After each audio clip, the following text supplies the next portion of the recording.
This boy is shunned by the entire village, mistreated by his own siblings, and even his parents see him as a cursed child. And it is all because Sko has a special ability to read the thoughts of both humans and animals. Sko just wanted to live a quiet life. But when the most beautiful girl in the village started showing him kindness, a local guy who secretly liked her accused him of stealing, with no one believing in him. He desperately left the village that only brought him pain. On the road, Sko hitched a ride with a team of horse-drawn carriages and met their captain, a bodyguard named Lina. As they were traveling, the horses suddenly stopped for no apparent reason. No matter how much the driver whipped them, they just would not budge. Hearing that Sko could read animal thoughts, Lina asked her younger brother to handle this situation, as there were still a few things he had not mentioned yet. Using his ability, Sko discovered that the horses were terrified. They sensed an extremely dangerous creature ahead, and if the caravan dared to enter its territory, everyone would be doomed. Sko immediately relayed this information to Lina. Lina recalled a massive creature only spotted on snowy mountains, known as the white-furred monkey. To continue their journey, Lina gathered a monster hunting team, and Sko joined in case they needed a translator. According to the horses, the creature they sensed was even scarier than the white-furred monkey. The group entered the forest, and the sunlight finally gave way to the darkness that enveloped everything. One team member used their magic to light a fire for guidance, but a sudden gust of wind made Sko extremely alert. In the darkness, he caught a glimpse of the creature's thoughts. "Humans are foolish. I will devour all of you." To understand the emotions of a being without touching them, that creature must possess a will strong enough. The farther Sko could sense the ominous aura, the more dangerous it became. He immediately warned everyone that we had to turn back, but Lina disagreed, insisting this was the only passage the caravan could take. Lina asked if there were any other monsters besides it. Sko replied that there was only one, and it was extremely dangerous. Just then, everyone suddenly stopped and simultaneously drew their weapons, as a gigantic monster appeared before them. It was the first time the group had seen such a massive white-furred monkey. Facing the monster, everyone remained calm and organized their battle formation. Lina, the fighter, stepped forward to exchange a few basic moves with the creature. Midani stood behind, continuously supporting him. In a moment of distraction, the monster was shot in the palm by the archer, causing it to roar angrily, shaking the entire forest. The archer was so frightened by the roar that his limbs went weak, his face completely pale. Seizing the opportunity, the monster swiped and sent him flying. Just as its sharp claws were about to end the archer's life, Stu suddenly rushed in front of him and told the monster to stop. Surprisingly, after hearing his words, the creature calmed down, no longer as fierce as before. Seeing this, Lina seized the opportunity while the monster was frozen in place, quickly sneaking around to its back. "I told you to watch your distance." And with that, Lina swung her weapon with all her might, slicing into the monster's back, causing it to roar in pain. Riding the wave of victory, the other teammates unleashed all their firepower to attack it. In the end, the wounded monster had no choice but to flee into the depths of the forest. "It is running away. Quick, chase after it. We have to finish it off." While everyone was hunting the monster, only Sto was still shaken from what had just happened. At that moment, the beast understood what you meant, even if just for a fleeting moment. It paused. You felt that this monster was not as brutal as the rumors suggested. What if everyone had misjudged it? Then Stu heard the monster's heart. "I'm scared. I am so scared." Just as Sto had suspected, he had to stop everyone and save the monster before it was too late. Following its footprints in the snow, Stu discovered a leafy cave. This place was pretty quiet. It seemed the warrior group had not found this cave yet. He sighed in relief, glad he made it in time. Sko slowly ventured into the cave, and the deeper he went, the darker it became. As he walked, he instinctively covered his nose, as a strong smell of blood suddenly hit him. Continuing deeper inside, after a while, Sko finally spotted the white figure of the monster sitting alone in the cave. He could not understand why this figure made him feel so lonely. And then he saw the memories of the white-furred monkey. On a freezing cold night, snow blanketed the forest, and a family of monkeys was out searching for food. The alpha monkey suddenly halted, as if it had caught a whiff of something. On the cold, snowy surface lay a girl who had fainted from hunger. Instead of harming the girl, the monkey family took her back to their cave to warm her up. Initially, when she woke up, she was terrified to find herself in front of the fierce creatures from the rumors. However, after some time spent together, she discovered the truth. They were incredibly gentle, even sharing with her scarce food during the season. Gradually, she began to bond with the monkeys, and they came to see her as one of their own. Because our little darling was as beautiful as fresh snow, they named her Nazora. But their happy life did not last long. One day, A group armed with guns found the location of the cave, and the girl was killed while trying to protect the monkeys. The young monkey Nezu, hiding behind a rock, witnessed everything. From that day on, it harbored a deep hatred for humans. Nezu is the monkey standing before Sto now, and because of humans, its happy family was no more. Seeing Sto, Nezu instinctively called out Mom. He replied, I am not your mother. Nezu, a bit curious, asked, Then who are you? My name is Sto. At that moment, Nezu looked gentle and innocent like a child. Did Sko come here to catch me? But why did Sko come here? I do not know either. I just felt like I needed to be here. Humans. They killed my family. They are all human. Yet they ruthlessly turned against their own kind. Against their own mothers. I just do not understand why. I know. Maybe it is because of money. What is money? It is just a human concept. They can use it to do anything. If this thing called money exists, then we can meet Mom and our family again. Right, that is impossible. But can we take revenge? That is definitely possible. If money can bring revenge, then why can't it revive our family? Suddenly, Nezu burst into tears, as if he wanted to release all the pent-up frustration inside him. I was really furious. I even thought about slaughtering all of them. But when Sko appeared, I realized there was nothing left to worry about. If revenge is something I can use human emotions for, then I do not think I need it.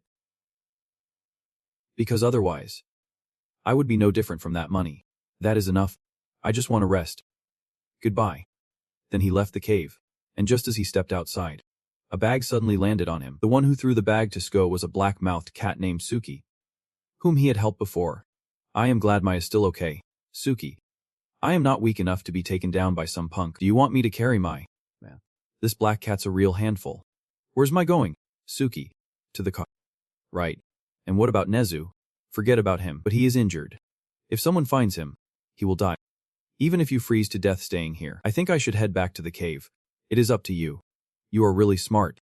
Yet you could leave yourself behind. What do you mean? You think everyone will abandon you anyway. So you do not expect anything from anyone. Sko did not respond to the cat. He quietly took the bag back into the cave. Inside the bag was a coat to keep warm. After putting on the coat, he buried his head into Nezu's soft fur and fell asleep without realizing it. At that moment, the cat slowly walked over to Sko, revealing it had not left but had secretly followed him all along. I am pretty sure I said we should head back to the car, that we should not abandon the kids. If you get sick, it is your own fault. As he spoke, the cat began to glow, and in an instant, Suki transformed into a massive black tiger. Even its eyes were two colors, half gold and half blue. It slowly lay down beside Sto, silently protecting him. Watching Sto sleep peacefully next to Nezu made Suki reminisce about his past. In a research lab underground with no light, Suki was treated as a test subject by humans. When the experiment failed, they wanted to exterminate him. Then Suki broke down the lab and escaped from there. With the injuries on his body, Suki thought his life was over. In the darkness, a small cat lay gasping on the cold snow, waiting for death to come. But what found him was not death. It was a warm embrace. It was a boy with gentle eyes who held Suki close. The brightest eyes he had ever seen in his life. This boy was the one who named a failed experiment like him Suki. The next morning, sunlight poured into the cave, and Sko woke up. He thanked Suki for bringing him the warm coat. Otherwise, he would have caught a cold last night. Suki asked Sko if he was hurt anywhere, but he said he was not. Then Suki transformed back into her black cat form. Nezu spotted a new friend and rushed over to say hi, completely confused because yesterday she was so big, and now she is only as tall as Sto. Suki asked how long he planned to keep this monkey around. It should be safe now. The wound on his back has healed. Forget it. There has not been any action for quite a while.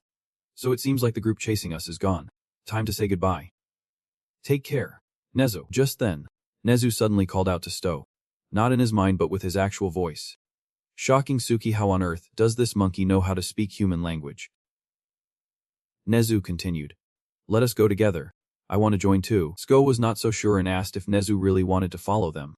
Nezu did not answer. Just reached out to pat his head. I am not worried. But it might be dangerous. I do not have the strength to protect anyone anymore. It is. Nezu will protect Sko. Nezu is super strong. There is no one else around. Nezu does not want to be alone anymore. I am heading towards the city where there are lots of people. Do not you think just seeing them will make me feel angry and scared? I think I would be angry if I saw the ones who killed my family. But the other people, I do not care about them. Sto warned that there might be someone looking to capture them, but Nezu was still cheerful. In that case, I could be angry too.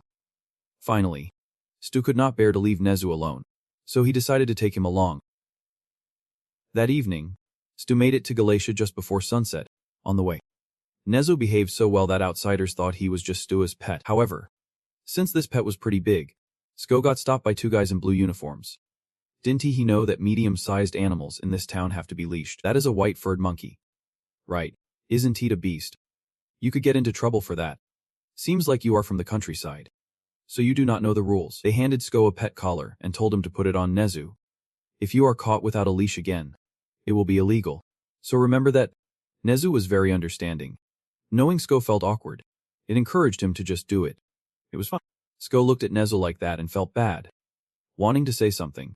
But Nezu stopped him. It is, if I decide to break free, nothing can stop me anyway, with no other choice. Sko had to put the collar around Nezu's neck. Once you are in human territory, you have to follow their customs. That way, you won't attract attention. Since you are new to the city, we are giving you this special treatment. It seems like your monkey is really smart. Take good care of it. All right. Sko looked at Nezu with a sad expression, apologizing for letting him be treated like this. Sko was like a mother, always telling Nezu every day how sorry she was. At first, I was curious and asked why she apologized, but every time I asked, she just fell silent and would not answer. However, after hearing it so many times, I finally understood when my mother said sorry. It meant, I love you so much. That day, the snow fell cold, but it could not erase the warmth in Nezu's heart whenever he thought of his mother. The next day, Sko roamed the town looking for jobs to cover living expenses. But no one would take him in. The first reason was that he was too small and frail. The second reason was Nezu.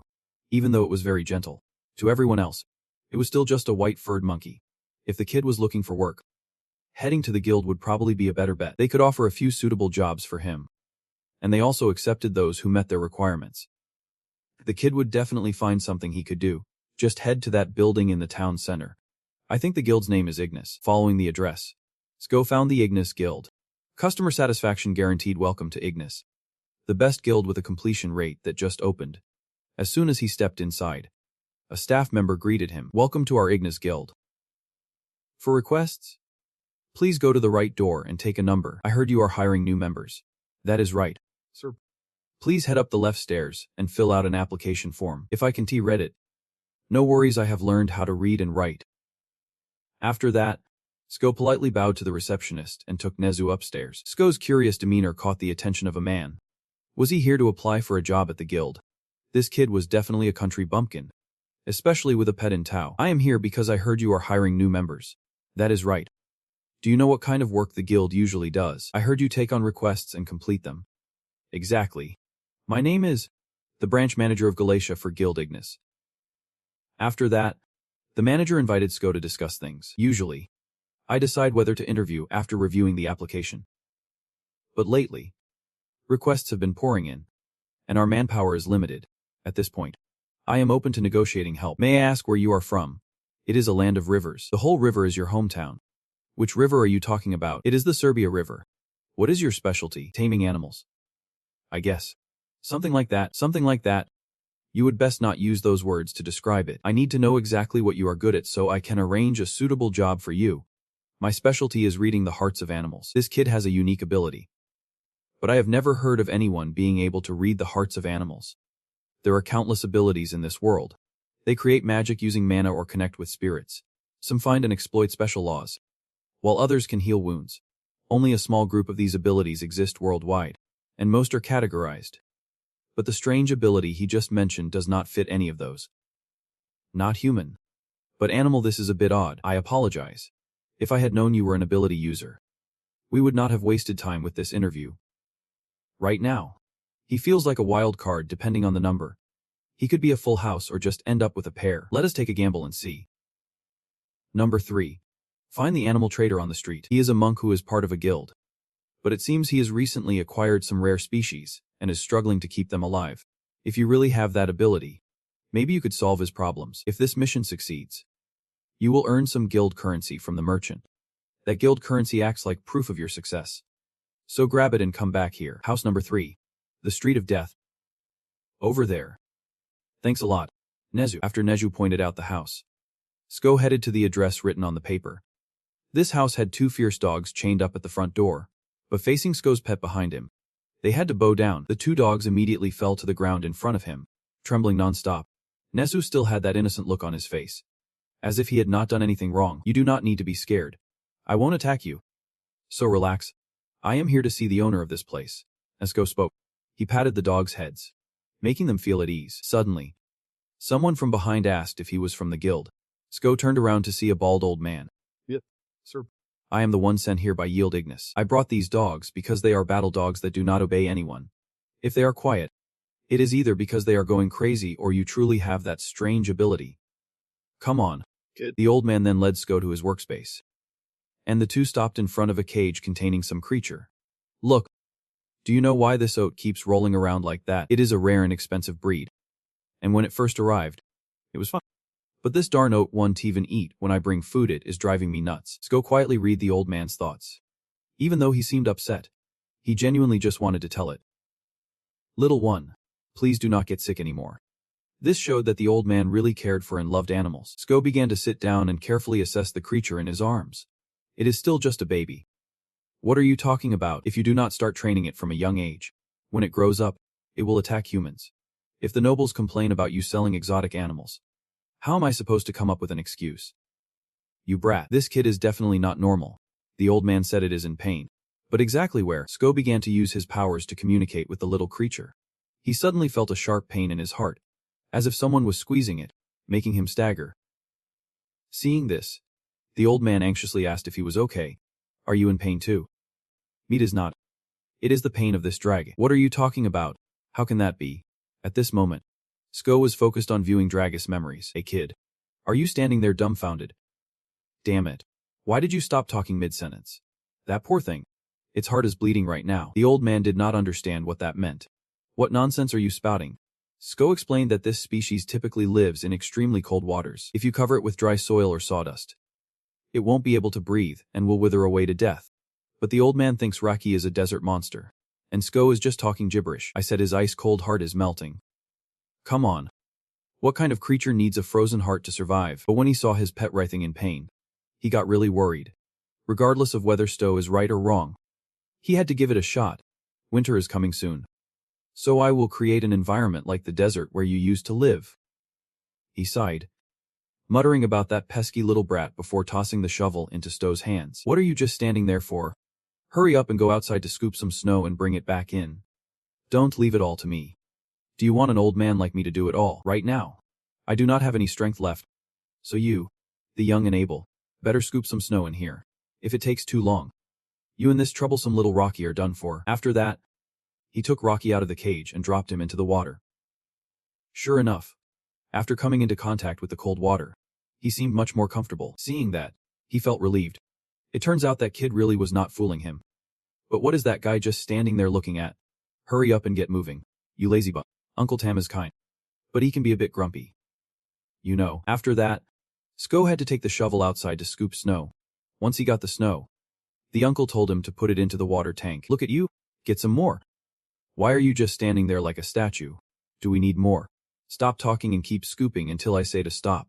Let us move it. After a while, the water tank was filled with snow, and Rocky no longer felt pain. He could stand up and move around normally. Rocky is already an extremely rare species, and among them, there are even a few ice variants. So they are not widely known. Seeing Rocky happy again, Sko let out a sigh of relief. It was worth all that snow scooping he did all night. This kid, has he already started to chill out? You think it is time to relax? Come on. Follow me. Turns out Uncle wants Sko to check on the other animals. This horse was injured by a thorn, and here's the predator. Their territorial competition is really high, so it is best to separate them. Uncle is really pleased with Sko's abilities. It turns out this kid can really understand animals. After a long night of hard work, it is finally time to collect your reward. Don't mess it up, kid. Sko watched as Uncle walked further away, unable to stop sweating. It turns out he could read the old man's thoughts. Are you really leaving? Please do not go. I am begging you to stay. Uncle is too smart to stick around just for me. Just then, a cold breeze swept by, making Sko shiver uncontrollably. He suddenly slumped down by the roadside, causing Nezu to worry. Are you okay? Are you catching a cold? Suki quickly showed up to check on him. What is wrong? You look like you are not hurt. Get up. Sitting out in the cold for too long will make you sick. Sko gently patted Suki's head. Thanks. Suki, thanks for what? Thank you for not avoiding a cursed being like me. You do not mind me touching you? Of course not. I absolutely hate being touched by humans. But why did not you dodge when I patted your head just now? Seems like nobody really gets it. Go. I am talking about those other people. Do whatever you want. I won't be avoiding anyone. I am out of here. After that, Sko returned to the Agnes Guild. The manager was shocked this picky guy, like a ghost, not only returned 1 gold coin but 2. Senza's ability to understand animals is no joke. Welcome. From now on, you are officially part of the guild. I will get you your uniform and guild ed. Just remember to wear it when you go on missions. Alright. Wait here. I will grab it from inside. Moments later, the manager returned with a fresh new outfit. The entire 3rd floor of this building is reserved for guild members. The facilities are not exactly top-notch, but if you have nowhere else to go, feel free to check it out. Animals are allowed too, so do not worry. Head down to the job support department tomorrow morning. Now you can go rest. After finishing his mission, Sko was assigned a room at the guild, dressed in the guild's uniform. He looked like quite the dapper guy. Even Nezu had to admit Sko looked super handsome in that outfit. Lying on the soft, warm bed, he felt incredibly comfortable, making him reflect on his past life. Compared to before, he felt much happier now. Nezu, are you asleep yet? Do you regret it? Regret following me? You have to wear chains. Your freedom is restricted. And everyone is staring at you. Plus, the road ahead will be even tougher. Sko thought Nezu must regret it a lot. Tomorrow, he would set him free to return to the mountains. But Nezu's words made him feel warm inside. I do not regret it. I am really glad I followed Sko. And it feels great not to be alone anymore. Instead of hating humans, I can still live while learning to appreciate them. Nezu. Thank you. During my time locked in the attic, I received an old dictionary from my brother. I taught myself how to read and write from it, though I could not grasp everything. But now, I think I have got it. This is the real meaning of connection. The next day, as the first rays of sunlight streamed through the window, Sto's first day at the guild officially began. His new look made the manager barely recognize him. That kid in the guild uniform actually looks pretty handsome. Who's this? Branch manager. Is this a newcomer? That is right. Rosalie. His name is Sto. He joined us yesterday, but he is not working in job support. Magic support, or combat support. Didn't you say he had a special ability? So why is not he in magic or combat? His abilities are a bit unique. At least we have to wait for a response from our superiors before making any decisions. The manager asked if Sko likes candy. Then he placed a jar full of colorful sweets right in front of him, not knowing which color to pick. He just grabbed one randomly. Come on. He knows how to treat himself. Right. Most people would not know what it tastes like. But honestly, those candy balls are the best. I knew I was right about you. Teacher Sto was busy picking candy with the manager, who kept talking non-stop, leaving him unsure of what to do. Only the girl named Rosalie understood their boss, and was way too used to this scene. Don't he mind the Sto guy? He is always like that. Sto was also a bit curious about the candy in his hand, wondering what was so great about it that the manager liked it so much. He popped the candy into his mouth to see how it tasted. But honestly, it hurt more than it was tasty.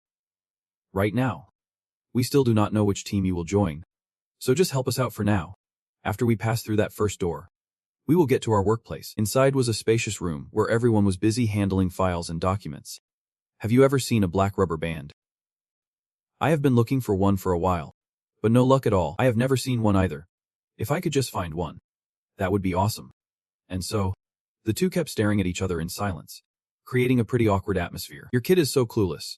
What I mean is, if you have nothing to do, just go buy some. Go get Jill's stamp. You just need to stamp it on the line. And by the way, grab a unicorn marker too. Sko went outside to ask where to buy the stuff, and someone pointed him to a grocery store near the square. When he got there, he found someone busy looking for something high up. Excuse me. Do you sell black rubber bands and unicorn markers here? Sorry, but you are on your own. I am really busy right now. After rummaging around for a while, the girl finally found what she was looking for. It appeared to be a blue crystal ball. At this point, the seller finally noticed Sko and asked what he wanted to buy. But then the girl suddenly spotted Nezu, and she screamed in terror, calling him a monster, accidentally slipping off the ladder and falling down. Sko reacted quickly and managed to catch her before she got hurt. He also made sure to explain that his friend was not a monster. He is a white long-tailed monkey named Nezu. Seeing Sko's handsome face up close made the girl blush like crazy. I am a bit scared of animals. Turns out he is your pet. It is not a bee. so please call him by the right name. Seeing that Nezu did not seem aggressive, the girl calmed down a bit and introduced herself as Sally. Sko told Sally he wanted to buy a set of black rubber bands and a unicorn marker. A little while later, Sally brought him the items he wanted. Here you go, sir. At that moment, Sally suddenly realized she had dropped the magic ball, when she fell and frantically searched for it everywhere. Only for Sko to remind her that she just dropped it over there. Thank goodness. I found it. Thanks, sir. After finishing the purchase, he was about to leave when Sally stopped him and asked for his name. He said his name was Sto. Would you mind if I give this a try before I head out? What is it? This is a new product. I risked a lot to get it. Is a magic item that can read your heart. They say you can see the colors of someone's emotions. Isn't that romantic? I do not need that. But why though? Because who actually wants to read something as messy as a heart? The ability to read thoughts, memories, or emotions is the most useless power in the world. The next day, the boss decided to send Sko to work in the support department, handing him a paper and telling him to read this. It is a request from a 10-year-old girl. Her puppy won't listen, so please help make it a good dog. The special support department handles requests that do not require combat experience, mainly catering to high-ranking nobles. The request is a bit, but whatever. If there is money, we are. Most of these requests focus on customer satisfaction. If Sko gets a positive review, it is a win. If they cancel or request a different member, that is a fail. The manager warned that if Sko annoys any nobles, his future could be ruined, so he must be careful. Don't be fooled just because it is a kid. Young nobles are still nobles. You have to serve that little girl with all your heart. Good luck. Hope the request results in a well-behaved puppy.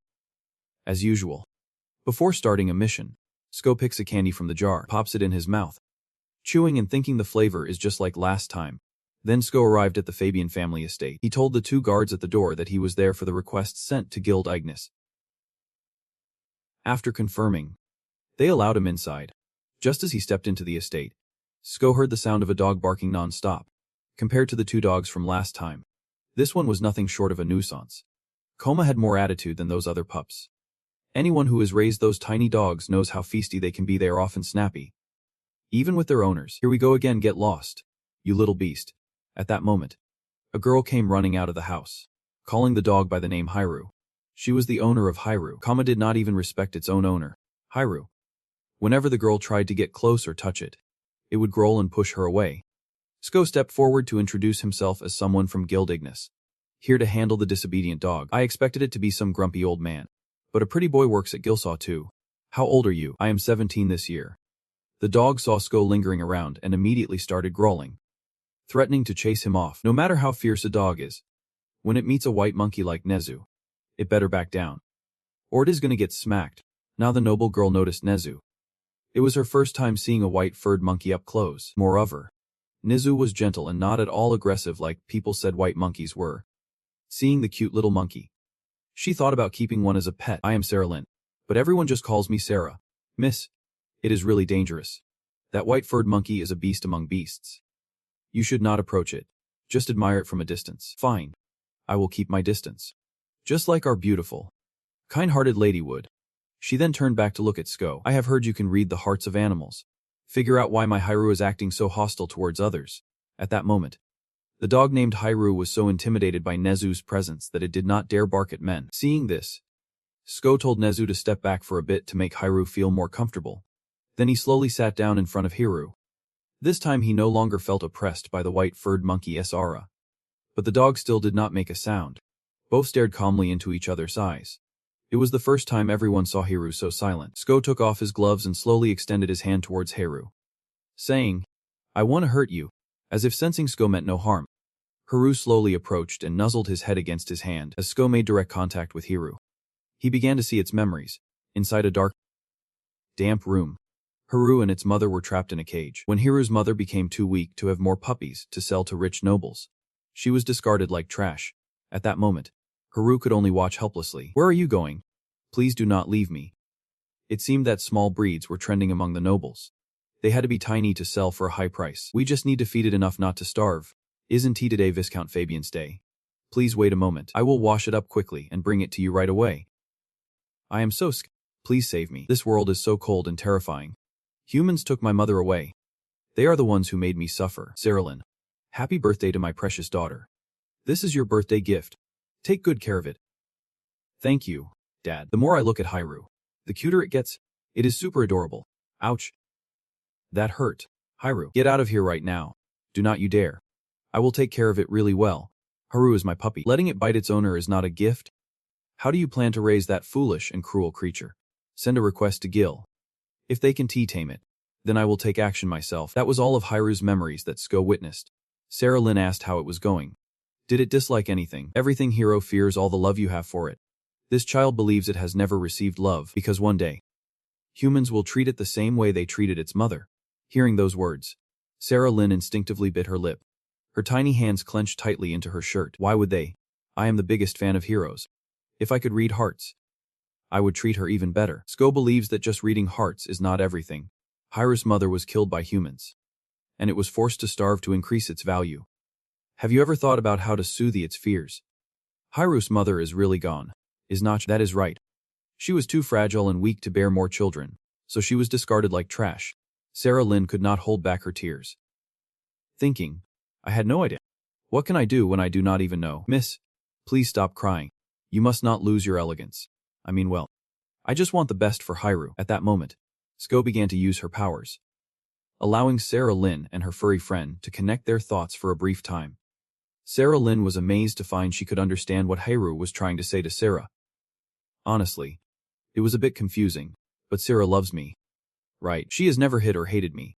Then Hairu nuzzled against Sarah's leg, and the little girl asked, Can I hug you? Of course. As long as you do not pick me up too fast. Sarah scooped Hairu into her arms, gently petting her furry friend, making it feel incredibly comfortable. After all this time, Hairu finally accepted Sarah as her owner. The maid felt joyful because the little girl's wish had come true. What an amazing ability Ignis has. Thank you, Estio. Even though I made the request, I had no idea such powers existed all this time. I did not know anything about Hero at all. I was so wrong. Even when Hero kept trying to tell me, you are not wrong. Miss Sarah, those who sold Hero are the ones at fault.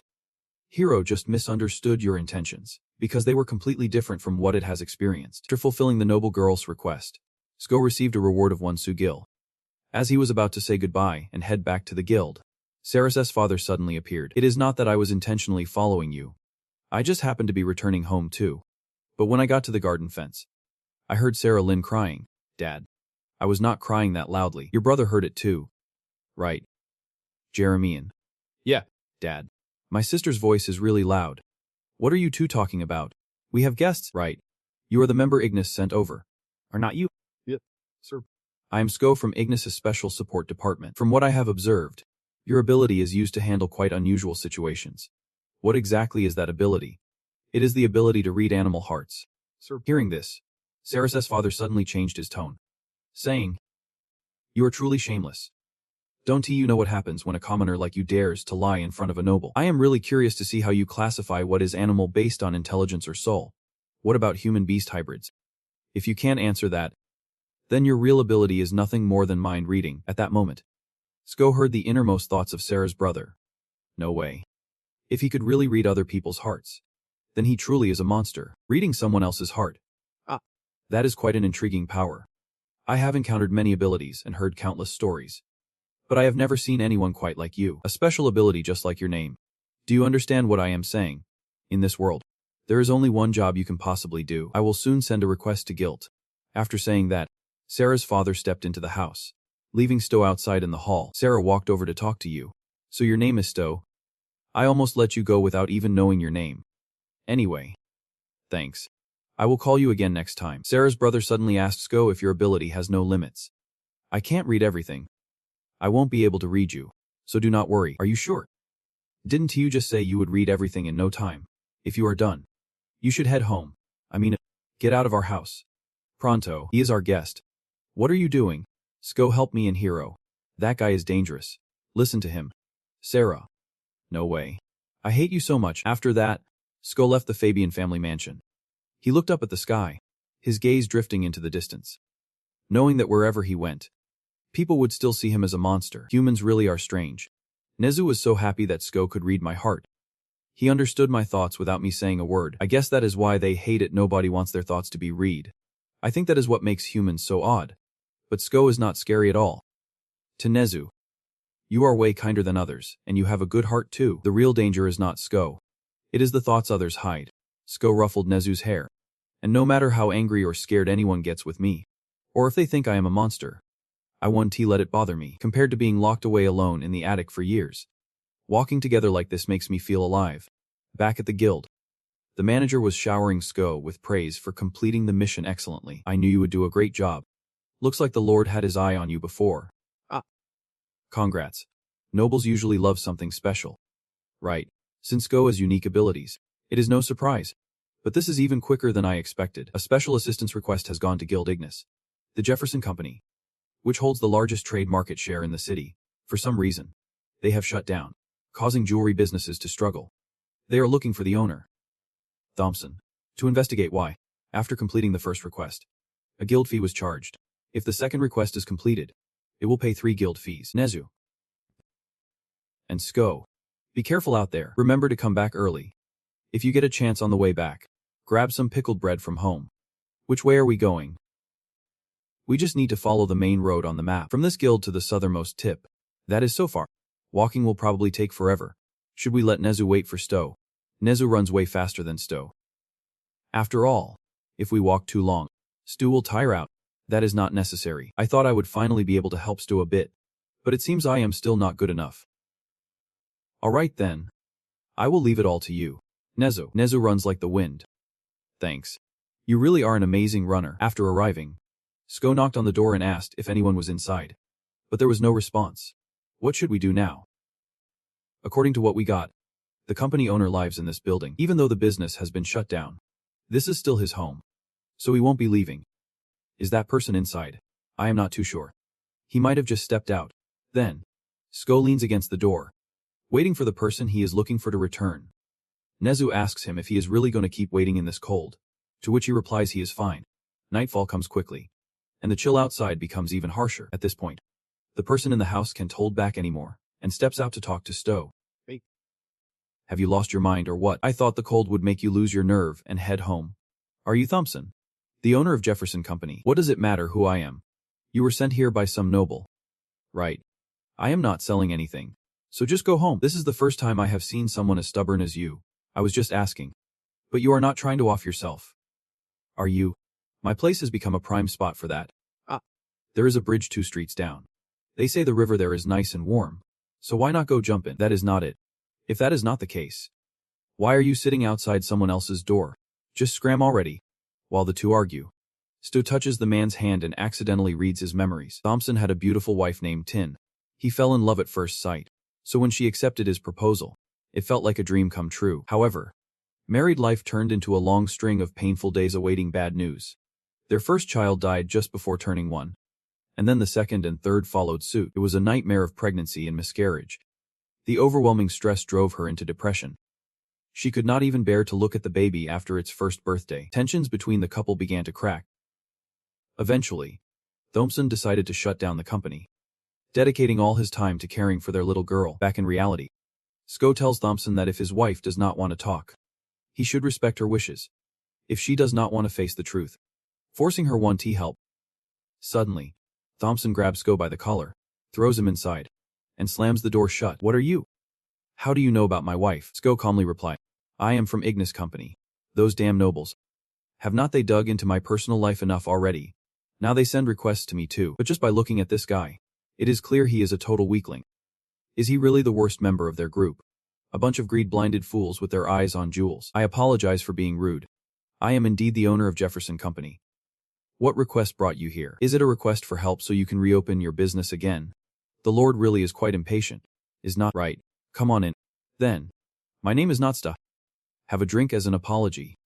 What would you like? You young folks usually like sweet stuff like tequila with fruit. Right. Me. Good.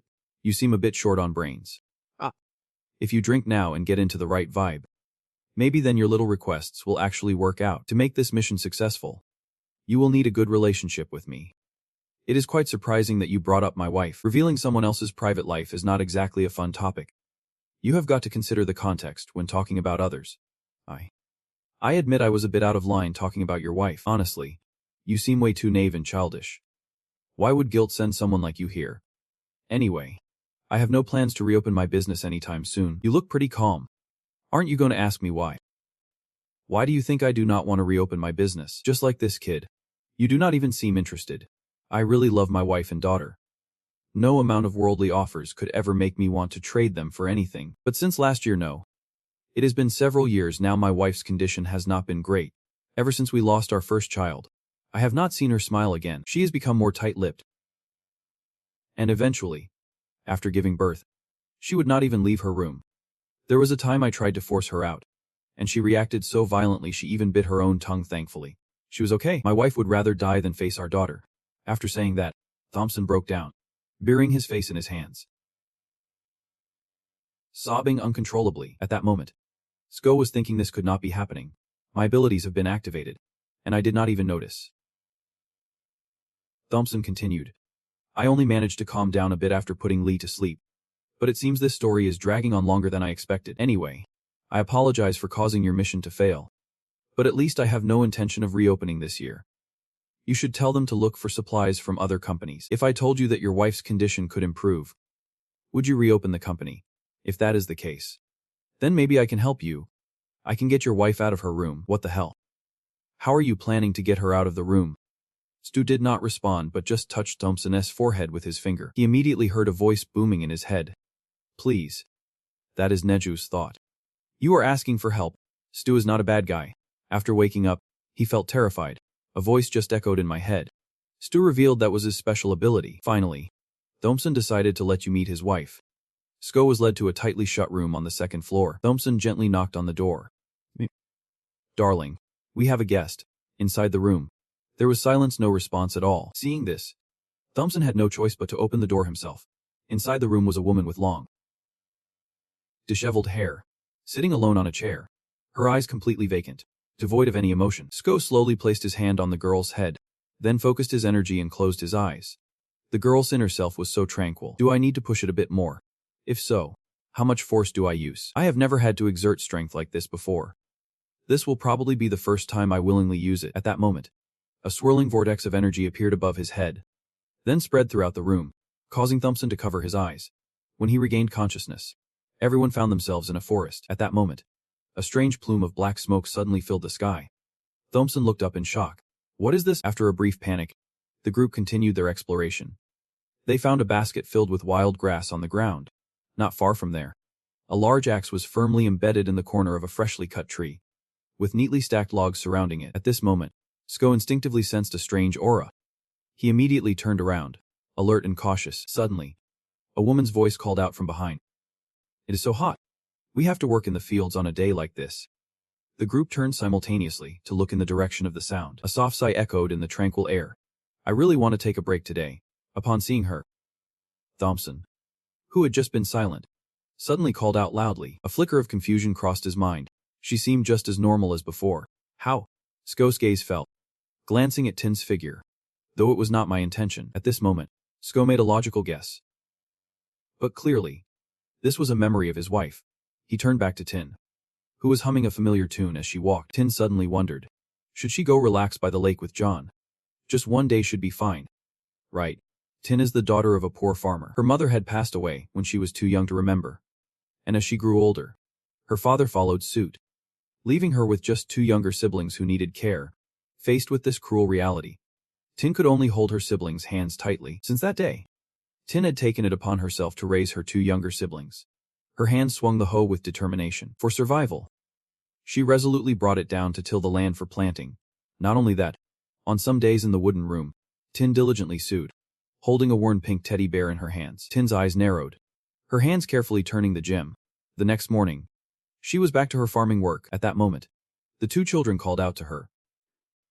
Each of her younger siblings was carrying a big bundle of firewood.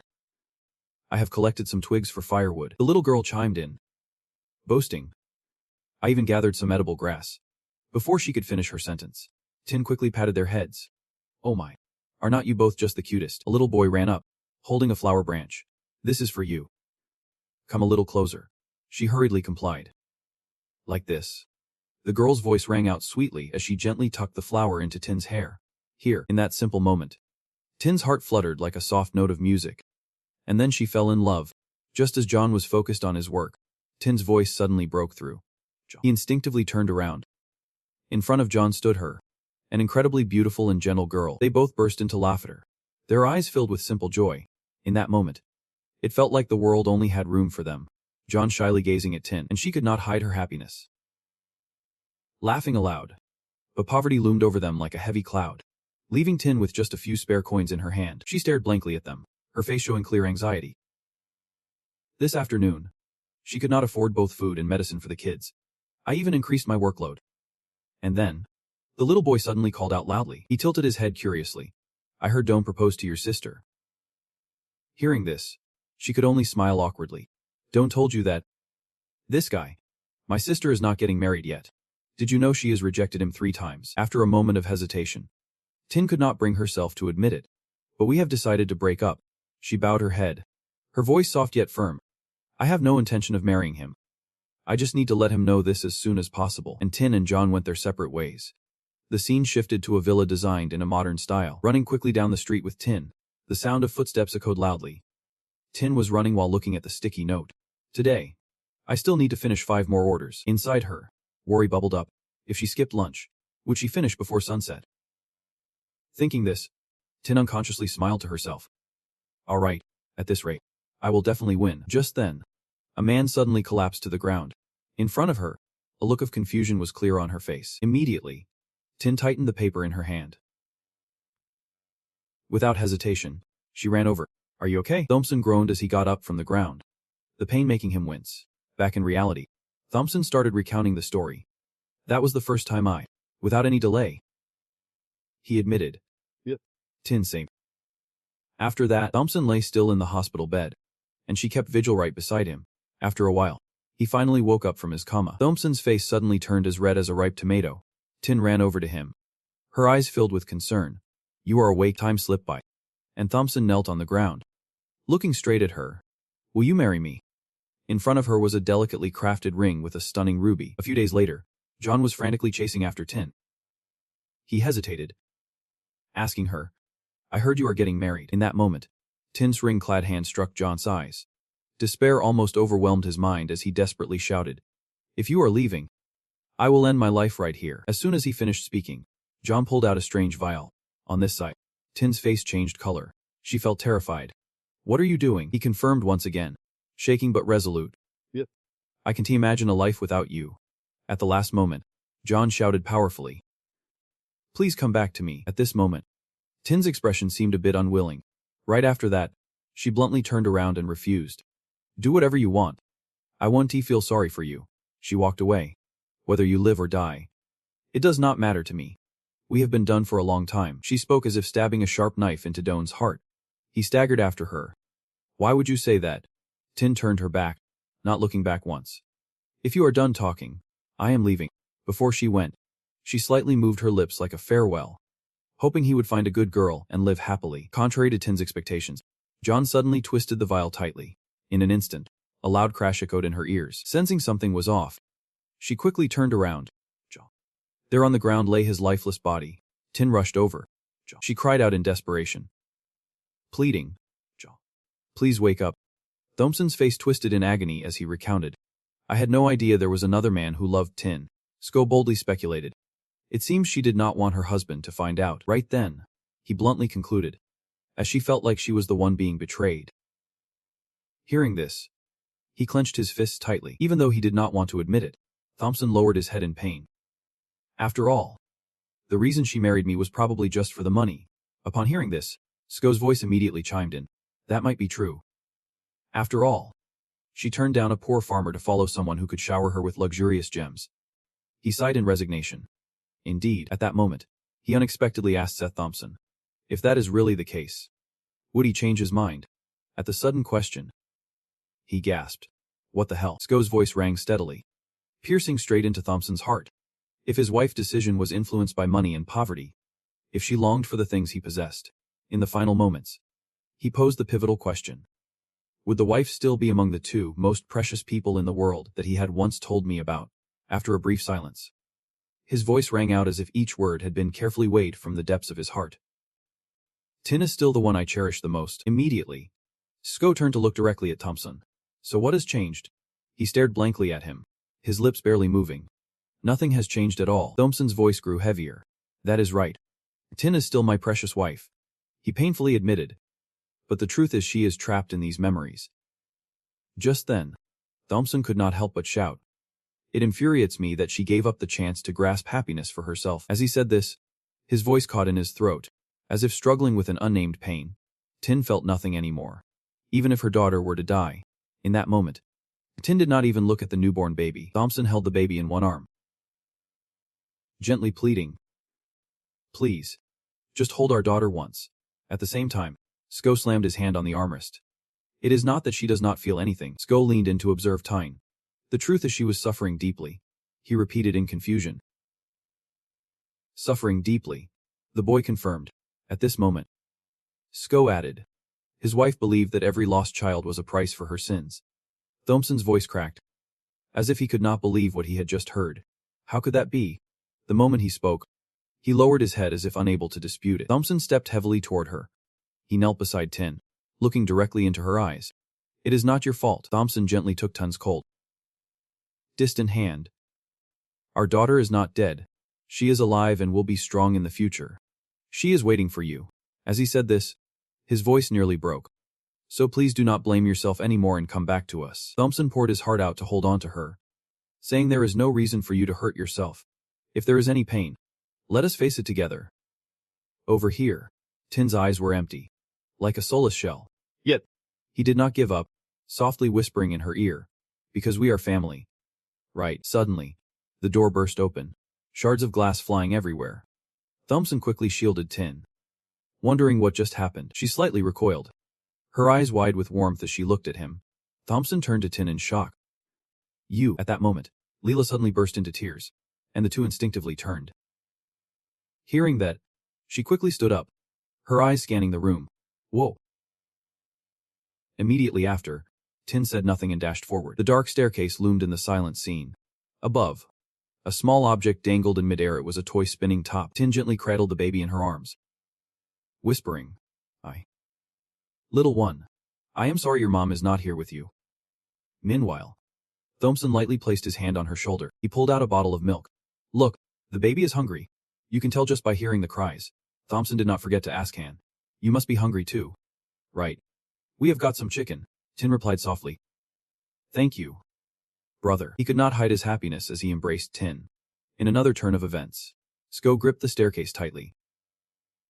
Moments later, his hand suddenly went limp. Sko's whole body collapsed, causing the group to panic and shout. The dark night enveloped the quiet street. The large door of a mansion rattled loudly. The village chief mumbled as he stepped out to open the door, still partly disoriented. What is going on at this hour?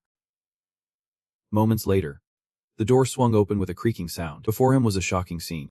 Thompson was tightly holding on to Stu. The boy's face was flushed, beads of sweat glistening on his skin. After a while, the chief shone the light on Stu's face. He used his hands to pry open the boy's eyes for a checkup. After observing for a bit, the village chief could not help but sigh. He paused for a moment before asking, this young man, could it be a result of his abilities? Thompson quickly confirmed, that is right. He nodded slightly, his voice trembling with worry. Realizing this happened right after using his powers, the village chief turned to look at Stu. Then pondered, so the issue lies with his abilities. This is beyond my expertise. On the bed, the boy still kept his eyes tightly shut, his breathing erratic. Upon hearing this, Thompson echoed in confusion, beyond your expertise. So where do we go from here? The chief helplessly replied. In Galatia, there is no pharmacy that can treat abilities. The chief fell silent for a few seconds, then nodded slowly as if to confirm. Perhaps this happened because he has never lost control of his abilities before. In most cases, just resting well is enough, so let us wait a few days and see. Finally, he spoke slowly but heavily. Depending on the situation, he should seek help from Gil regarding this. Just as Thompson sighed, Tin suddenly tapped him gently on the shoulder. Seeing this, Thompson turned in confusion. All they saw was Nezu hunching close to Sko's bed. Witnessing that scene, both Thompson and Tin could only exchange glances. Softly uttered, You. At the same time, it gently took hold of the boy's hand. A few hours ago, Nezu was screaming in Sko, looking absolutely devastated. Hearing this, Thompson's face went pale, and he muttered something. Back in the present, he gently called out to it. Hey. Nezu did not respond but continued to cry helplessly beside him. After a moment, Thompson scratched his head, realizing it was still at home. So we should head back first. I will cover the costs. So if you need anything, just come find me. Okay. Upon hearing this, Nezu tilted its head as if deep in thought. Immediately after, it looked back with worry, asking, what about the commission? Caught off guard by the question, he turned to look at Tin. All he saw was her smiling in response, a nod without words. Instantly, Thompson turned back to it, his voice dropping. We need to reopen the business. Too, as your benefactor. Of course I will. And my wife's heart has healed, so no need to worry. I will leave this guy with you. Confirming this, Nezu nodded without hesitation.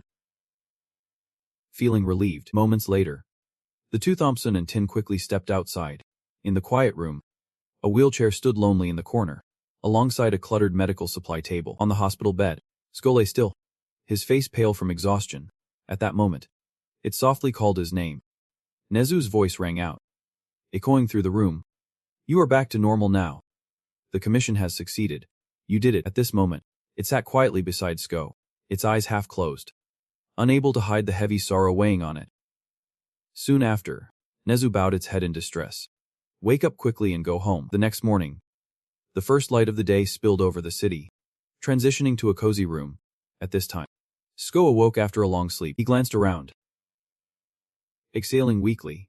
Then, Sko pushed himself up to sit. His gaze was still blank, like someone lost.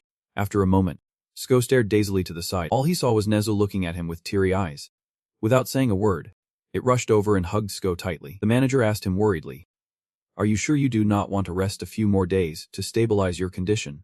Sko forced a smile. I have been stuck in bed for 2 days.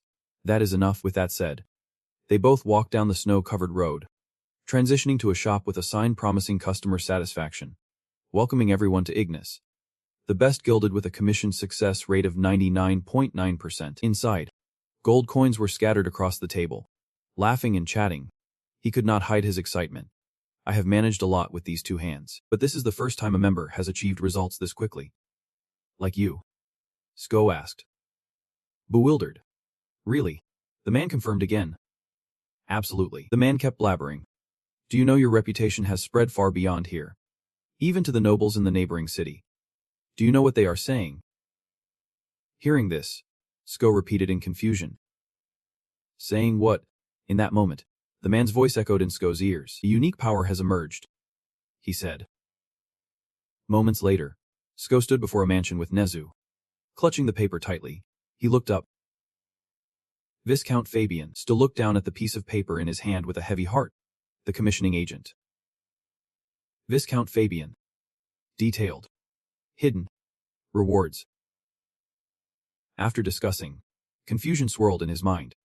Now they were throwing this request at him. After a while, the historical soldier welcomed Stu and invited him inside. Stu and Nezu slowly stepped into the mansion. At that moment, Hiro excitedly rushed towards him.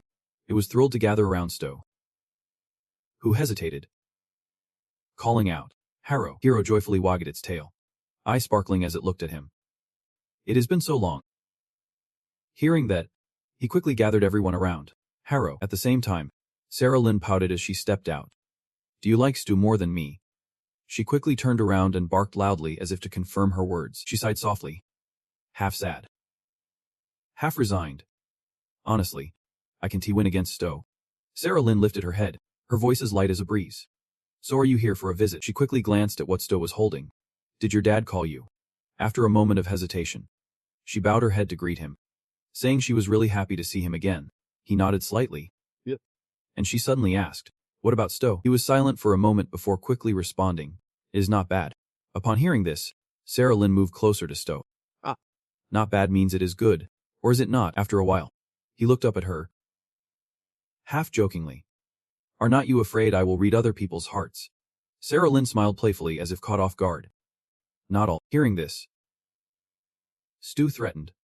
I can uncover the secret you always wanted to hide and spread it everywhere. She tilted her head, her expression thoughtful. Then that would be a little embarrassing. Just as Sarah Lynn was about to react, he continued, what if I could control your emotions? Sarah Lynn's face lit up, replying without hesitation. That would be amazing. Right after that, Sko straightened up. He glanced at her, surprised. Are not you scared? Sarah Lynn looked up at Sko like someone who had lost their mind. Then she replied nonchalantly, why should I be scared? Sko would not do that. He stared wide-eyed at Sarah Lynn, his expression clearly one of bewilderment. Just then, the butler called out loudly, "Miss." He cautiously lowered his head, apologizing for interrupting their conversation. "But the master is waiting for you." Upon hearing this, Sarah Lynn dashed out with a frustrated expression. The butler hurriedly reminded her, "Miss." She turned to leave reluctantly. "I understand. But before you go, you must come see me. Do not you dare run away." Shortly after, Sarah Lynn raised her pinky finger and gave a soft smile. "Promise me." In a neatly arranged room, inside, the Viscount stood facing one direction. As soon as he heard footsteps, he spoke up. "Come in." Sko politely bowed. Greeting him, "I have come after receiving your request." The Viscount did not respond, but instead asked a puzzling question. "Tell me, do you know about the cactus?" At that moment, a cactus and a stick were neatly placed on the table. He replied honestly. The Viscount suddenly reached out to touch the cactus. How can such a green plant grow in a desert where there is barely any water? Isn't it miraculous? Right after that, the Viscount unleashed a torrent of knowledge. Being a plant, they do not necessarily not need water.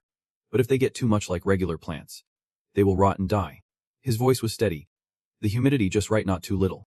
Not too much, requiring sufficient soil and sunlight. A species of plant that can change more easily than people think.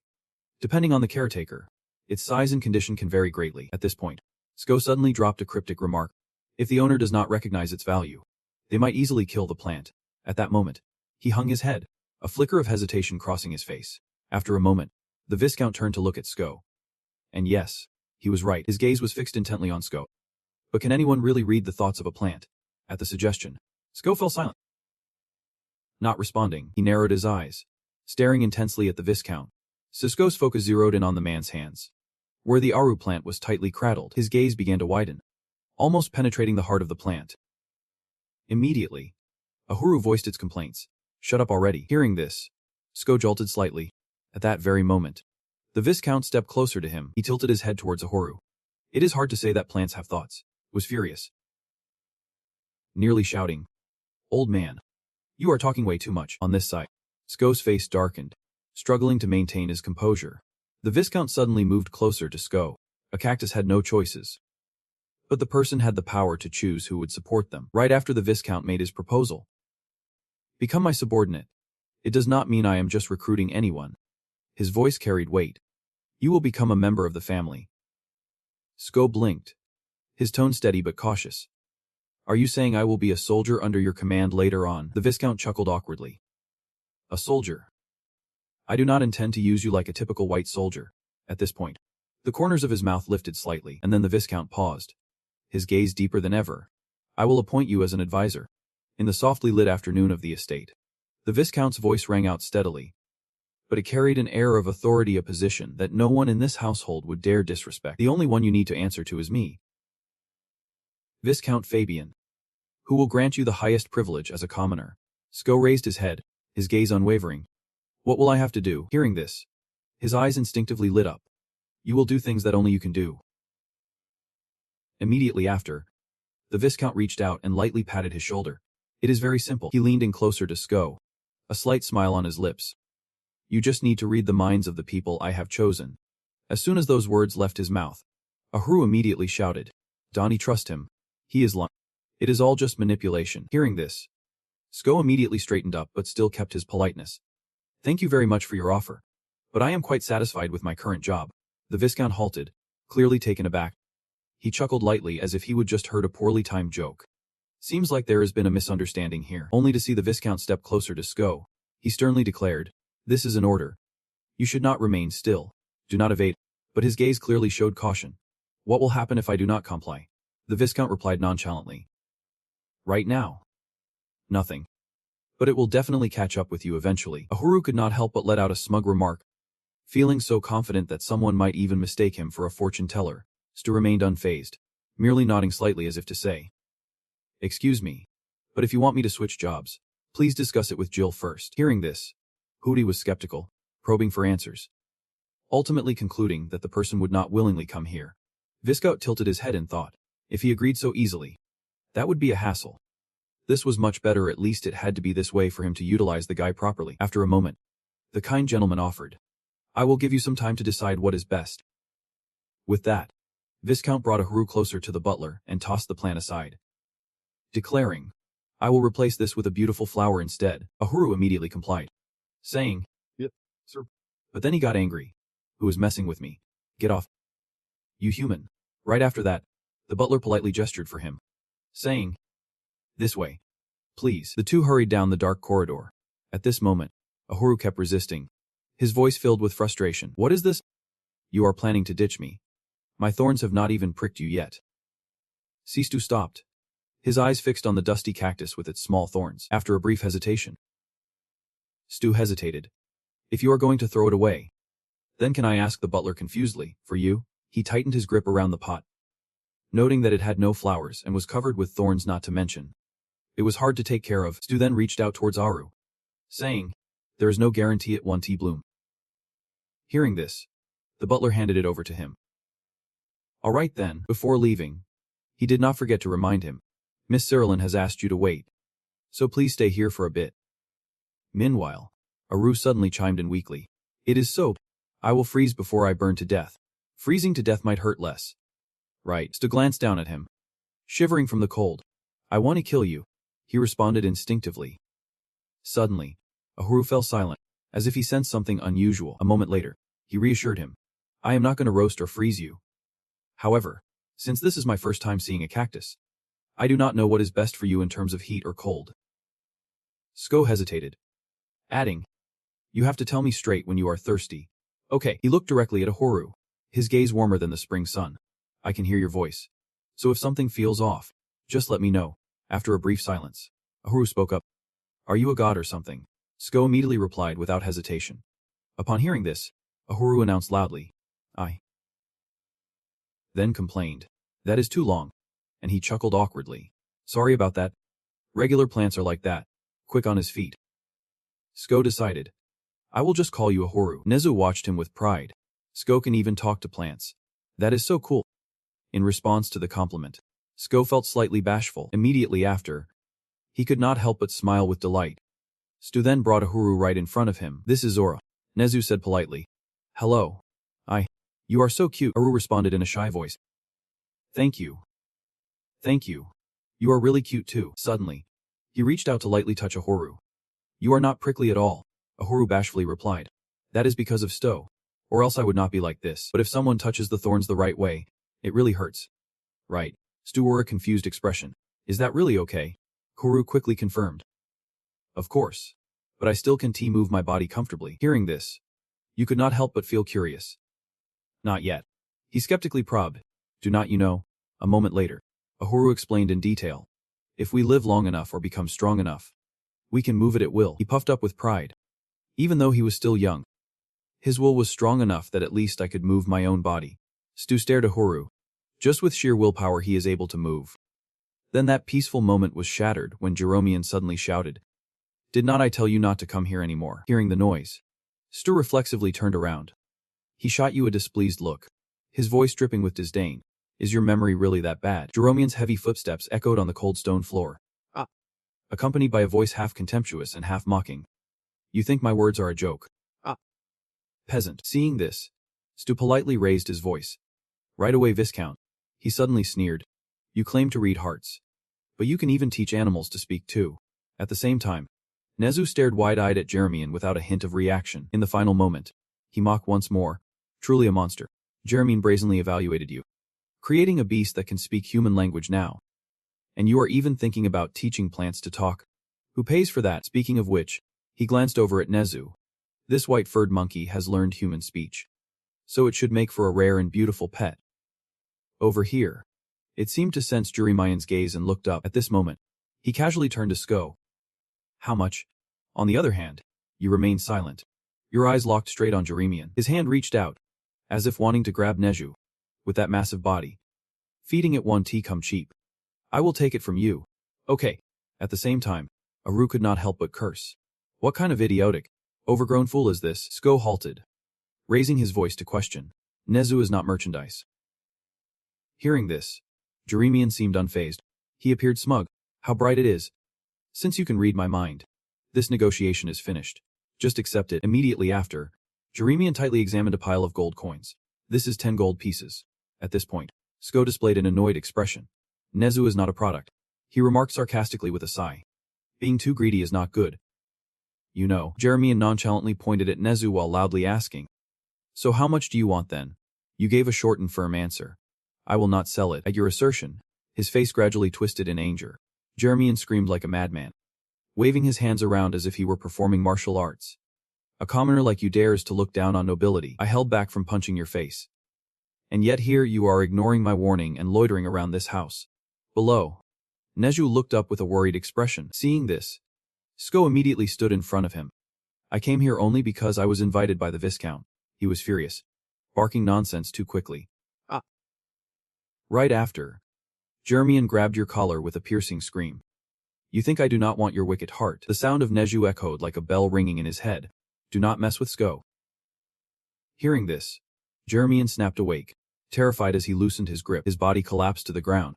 Worry etched on his face as he approached. Are you okay? Sto frowned slightly. He weakly replied. At that moment, Jeremy's face twisted, a grotesque smile spreading across his lips. Once again, Jeremy made his proposal. This monkey is pretty loyal too. I will pay you 30 gold coins. I need to train it. Stu could not help but feel utterly bewildered. Immediately, he straightened up and gestured. I will send gold to Gilded.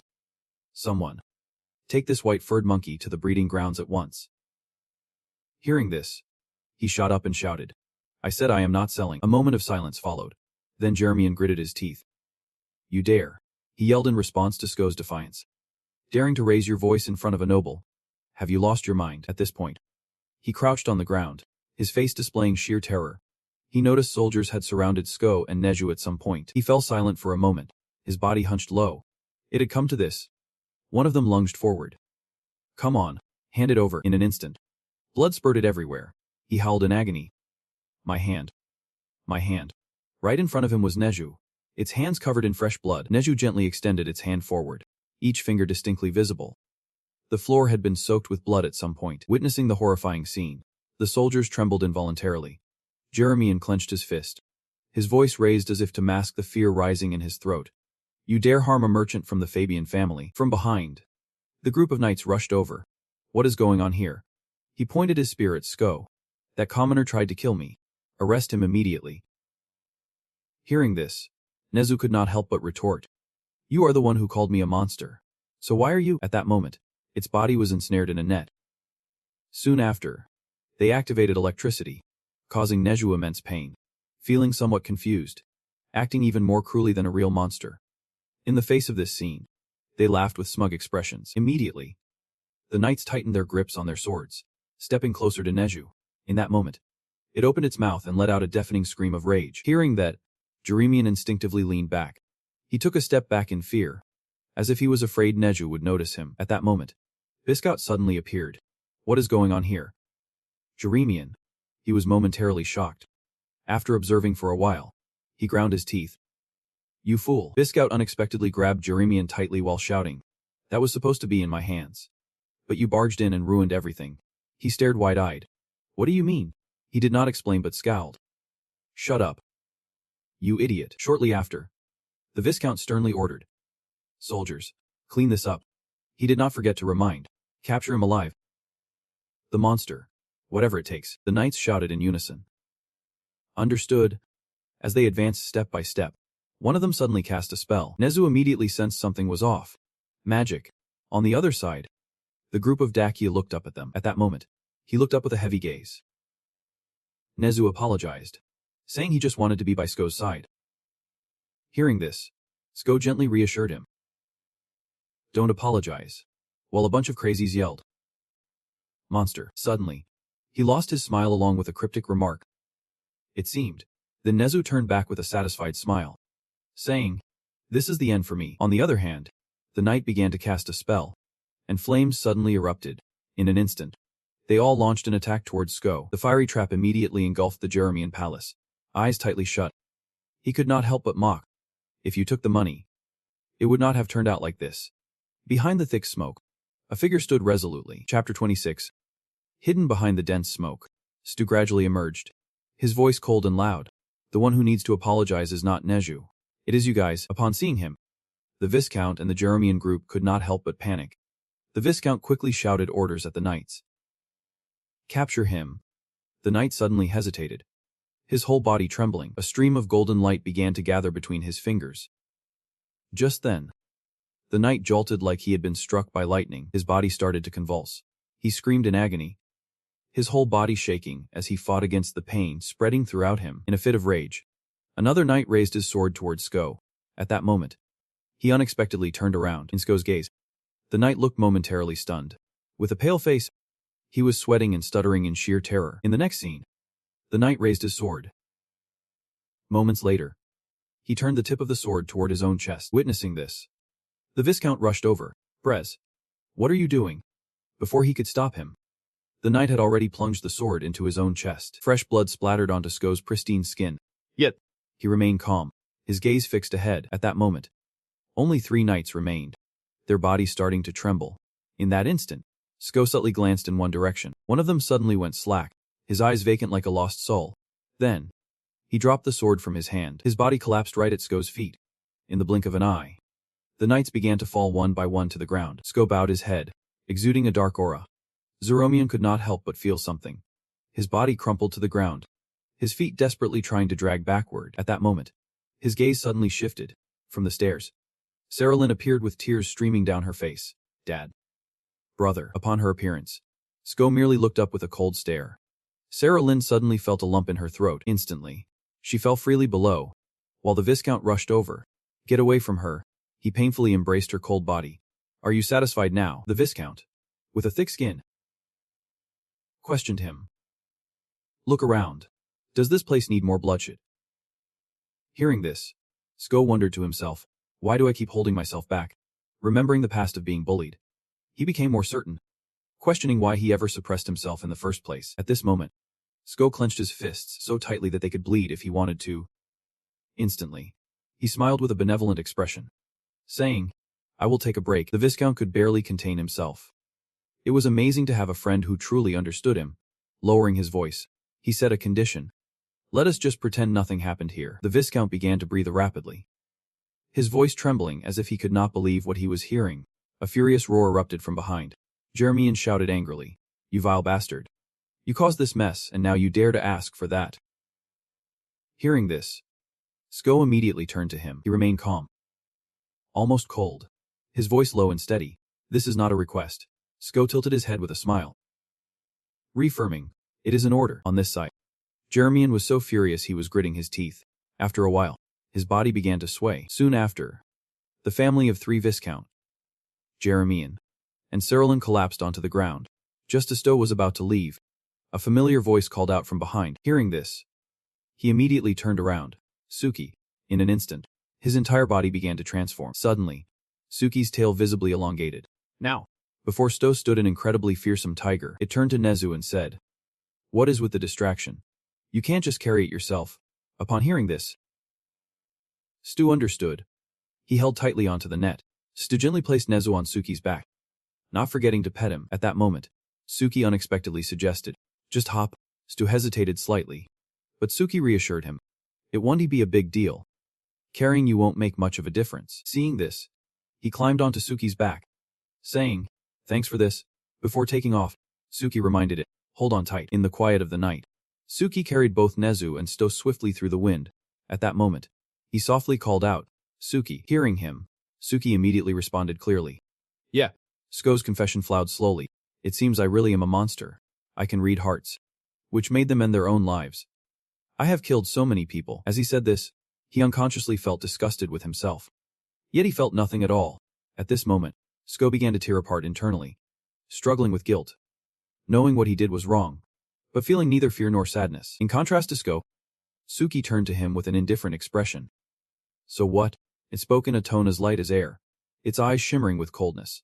"If it were me, I would have killed them all." Suki swung its paw lightly, as if visualizing the scene of wiping out its enemies, and continued, "There is no reason to fear or mourn for those who harmed and threatened to take away what you cherish. You are too soft." He slumped down, shoulders heavy, realizing he was the one who had harmed others. Hearing this, he immediately said to Sto, "Well, you might feel a little sad. After all, you did not want to hurt anyone." Meanwhile, Ahuruchen stepped into Anne and "Let me tell you, there is no way someone who constantly checks if they are normal can be a monster. And even if you are a monster. So what? A talking monkey and a cat that can shapeshift into a lake. Whatever it is, hating on ugly monsters. Are you really that upset about them? In the face of the interrogation, he flew out with a stunned expression. Suddenly, he jolted, reaching out as if to deny it. Whoa, wait a second. That is more than one mistake. My bad. Right after that, the group dashed off into the biting cold. In another twist, the song suddenly screamed. What the heck are you talking about? Uncle Ko awkwardly scratched his head. Excuse my error, but this is a request from the higher-ups. He roared, his gaze practically devouring the kid. Who the heck had puffed up like that? You damn bird brain. Just then, Bakko raised his hand to rebut. It is not a bird. It is a... Hearing that, Het nearly went nuts. Damn. Just at that moment, Rosalie jumped in to break the tense atmosphere. How about that? She suddenly changed her tone. Could you calm down a bit? Upon hearing this, Het's rage exploded. He roared repeatedly. Calm down. Calm down. Rosalie accidentally noticed a letter on the table. A summons from the guild, the special support department. She lowered her head to read the note again, her eyes clearly showing confusion. A summons.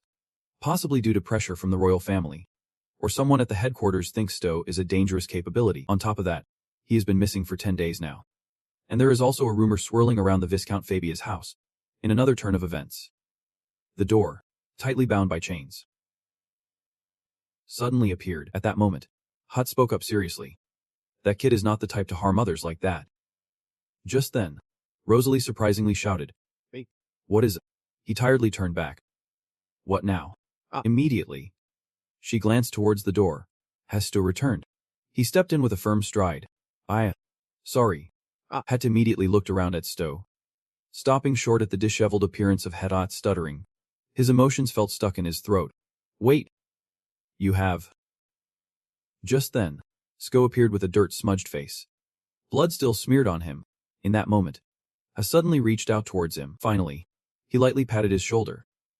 Good job. Faced with his reaction, he could not help but feel a bit suspicious. Are not you going to ask about my progress? He covered his smile with his hand. Naturally. You are supposed to report on your mission. Do you have any idea how worried we were when we suddenly lost contact with you? Rosalie nodded. Yep. That is right. At the same time, Parker cleared his throat a few times, trying to catch their attention. Het slowly approached Stowe, scratching his head in confusion. Anyway, I am really glad you are safely back. Since this job is quite difficult, we have lost too many capable individuals for no reason. Speaking of which, he glanced back. But where's your partner? Stu asked. Confused. Partner. Het quickly explained. I am talking about your friend. That white-furred monkey of yours. Hearing this, his face clearly showed sadness, his tone somewhat gloomy. He is injured, so he is currently resting. Sko quietly added. He is almost recovered. But we still need to be careful. His face softened. A faint smile blossomed as if some of his worries had lifted. Good thing the injuries are not serious. Right. Right after that, he cautiously said. Just take a break today. You can turn in your report in 3 days. But the old man unexpectedly interrupted. Sorry about that, you shouted back. But that is going to be tough. Managing the branch in Galatian. He immediately turned around, raising an eyebrow slightly. I am just telling one guild member to rest after completing their mission. What is so hard about that? Bernie Parker, in that moment, you were suddenly taken aback. The feathers illuminated by the light stood out brilliantly. Your eyes widened instinctively, shining bright and angel. Indeed, you saw Parker flying towards you, stating that the Galatian branch needed to go with him to the headquarters. At his unexpected request, your whole body froze. Parker's gaze zeroed in on you, his voice steely. Right away, after a while, the wheels spun quickly over the grassy path. Inside, you looked up at the scenery outside. Your eyes narrowed slightly as you unconsciously reminisced. You could not help but feel a bit stunned. How did you agree so easily? Your hand pressed firmly on your suitcase of clothes. You turned back, casually replying, as long as I am still in the guild, I can go against the headquarters decision. Right.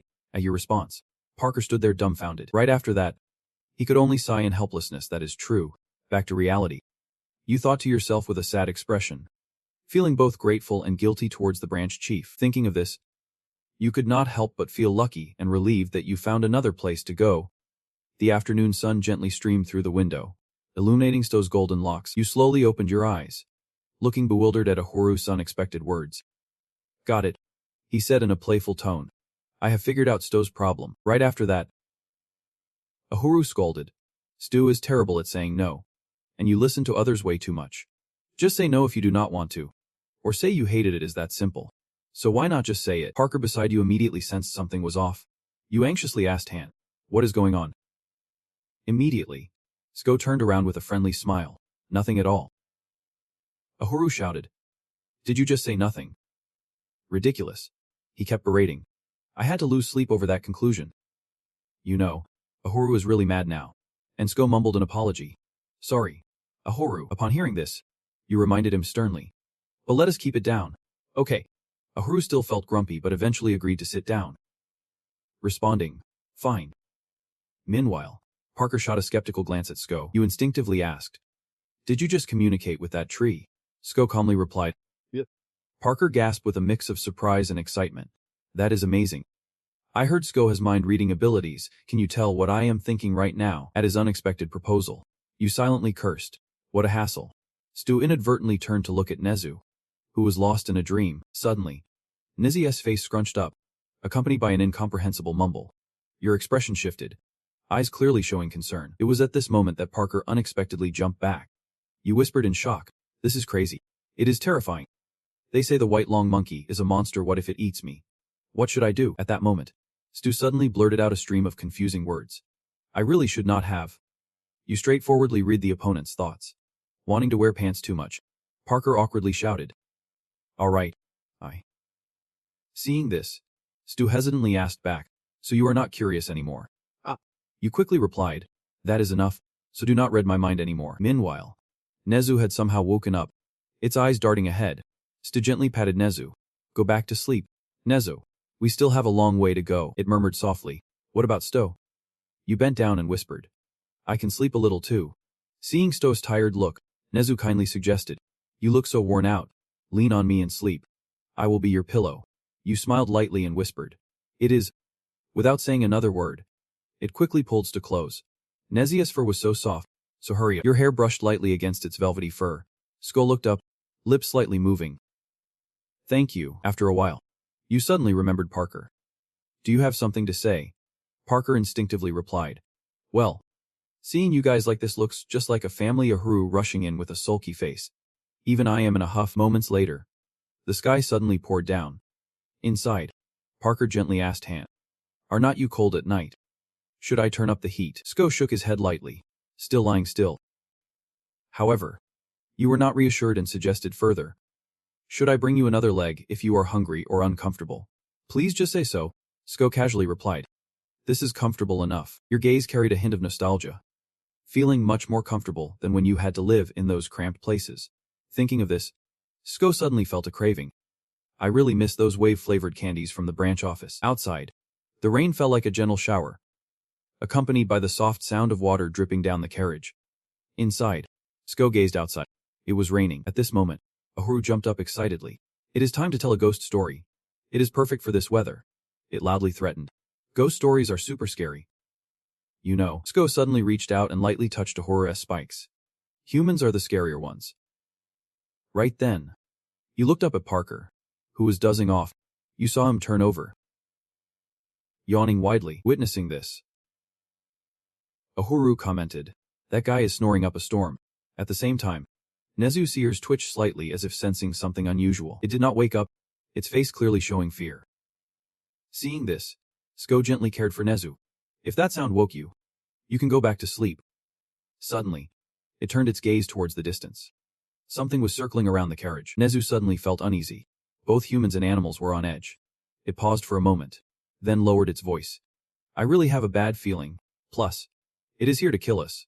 As soon as the words left its mouth, the driver hastily opened the door. We are in trouble. We are completely surrounded by a pack of monsters. The driver slowly sat up. Surrounded. How many enemies are there? Can we escape? He looked a bit flustered. That is. Then the driver loudly announced. They are all happy with combat power. Hearing this, you wore a bewildered expression. Those happy monsters only appear when winter comes. Why is the driver getting more and more anxious? I have no idea. He stammered, his face pale. Even if he managed to escape now, running away would be tough, because they were faster than a horse. At that moment, Niju jumped down. suggesting that it would go check things out. Hearing this, Sko quickly reached out toward it. Before you could stop him, Nezu jumped up. Nezu darted outside, leaving the driver dumbfounded, and shouted loudly, "Stay put." Inside, your arm was still hanging in midair. At this moment, the sky started pouring rain, almost like a bad omen was being signaled. In the dark, silent night, the carriage stopped in the dense woods. The driver looked around, his expression confused. But leaving allies like you to fight the happy horde alone was a bit much. The driver panicked, backing away and shaking his head vigorously. "I am just a delivery guy. I can fight." The suffocating silence was shattered by Sko's voice. "I will go help you," exclaimed anxiously. "But Sko, are not you the type to fight?" Sko turned around, responding in a calm voice like the cold wind rustling through the trees. "I have no intention of fighting them." At this point, Parker instinctively shivered. He froze, his eyes wide as he looked at Sko. His gaze was different now, icy as a winter night. Suddenly, Parker snapped back to reality. If he was not planning to fight, was he really going to use that white monkey as bait for the Harbasaw? In the murky night, the sound of wings flapping echoed. Parker rushed toward you. When he spoke, his voice was somewhat shaky. "Happy are ruthless beasts that move in packs." Parker looked up at Sto. "They are not enemies you can take on alone with your destructive power. They are nothing like the strays I handle." In front of your unwavering demeanor, Parker desperately pleaded, "Please listen to me." He whispered, his voice trembling with fear. "This one tin end well if we just take down a few of them." At that moment, Parker's face reflected panic. "While we have not been slaughtered yet, it is best to just then." A happy suddenly swooped down right above him, seemingly targeting Parker. Faced with the shocking scene, he felt rooted to the spot. Parker's eyes widened as he stared at the happy hunting him down. All he could see was fresh blood splattering onto him. At that moment, he squinted. Glancing outside, right in front of Parker was Sko, who had rushed out to take the hit. Parker screamed in panic. Meanwhile, the happy would not let up, biting fiercely into his shoulder. "Over here." Parker let out a soft groan. "I see the slaughter now." Immediately after, he panicked and cried out, "My shoulder." Its teeth. After a while, the happy finally stopped attacking Sko, but blood continued to flow from his shoulder. Suddenly, it let out a piercing scream. Above, the teammates felt the sound. They all looked down at the scene where Sko and the happy were clashing. At that moment, it suddenly jolted back. Instantly, Neju appeared, grabbing the happy by the neck. It angrily slammed its fist into Happy's face without a hint of mercy. You could see its body sliding across the grass. At that moment, Nezu anxiously turned to Sko. "Are you hurt?" He honestly replied, "Yeah, just a little." His eyes darting quickly. "There is blood?" All that was visible was the dried, dark red stain on Sko's shoulder. He glanced back, thinking, "Compared to my life, it is nothing." Parker wore a confused expression. "Sorry." "Thank you." In an instant, a swarm of happies rushed in like a horde of bees. Seeing this, Parker panicked and shouted, "There is more." The group collectively looked up with wary expressions. Meanwhile, Sko calmly observed them, wondering if he could handle multiple targets at once. Just then, one of them charged straight at him. As Sko's icy gaze swept over the swarm of happies, the air seemed to freeze.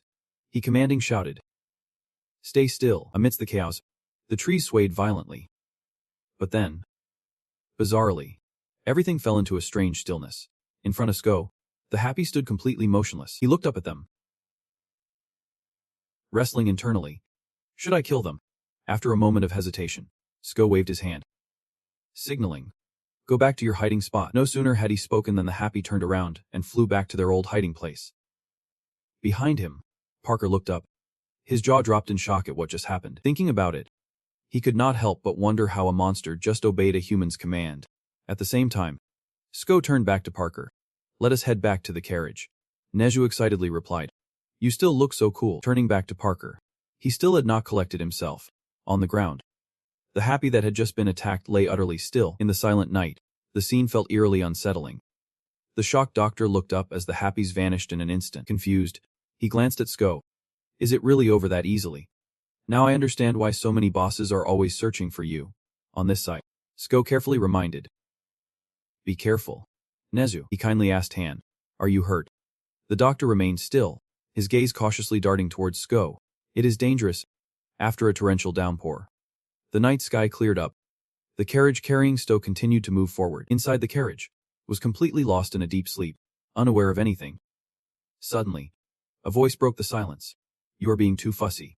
Hearing this strange voice, he slowly began to wake from his short nap. His eyes opened as he tried to figure out who was talking to him. Suki quickly climbed onto him,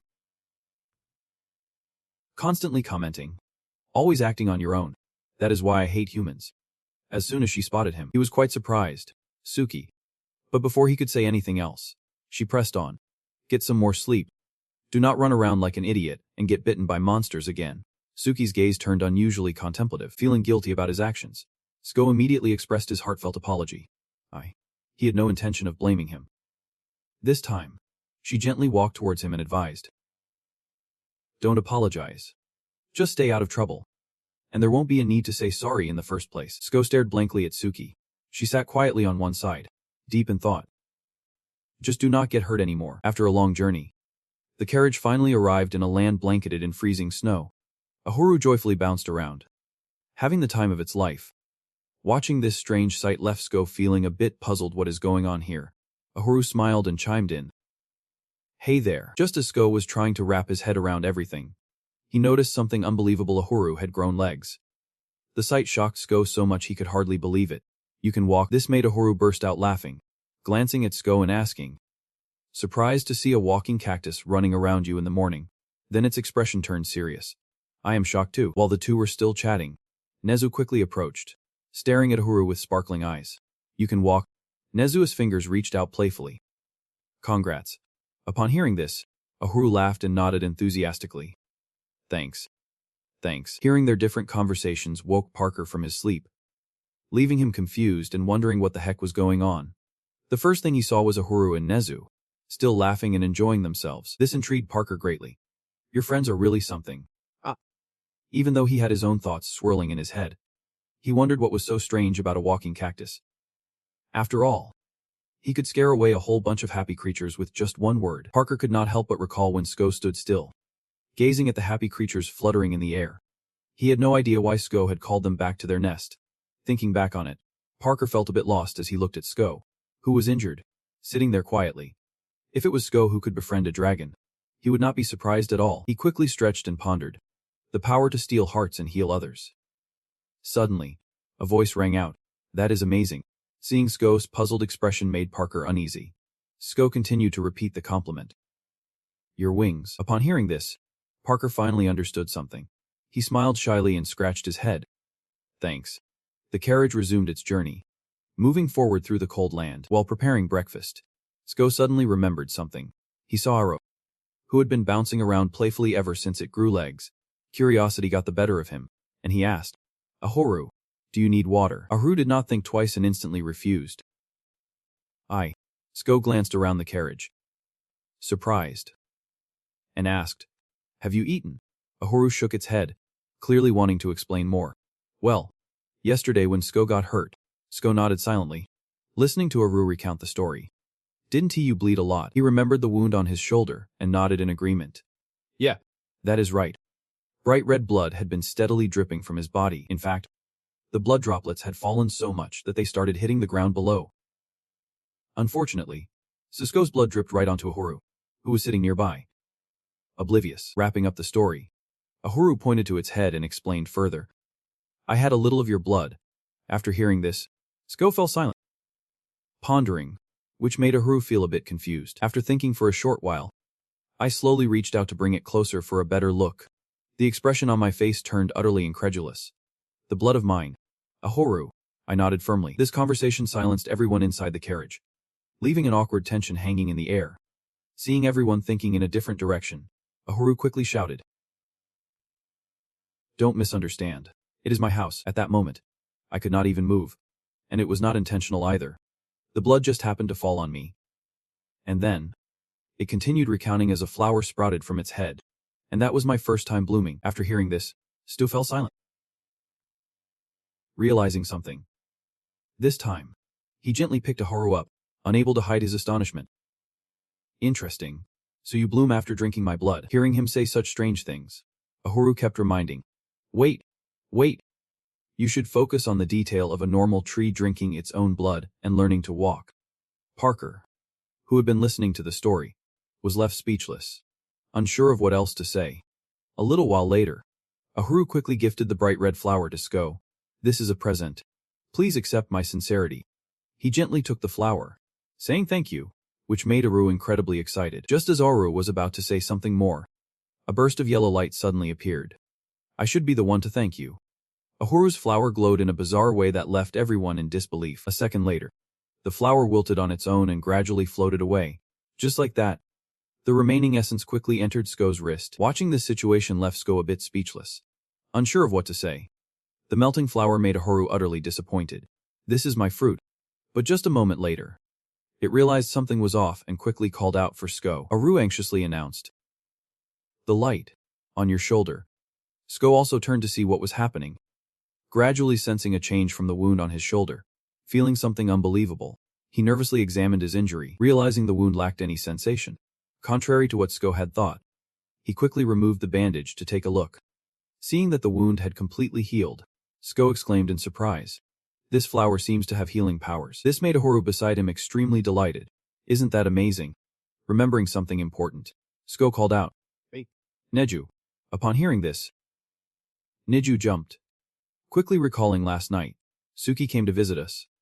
Right. After thinking for a short while, Nezu appeared contemplative and responded, "You are half right and half wrong."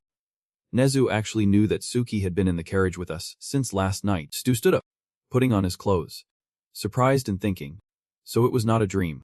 He firmly grasped the carriage door, preparing to rush outside. Seeing him suddenly rush outside to check the situation made everyone in the carriage extremely worried. Parker was so frightened he hurriedly ran after him. Doing that on a moving carriage is really dangerous, but Sto hardly cared about any of that. He quickly glanced up at the carriage on the roof. "Suki. I know who is up there." Sto waited anxiously to see if Suki would appear before him. Just then, lucky for him, Suki appeared right in front of him, quickly letting out a few beeps. Seeing it was safe made him exhale a sigh of relief.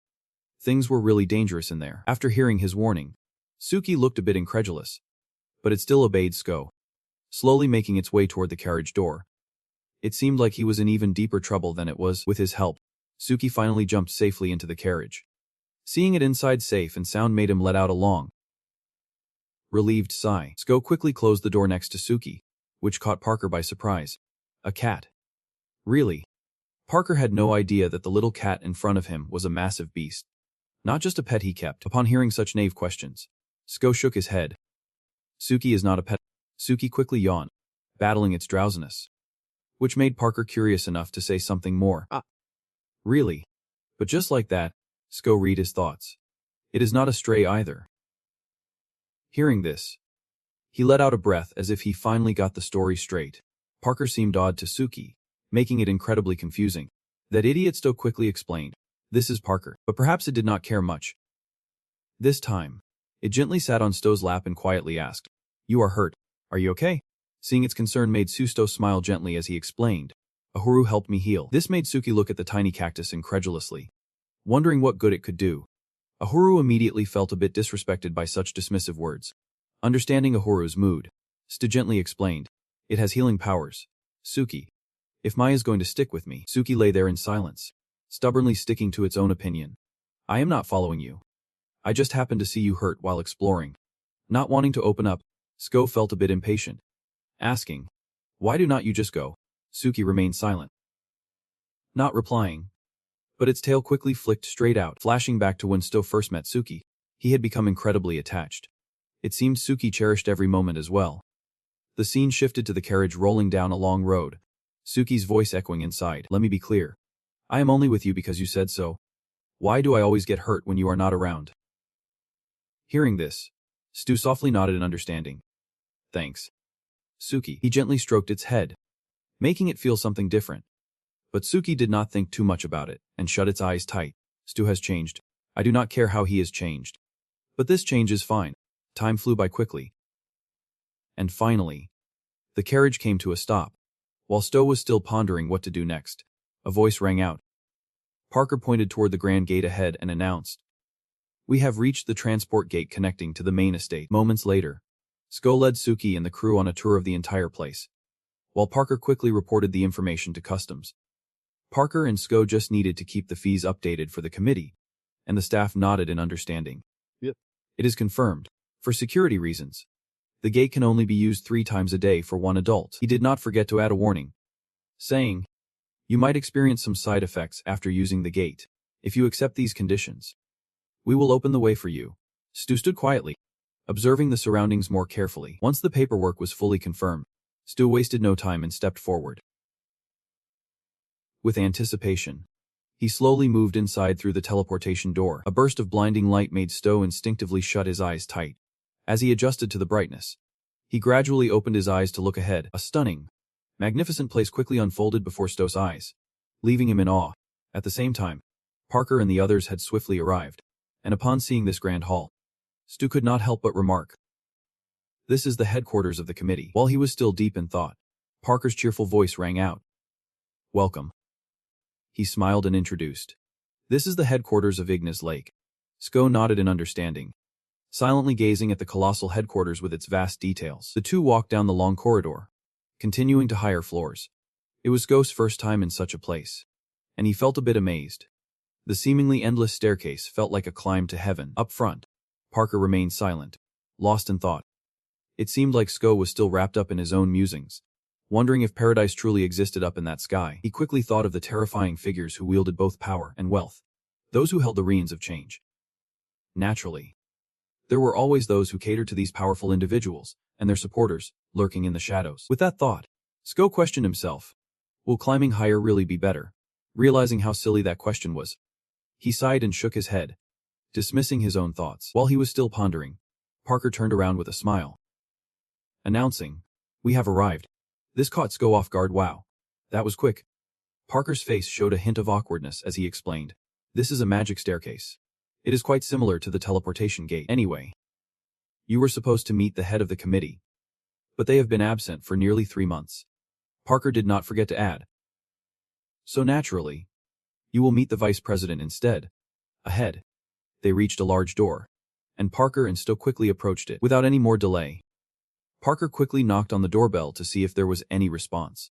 A short time passed, and the two waited, but nothing unusual seemed to happen. Everything around them fell back into silence, making both feel a bit awkward. Parker sighed helplessly, unsure how to explain the situation. "Looks like the vice president might be napping." After hearing those words, immediately froze up, shocked, with no other choice.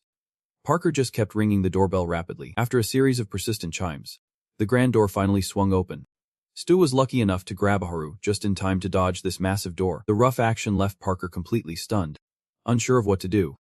Remembering how close he came to losing his life made a haru so furious he was trembling. Just like earlier, he was enraged, continuously shouting and cursing. "My head was about to fly off. How dare you?"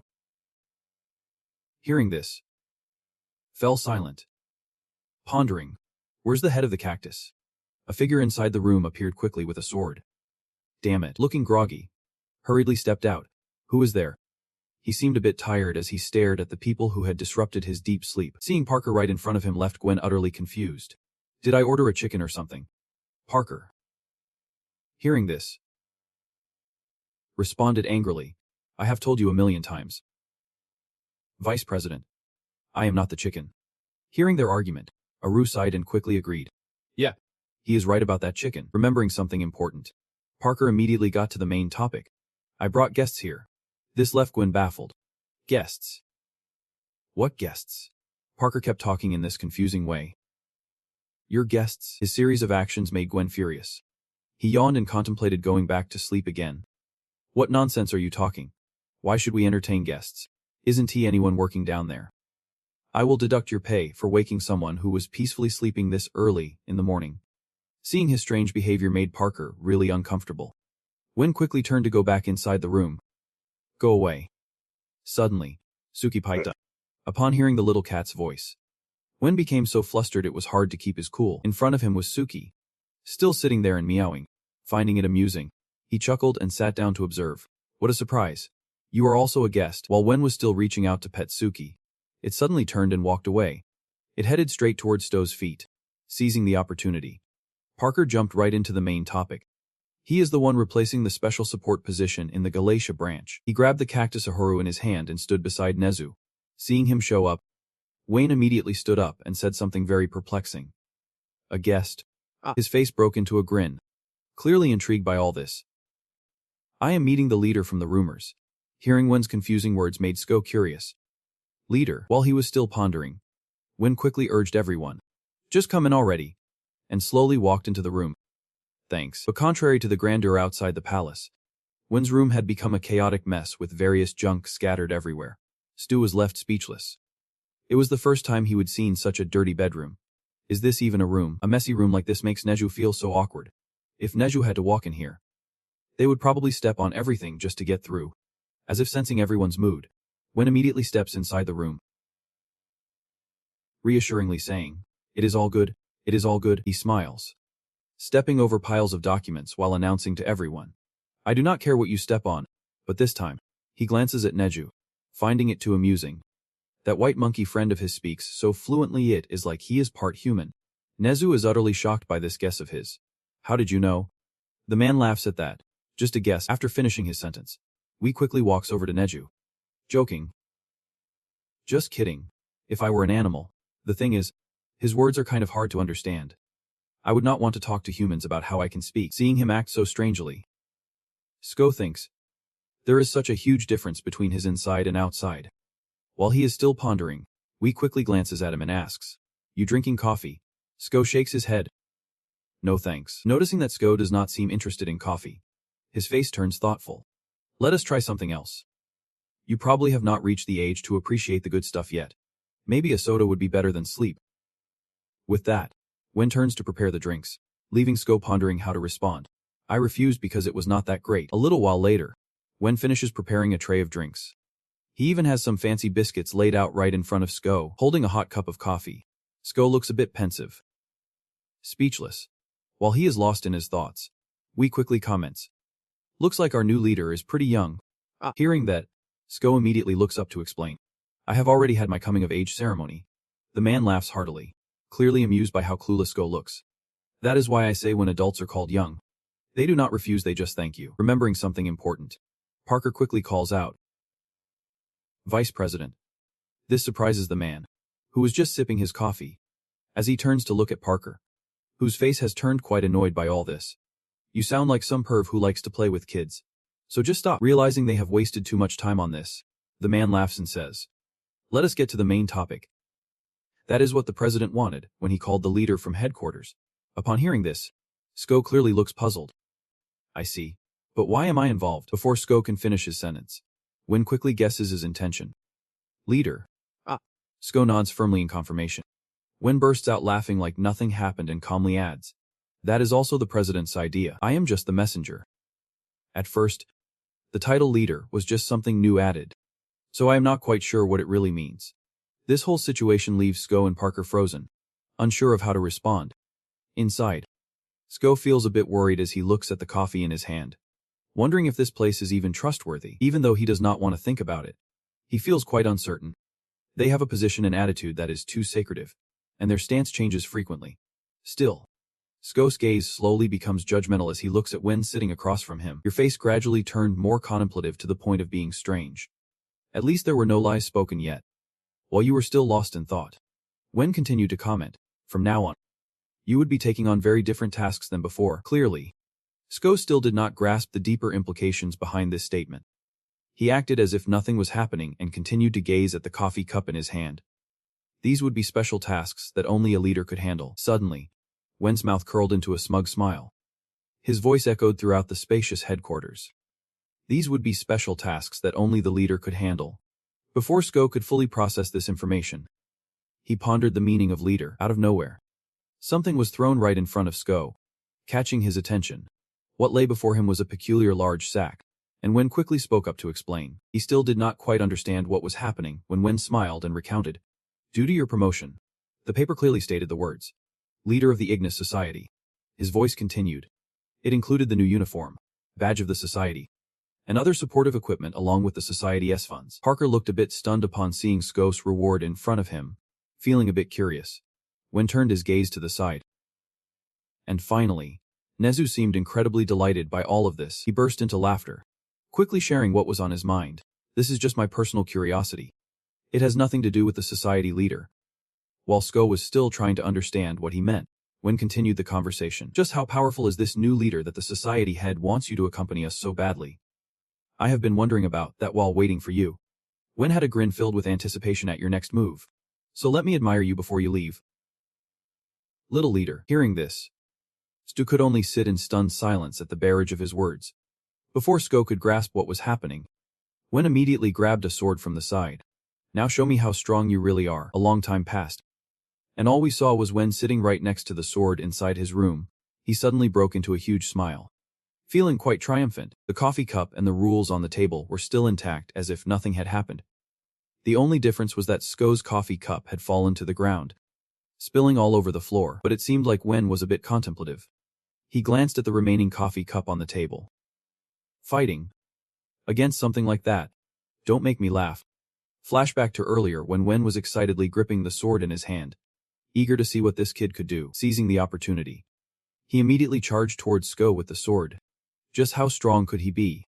You sat there without any reaction to this bizarre action.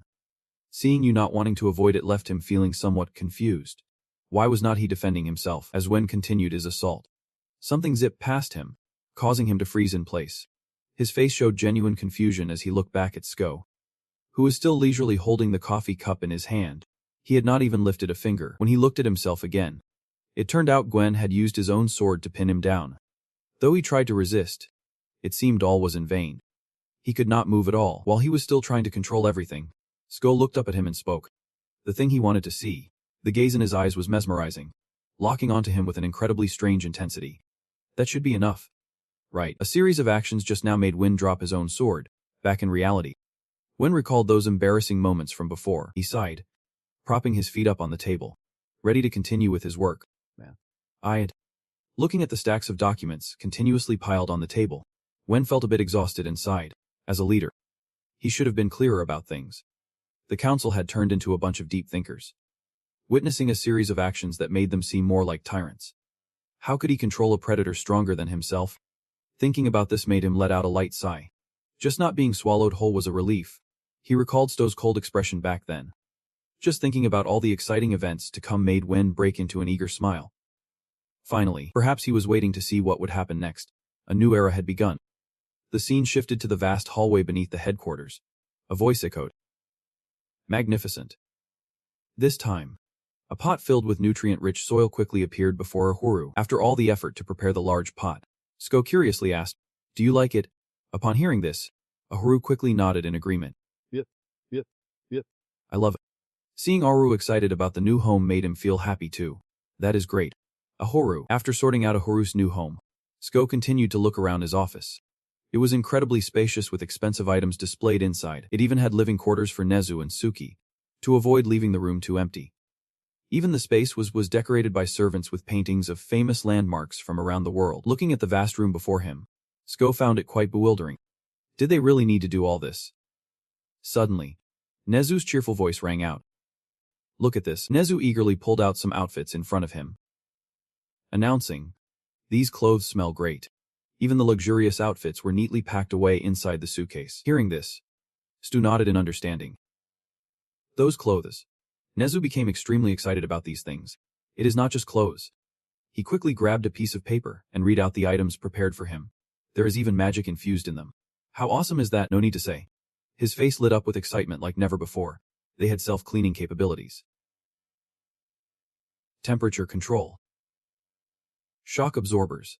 While Nezu was still buzzing about the future, Stu on the side pondered if Nezu wanted to wear these clothes, remembering something important. You suddenly called out to it. Wait, Nezu. Nezu turned around. Confused, Stu quickly approached to share his thoughts. Wondering if he could find clothes that Neju and Suki could wear, this made it very perplexing. Neju does not need clothes. Even Suki immediately stepped up to voice her opinion, saying, I am annoyed and confused too.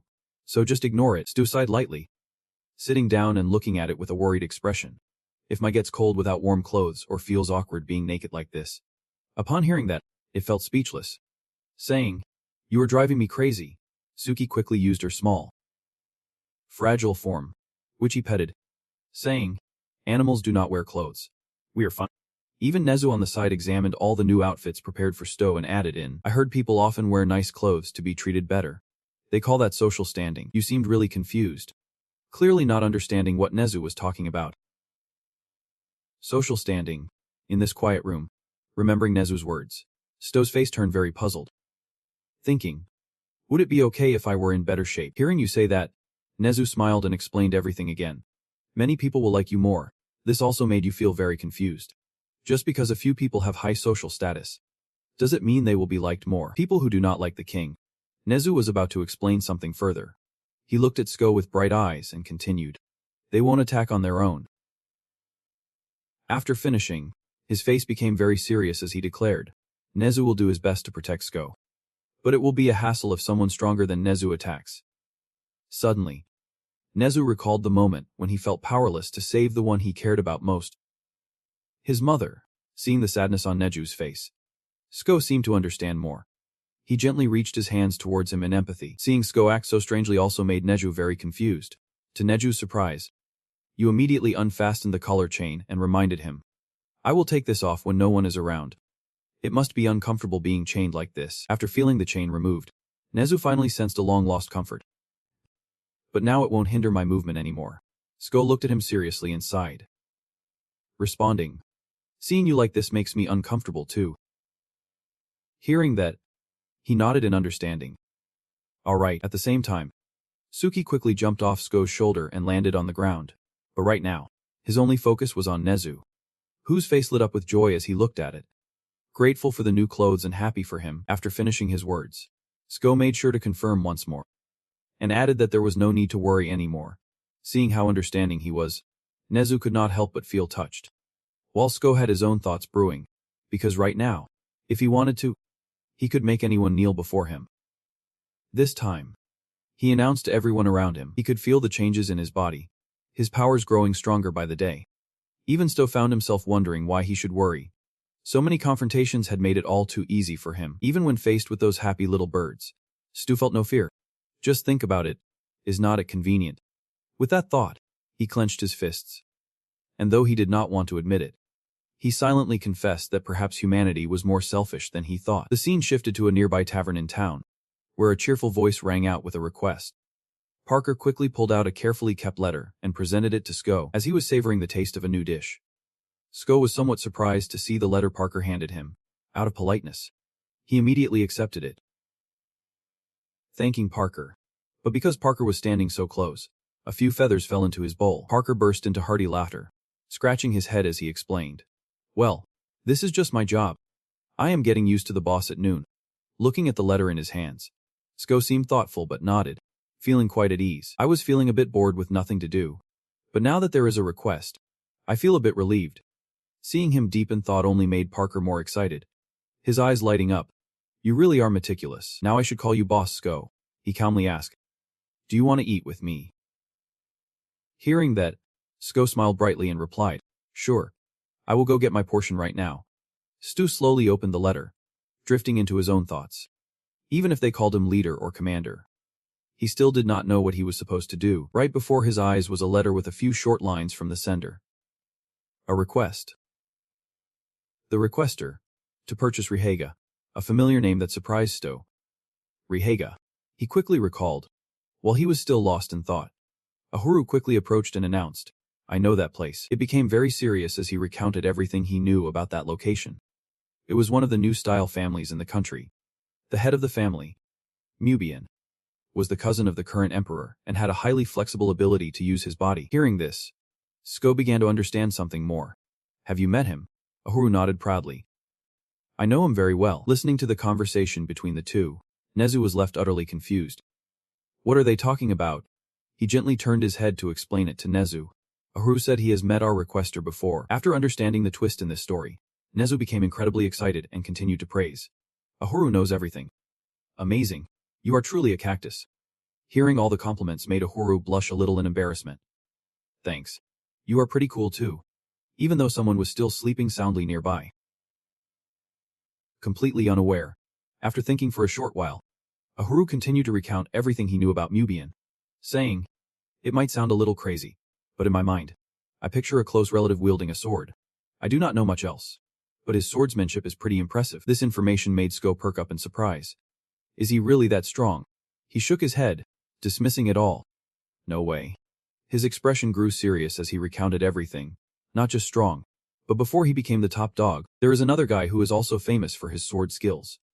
But rumor has it he defeated that guy with just one swing of his sword. This man possesses such overwhelming power that it sends chills down everyone's spine. He even triumphed over monsters, winning every single match. After hearing this latest piece of info, Sko felt utterly confused. So someone that strong is still applying for a request. While he was still pondering, Parker eagerly rushed over with his meal, announcing, "Let us," placing the meal down on the table. Sko's face lit up with excitement, and Sto nodded lightly in agreement. Parker hoped he would enjoy his meal. But when he looked at Sto's bowl, Ahuru felt a wave of confusion wash over him. There is fur in that soup. Just as Ahuru was about to say something else, Sto gently turned around and patted his head. So there they were at the dining table, with Sto seriously reading a letter in his hand. The letter had different sections that caught his attention. Requests. Descriptions. Sko read each letter very carefully, and after grasping the gist, he was surprised to realize something important, just as he thought. There was nothing specific at all. Looking at Parker, who was still focused on eating, he quickly asked, "Are you done eating?" Parker nodded in confirmation. "Yeah." Seizing the opportunity, Sko swiftly picked up his bowl and stood up. "All right." Parker looked a little puzzled by this action. His face wore an odd expression mixed with confusion. Following Sko with his meal in hand, Parker wanted to say something more. "Commander." But Sko glanced back at him, and Parker continued, "I noticed that too. But you are kinda unique." Ah. Sko still did not get what Parker was getting at. "What do you mean?" Upon hearing this, Parker became flustered. "Not like that." Sko stopped, confused by his friend's sudden strange reaction. In Sto's mind, he was recalling a time when he was constantly chased away by people. Damn monsters. Get out of my sight. Just thinking about those terrible past experiences made Sto wary, not wanting to face them. It reminded him it had been a long time since he shared a meal with anyone. Before long, the scene shifted back to the grand hallway at headquarters. Sto's footsteps slowly moved forward, preparing to undertake his current mission. While he was still deep in thought, Parker suddenly rushed to catch up with him. Seeing Parker sprinting towards him left Sto feeling a bit bewildered, causing him to stop. This time, you turned around and looked back, both of you frozen in shock, staring at each other. It seemed like Parker guessed that Stu would follow him, which caught him off guard as he interrupted to ask, "Are you still busy at headquarters?" Upon hearing this, Parker got super serious and explained, "Honestly, I have not had any work in a while. That request form I handed you was the last one." This made Sto almost want to congratulate him. "You are taking a break. Congrats." But Parker's response was pretty confusing. "I am still working." Both of them kept standing there, staring at each other. What is going on? Noticing that Sto was still puzzled, Parker became even more cryptic. Of course, Stu did not care about what was happening. He was just clueless. Parker quickly placed a hand on his chest, smiling as he introduced himself. "I am Bernie Parker, and I have been transferred to the command team." Sto froze in place, still not understanding what was going on. The team. In stark contrast to Sto's demeanor, Parker was now incredibly cheerful, nodding to confirm. "Yep. Starting today, I have been assigned to support the commander." He even extended his hand towards Sto. "You can think of me as your direct soldier now. Let us make this easier." "Commander." After processing all this info, Stu was left speechless, unsure of what to say. "Me too." But out of basic politeness, he quickly shook Parker's hand. Suddenly realizing he had a teammate and a subordinate, Stu drifted into thought as he noticed the badge pinned to his chest. "Commander." Seeing him look so dazed made Parker a bit uneasy. "Commander, are you alright? You seem a little too shocked." Remembering that time was short, Stu announced. First things first, he turned to head toward his room, instructing, "Let us pack our bags." This left Parker utterly confused. Where are we going?" With that, Stu quickly walked off, not forgetting to announce their upcoming mission. "I am heading out to meet our client, Mubian Vega." Before long, Stu and his teammates reached the spatial teleportation gate. While they were all still waiting, Parker quickly approached and said, "Right. I think." He had a bunch of different items strapped to his back, and did not forget to chat. "Aren't we going to need some snacks?" Parker's actions left Sto speechless, unable to respond. He looked at Parker, bewildered. "Parker, we are not going to need snacks." But it seemed Parker was pretty unfazed by this. "I have brought some snacks with me." To Sto's and the other teammates' surprise, Parker quickly pulled out some bizarre-looking snacks, like crab chips and octopus cookies. The smell made Sto hesitant to try them. But Parker was all excited. "This is my special stash, and I use my entire allowance to buy these. Since you are the commander, I will make sure to share some with you." Just seeing these terrifying snacks made Sto immediately decline. Sto's reaction made Parker feel really down. While everyone was still chatting, an employee suddenly pointed to the teleportation gate behind them and announced, "Excuse me. The territories of those 2 chickens are outside our departure route. Instead, we will be taking you to the Reynolds underground cave, which will cut our time in half." This left Parker so stunned. The underground staff completely ignored him as he quickly took control of the transmission, saying, "I will activate the portal. Safe travels." Sko and his teammates slowly walked through the space gate. Each step he took was incredibly steady as he moved toward his destination. But Parker was filled with doubt, unsure if he should follow. Realizing everyone had already crossed over, he had no choice but to run after them, calling out, "Please wait for me." As he stepped into this new world, everything was engulfed in darkness, and Parker cautiously moved forward, together with Sko. He gazed into the vast cavern that surrounded them. Just seeing this dark space made Parker so terrified he could barely speak. He trembled all over, clearly not wanting to face this mission. While Parker was still gripped by fear, a man suddenly appeared behind him and shouted, "Surprise!"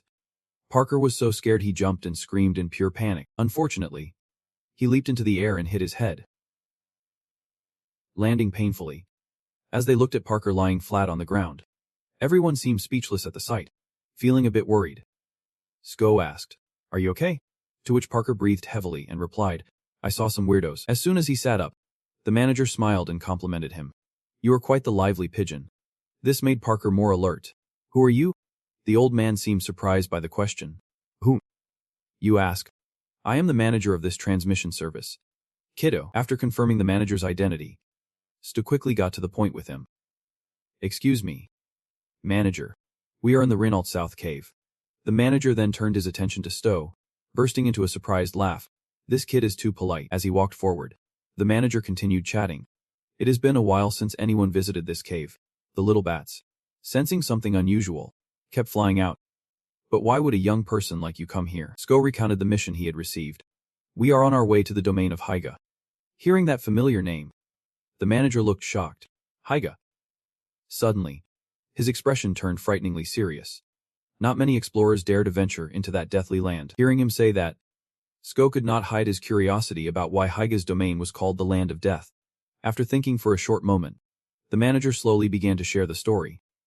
"What is the deal? The Emperor does not dare keep multi-talented relatives close because they are skilled, young, strong, and good-looking." Saying this, he burst into laughter, clearly amused. Just that alone shows how much the Emperor has to fear. After sharing a few old tales, the manager pointed ahead. "Do you see the path in that dark cave?" He recounted very seriously. "It is the only entrance to the domain of no one knows what is inside." Parker flinched, looking a bit worried. "No one knows. What does that mean?" The manager laughed heartily, clearly delighted. "I mean, I can let you go, but I can guarantee your lives will be safe. Even if you get torn to pieces, no one would know." This made Parker beside him feel terrified. "Are there monsters in there?" But your attitude just makes the manager even more excited. "You are stating the obvious, are not you?" At the same time, the image of eyes lurking in the darkness quickly emerged through the manager's storytelling. The domain that the Duke rules is filled with deadly fang monsters. He was incredibly enthusiastic, his words carrying a hint of a threat, meaning that the coward was afraid of his relatives. After finishing, the manager burst out laughing again, while Parker nervously swallowed hard. But clearly, Sko did not have time to dwell on such things. He quickly looked around the space here, feeling a bit confused. He continued to stare at the manager right in front of him. Seeing Sko's attitude, the manager felt a sense of respect. "Look at this kid. He is not afraid or distracted at all." Sko's eyes widened as if judging whether this manager had any depth. After a brief moment of observation, he slowly stepped right in front of Sko. This time, the manager pointed directly at Sko and delivered his warning, "It is better to be cautious." While his words were somewhat confusing, he patiently continued, advising Sko to avoid drawing the attention of that cowardly king. Just the intensity in the manager's gaze sent shivers down Parker's spine, making him dread being swallowed whole before he even broke free from his shell. Once Sko heard the necessary advice, he proposed, "Please send this message to His Grace the Duke for me." He turned to head towards the pitch-black tunnel right in front of him, eager to accept the Duke's invitation. This time, Sko moved forward, his words echoing the same air of mystery as the manager's. When that moment arrives, the Duke can speak to me freely without needing to hide like this. And just like that, he walked away under the watchful gaze of the manager. Inside the dark tunnel, the manager stood there lost in thought. Remembering all the words Sko just said made the manager feel surprisingly refreshed. He slowly lifted his hand to peel back the skin of his face, casually saying, "No need to hide anymore." With that, the manager's disguise vanished, revealing a youthful face. He smiled brightly. It was indeed Chapter 36. In the pitch-black tunnel. Thankfully, there were some flickering lights. Sko and his teammates stepped in one by one. Parker kept glancing from side to side, his body trembling slightly, feeling something was off. He suddenly turned around and saw Sko and his team staring directly at him. Understanding Sto's mood, he sighed and said, "I did not know you were scared underground. My bad." This left Parker feeling bewildered, unsure of what to do next. Realizing something was off, his face showed surprise. "Did you just read my thoughts?" Stu continued, "I apologize if I was rude." A few simple exchanges had Parker feeling surprisingly uplifted. "No worries. You can read as much as you want. After all, you are the commander." He smiled sheepishly, scratching his head as he explained. "Instead of saying I am scared, it is more accurate to say this is a trait of my race." Stu perked up with curiosity. "A trait of your race?" Parker elaborated. "Since avians usually live in high mountains and hills, we feel uncomfortable in enclosed spaces like this." After finishing his explanation, he scratched his head a bit awkwardly. "It is also hard to fly in here because it is so cramped." Stu was surprised. "Really?" After closely inspecting the space, Sko quickly turned back to inform Parker. "This cave leads directly to Haga territory. We will get there in half a day if we keep moving." He did not forget to share his thoughts with everyone. "Considering the limited use of the teleportation gate, we will have to wait a day again. So I thought going through the cave would be quicker." This idea made Parker admire Sko for being so clever. This really was a more effective way to go. Sko takes all the blame on himself. "It is my fault for teleporting without thinking about the team." You hurriedly shake your head in denial. Parker's expression is somewhat complicated. He quickly waves his hands to explain. "Do not be like that. Do not worry about making mistakes or anything. You just need to give the order." Hearing this, Sko suddenly repeats two words. "Give the order." You quickly voice your thoughts, saying that means you are accepting to follow all my orders, without caring about your own desires. This makes Parker feel a bit confused. But in reality, Sko has his own thoughts brewing. In the end, is not it just like dominating minds and controlling them? While he is still lost in his own thoughts, Parker continues the conversation, saying, "It is not that I do not think about my own desires. I am here because I want to follow you." Hearing this makes Sko somewhat puzzled. "You want to follow me?" Unconsciously, Parker recalls how Sko had rushed to save him in danger. "You are my superior but also the one who saved my life." Hearing you say that, Sko does not dwell on it much and turns to leave. "It was just that I also met someone back then, whether it was by chance or design." It seems that Parker really appreciates those moments. "Even so, without you, I would have been dead. I am truly grateful for that." You even add a few more words. "And I have a feeling that I should follow." Suddenly Neju senses something off ahead, leaving everyone stunned. Seeing Nezu looking strange to the point of being scary makes Parker panic as well. "Why is it like that?" Stu gently calls out. "Nezu." In the dark cave ahead, strange noises quickly echo. This makes Stu heighten his alertness. "Is it a monster?" Nezu silently nods in confirmation. "There are many of them." Seeing the two looking so serious makes Parker anxious on the side. "How many?" Nezu continues to voice his feelings. "Very many. They are all so fast." Just thinking about this drives him to despair. "How close are they now?" His voice rings out, right below us, as soon as Neju finishes speaking. Strange water stains quickly appear on the ground below. It seems like there are beings emerging from beneath the ground here. Shiny golden figures swiftly rise to the surface. At this point, Parker is so terrified he can even cry out. A swarm of black-headed golden Zun quickly appears here, making him even more desperate. San Zun. Looking at the suddenly appearing Zun in front of him leaves, Sko somewhat baffled. Giant Zun. Ahuru nearby is surprised. San Zun. This is the first time I have seen them. Nezu is still growling, staying alert. Thankfully Ahuru is right beside, quickly reassuring everyone. They are not aggressive. Their temperament is very gentle. So as long as you do not provoke them, they want to get mad. After saying that, He does not forget to point at the Zulcat and announce, "Look, they are just observing us." It seems to be just as he said. The Zulcat are still standing there, probing the situation in front of them. Ahuru confidently declares that, above all, there is no reason for them to attack us. They do not eat humans or animals. This piques Sko's curiosity. So what do they eat? Ahuru chuckles, explaining it like it is obvious. They eat dirt, just as Ahuru said. These sandworms are busy munching on clumps of dirt. As the giant sandworms take their first bites, Ed finds them surprisingly adorable. Sko and the team let their guard down around these cute creatures.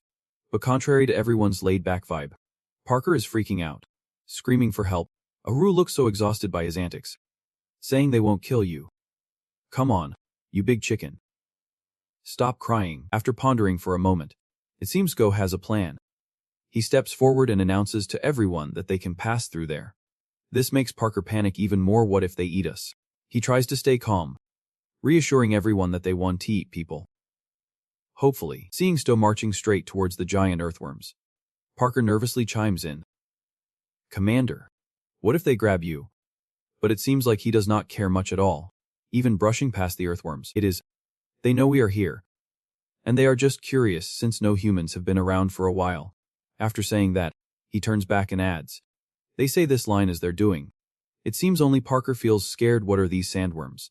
Oh my. After observing the giant earthworms closely, Sto keeps urging everyone forward. Their emotions are quite similar to human curiosity, so just go on through. This seems to be a tough challenge for Parker. His whole body shakes, not daring to face such a terrifying creature. Oh. The earthworms are still squirming all over the ground. Just seeing them or getting close makes Parker scream and hold his head. Sto tries to say something else. But Parker, if it is too hard, seemingly understanding Parker's intentions, he immediately refuses the request. I can do it. With that, Parker, trembling, slowly moves forward. Witnessing this, is left speechless, thinking, I just wanted the sandworms to move a bit. After what feels like ages, Parker finally makes it here.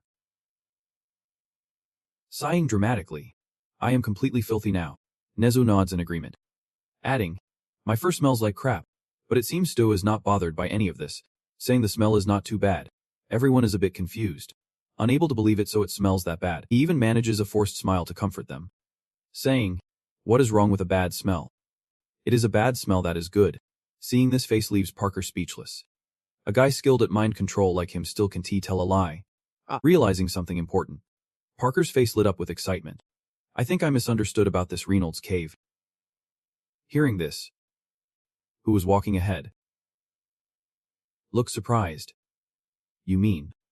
Parker continued to recall the image of eyes watching everyone intently from the darkness. There is a story that says many monsters down here attack people, which is why not many visitors come. Then he remembered Uncle Zuncat, whom he met earlier. Even though they looked ugly and rotten, those Zuncats were quite nice. This made Sto listen curiously. He was still scared, even though he knew they would not attack them. As he walked, he shared his thoughts. They look so slummy. I thought I was about to be eaten. Stu had a completely different view. Really? I think they are cute. This left Parker at a loss for words. Cute. Those slummy things.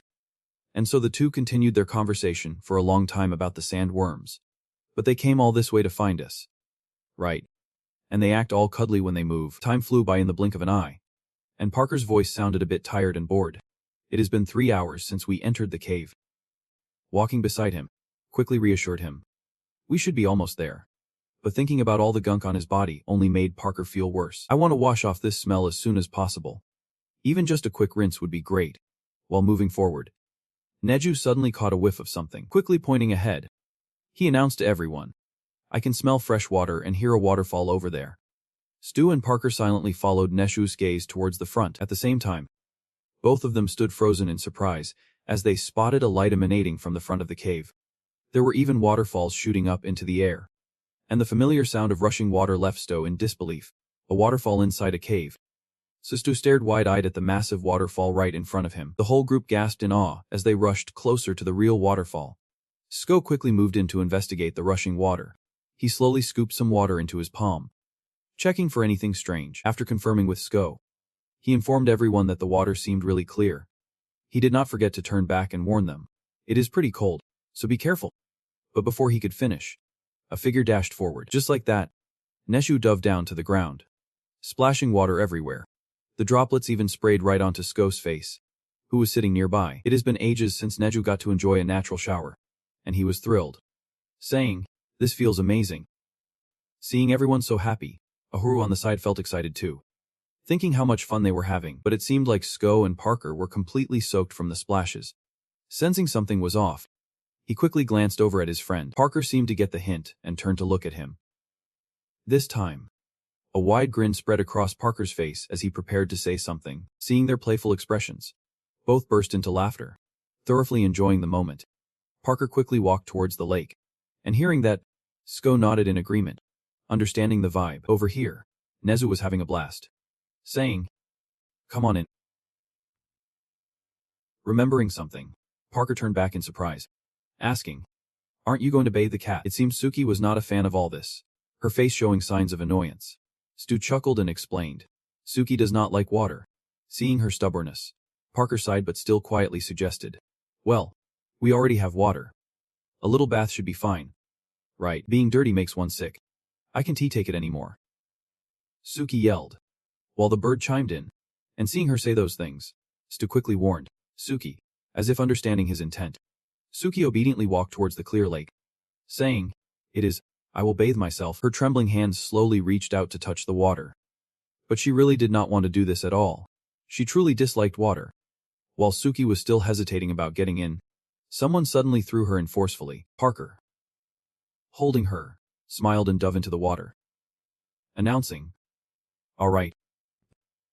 This time, Suki was startled, realizing she was in danger. Parker did not pay any mind, jumping high into the air, soaring. Moments later, he plunged straight into the cool water. Diving, seeing Nechu still not moving made Sko anxious, and he called out, "Nezu."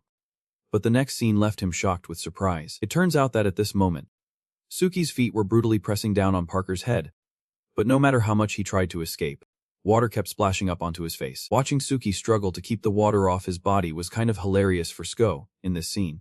Just like that, in the blink of an eye, he quickly climbed up onto the shore. Once safely on the shore, Suki shot a cold glare inside. No need to say, he was furious about what just happened. "I won't let him get away. Where's that bird brain?" Seeing him fuming like that, Stu gently reassured, "Stay calm, Suki." He smiled and turned to him, reminding him, "Now your lashes are clean too." Worried he might catch a cold, he did not forget to carefully wipe Suki's body with a towel, helping him sit up a bit for a thorough drying. Backer finally resurfaced, smiling warmly and asking, "How's it going, kitty?" Just seeing him made Suki wish he could tear him into 1,000 pieces. "I will kill him," Suki thought as Stu gently hugged him and called out, "Parker." Parker seemed to eagerly await what Stu was going to say next.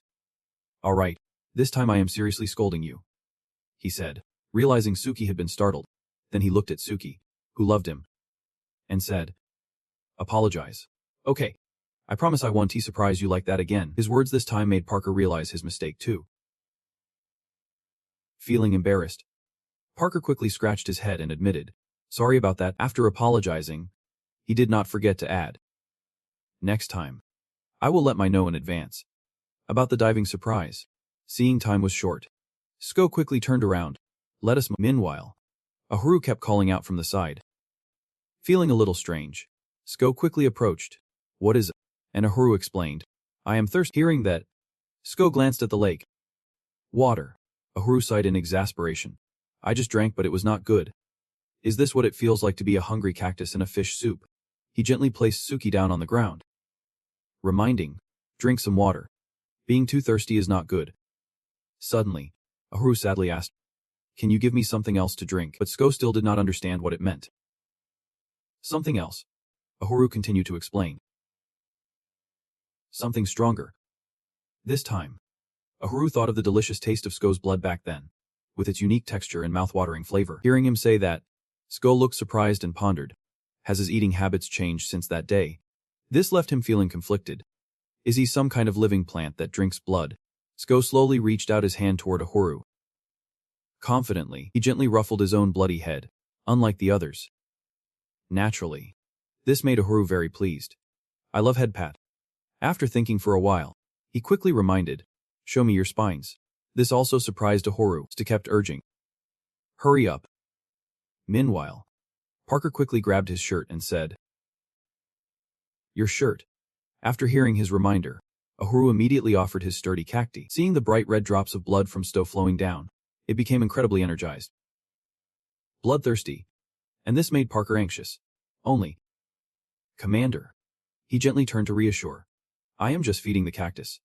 So there is no need to panic."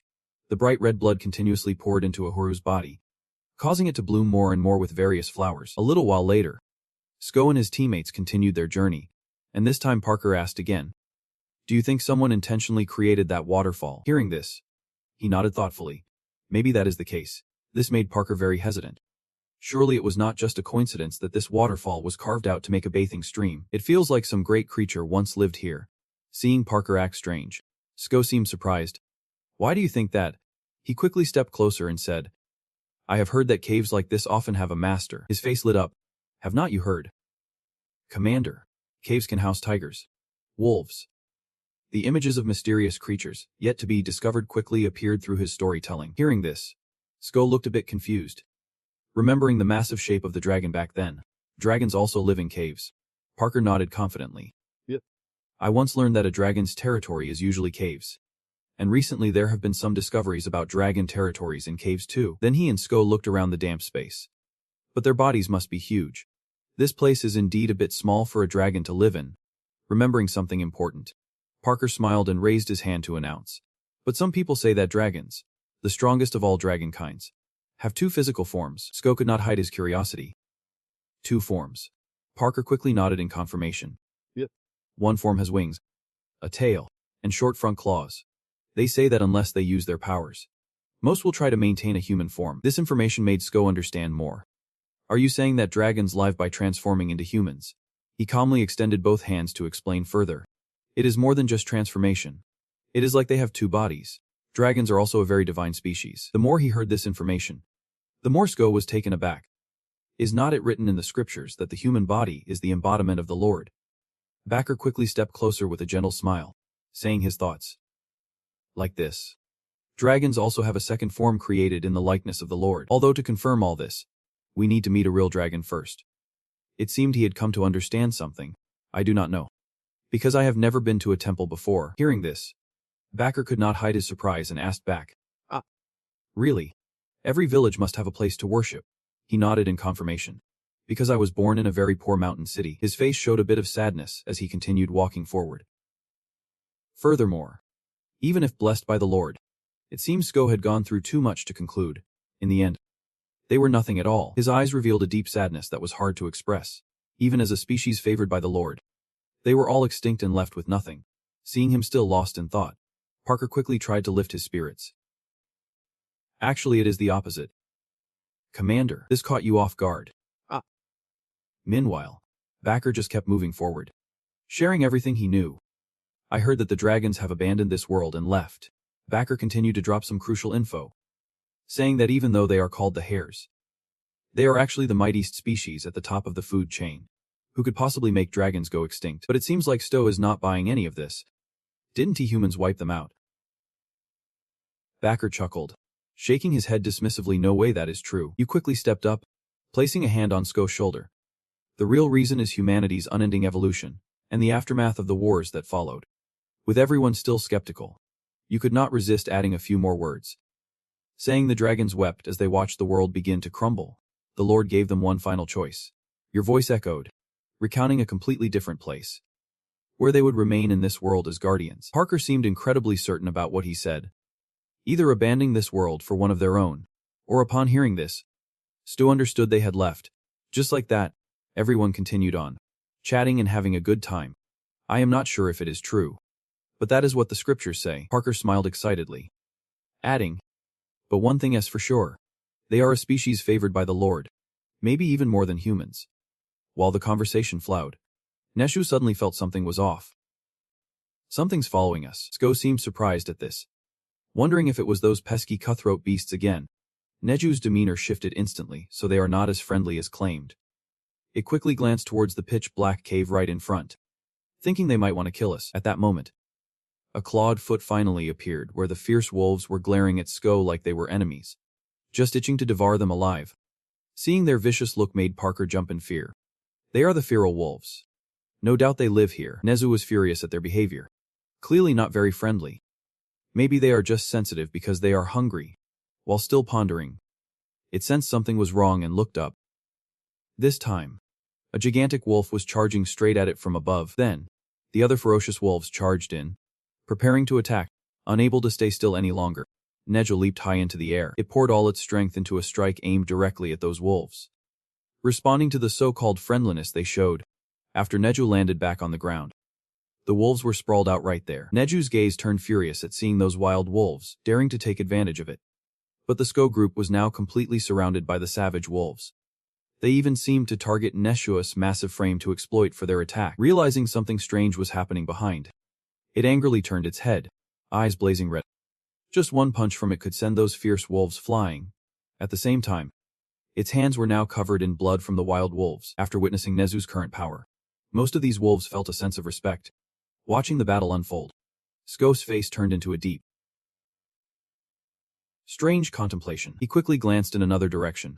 After pondering for a brief moment, his hands slowly moved forward. Sko's face began to calm down. He was waiting to see what would happen next if he took action. Just as he suspected, all the fierce wolves sat quietly before him, like obedient little pups. Nezu immediately realized that Sto was using his power. It sat there, looking at Sto with sparkling, curious eyes. Stu hesitated for a moment. He did not want to kill them, but wolves live in packs. He gently closed his eyes again, thinking, if that is the case. As he opened his eyes once more, his voice resonated slowly. From now on, I am your master. The fierce wolves, upon hearing Sko's words, seemed hypnotized and obediently understood. They all stared up into the sky, howling continuously. Inside the vast cave, the growls of these wild, fierce wolves echoed relentlessly. At the same time, the leader among them slowly changed its stance. All the wolves cleared a path for Sko to walk forward. Noticing that things were becoming easier, he turned back to signal to his companions. Just like that, Sko and all his teammates walked past the fierce wolves as if nothing had happened. While following him, Parker turned to chat with Nezu. Dude, I just gave that white-furred monkey a bath, and now it is all dirty again. He looked surprised at the white fur now covered in mud. Nezu flashed a friendly smile and announced, I will bathe again later. Seeing Parker being a bit friendly, he quickly introduced himself. And my name is Nezu. Calling me something white sounds weird, so just call me Nezuti. Upon hearing that, Parker nodded in agreement. Got it. Just as the two were chatting, he suddenly sensed something was off. Looking ahead, his voice became filled with excitement. There is the exit. Just like that, Stu and his teammates finally emerged from the dark tunnel. Gazing at the beautiful scenery before them, Parker's eyes instantly lit up. He stared at the grand palace right in front of him, exclaiming, Look at that. Everything here is built solidly with stunning architecture. Even on the city walls, soldiers stood guard, vigilant and ready, just in case. They had also prepared some heavy artillery. Backer was still eagerly moving forward, while Sto silently observed his surroundings. Realizing, his face showed a hint of surprise as he took in everything around him. The territory of Haiju. Suddenly, everyone jolted. Parker was so bewildered he did not know what to say. What the heck? Is that an earthquake? Nezu shook his head next to him, denying, it is not an earthquake. Realizing something was amiss, he glanced in another direction. Look over there. In front of Sko, a group of soldiers on horseback was approaching. This time, everyone focused on the flag being carried by the soldiers. The cavalry slowly marched forward on their large horses. Seeing a troop of soldiers approaching left Parker in awe. Right after spotting the Stu group, the representative quickly asked, Are you the commander of the Ignis Guild? Stu stepped forward, nodding in confirmation. Yep. Upon hearing this confirmation, the representative quickly bowed and reported, The Lord is waiting for you. Time swiftly shifted to a sprawling town nearby. As soon as the townspeople saw Stu appear, they instantly turned into nobles in their eyes. Even those working had to stop and buzz with excitement. No way. Just look at that guy's outfit, he is a member of Ignis. It seemed that Sko and Parker were the hot topic of discussion among them. One of them chimed in. Look at that crew. They seem strong. Are they new mercenaries? Are they gearing up for battle? After hearing this, another person immediately suggested, Then we should fight. The others nodded in agreement. Yeah. Let us do it. The enthusiasm among the townsfolk surged as they rallied together. This time, all the townspeople gathered and loudly declared, Sir. If you need our help, we are always ready to assist. Let us protect this city.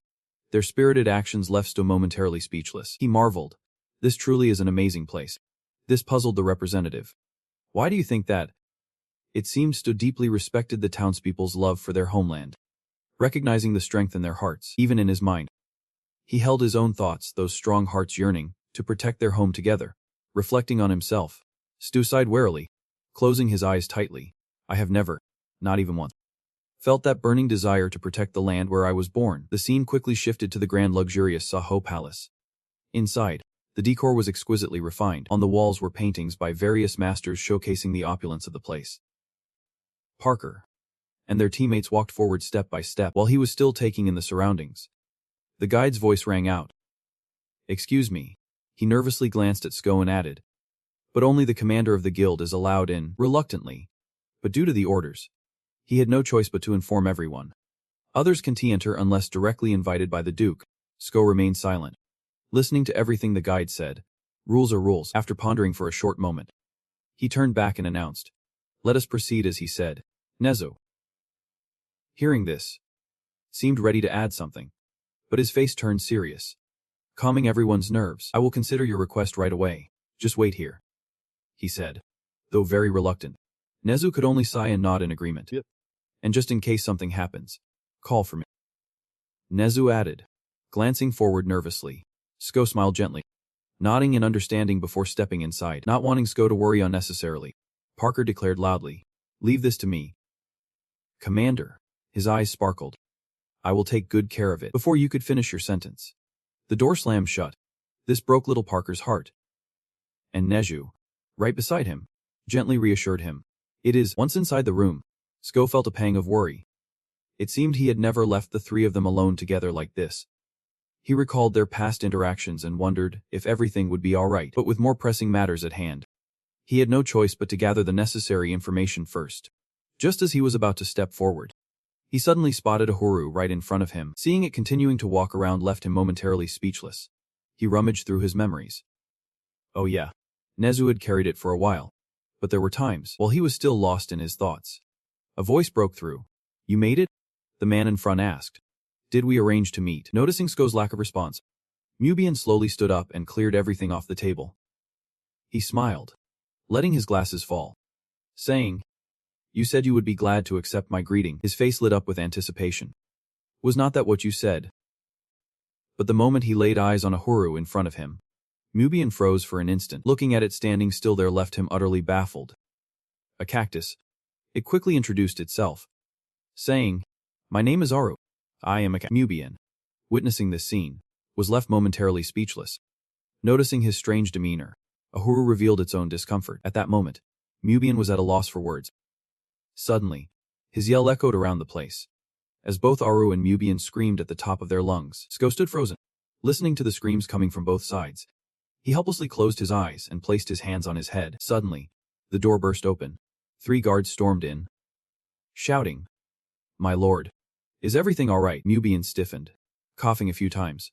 He quickly glanced to the side. Ahuru remained silent, not making a sound. Mubian crossed his arms, forcing a smile as he ordered, it is nothing. You can return to your posts. The guards exchanged confused looks.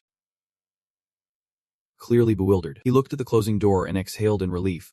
Mubian raised a hand to cover a forced smile, saying, I heard the commander was quite different, but I did not expect it to be a cactus. Ahuru still sat motionless on the ground. He squatted down in front of it, wondering, I heard the commander was a regular human. You really can walk and talk like one. Ahuru quickly shot back. What? A fruit? Mubian chimed in with interest. Your spikes are pretty tough. I like that. Ahuru grumbled. No matter how I look, this blockhead can be the lord. Sko quickly clarified the misunderstanding. I am the commander of the guild. He looked down in confusion. Didn't you say we have met before? Mubian looked up at Sko. He then chuckled. Just being cautious. Mubian faced Sko with a questioning look. I do not know if you have a thing for dressing up as a cactus. He immediately replied. I do not have such a preference. Mubian continued. But you could definitely pull it off. Right. The ability to manipulate minds. Sko furrowed his brow slightly. Mubian clapped his hands excitedly. So I was right. I just guessed. After all, someone with the ability to control others must have that power too. You hesitated to ask. How much do you know? Mubian put his finger to his lips, keeping his smile. I am just guessing. Do not take it too seriously, buddy. He assessed carefully. There was really no doubt about it. The pressure he brought was palpable. Sko stared intently at Mubian. He extended his hand politely. Let me reintroduce myself. I am Mubian Vega, the one who sent your guild the request. It is a pleasure to meet you. Sko silently followed his hand with his eyes. After a moment, you shook hands with Mubian. I am Sko from the Ignis Guild. Sko got straight to the point. So what is the request? He interrupted. First, there is something I am a bit curious about. Mubian glanced at Ahuru beside him with suspicion. If you are not controlling this thing, then what is this talking cactus? What the heck? It roared angrily. Who are you calling a monster? It seemed to realize something. But seriously, can you call me a monster like that? Ahuru jumped up, shouting. I am not holding back. Mubian turned pale, his skin crawling.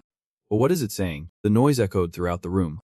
Stu helplessly watched him sit at the table, dodging Ahuru's pursuit. You crouched down and called. Ahuru. Come here. It stopped nagging Mubian. Then Ahuru dashed back to Stu. You lifted it up with your hand. Curious. Duke. Did you hear what Ahuru said? Mubian awkwardly held his sword at his hip. Well, that... He closed his eyes and answered nonchalantly. So that is what the cactus was saying. Ah. I heard everything. Mubian's hands were trembling. But he felt scared.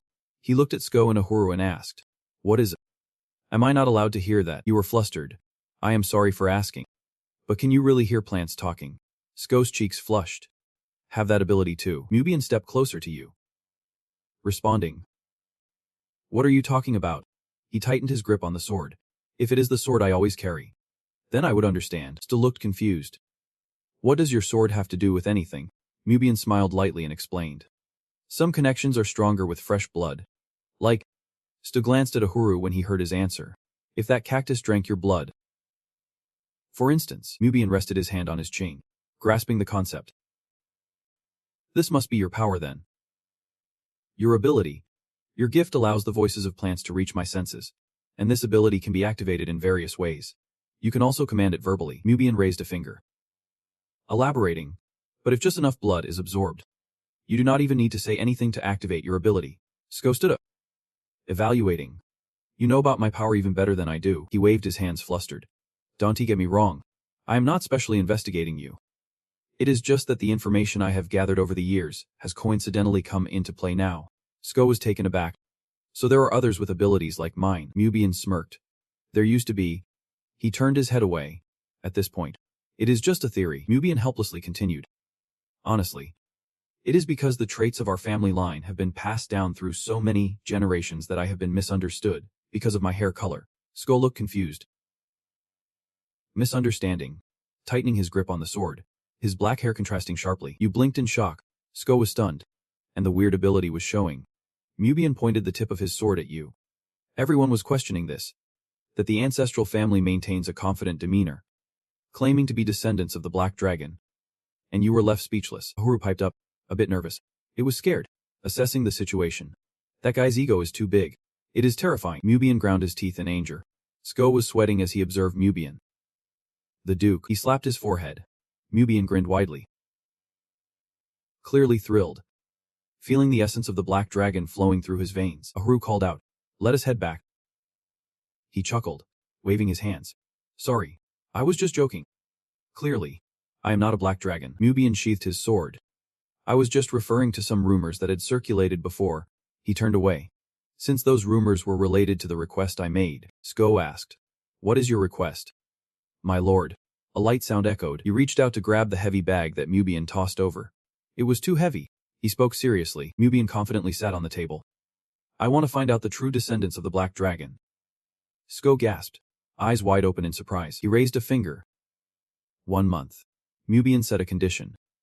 If you manage to get this done in the next month, my request will be considered fulfilled, no matter the outcome. He closed his eyes, hands on his hips, assuring you, so do not worry. Just do as I say. Stu if you are a duke. Then he stepped away, calculating ahead of time. Mubian proudly stated he had already found a replacement. A month will be enough, you awkwardly asked. Just so you know, I am not a close combat fighter. Do you have soldiers with you? Mubian raised an eyebrow. Soldiers. He scoffed. Why would I need something like that? Mubian took a few steps forward. He placed his hands behind his back, sounding proud. If you are talking about swordsmen, I am the top swordsman of the empire. Uhuru acted all delicate, saying, "It sounds creepy." "Oh my." Mubian narrowed his eyes and replied. Moreover, he coldly threatened, "If anyone wants to mess with my affairs, they should be worried for their lives. I am not like the previous clan leaders. Not even the emperor is an exception." Mubian stood at the door, echoing his assertion. No matter who they are, he grasped the doorknob, preparing to leave. At this moment, Sto finally spoke up. "Can you confirm that your desire to find the Black Dragon has nothing to do with your current thoughts?" He forced a smile, thinking, he has read it already. Mubian looked at Sto, evaluating. "He is more perceptive than I thought." He agreed. "Okay, I will repeat it." He placed a hand on his chest and continued. "This request is not a matter of this nation's formula, but rather of one individual, mine, Mubian. And it has nothing to do with politics at all." Sko was stunned. Then he lowered his head and softly replied. "Got it," Mubian firmly stated. "The Haigai clan definitely has no relation to the bloodline of the Black Dragon." He opened his eyes wide. "But it is true there is a mix of Black Dragon blood." Mubian opened the door.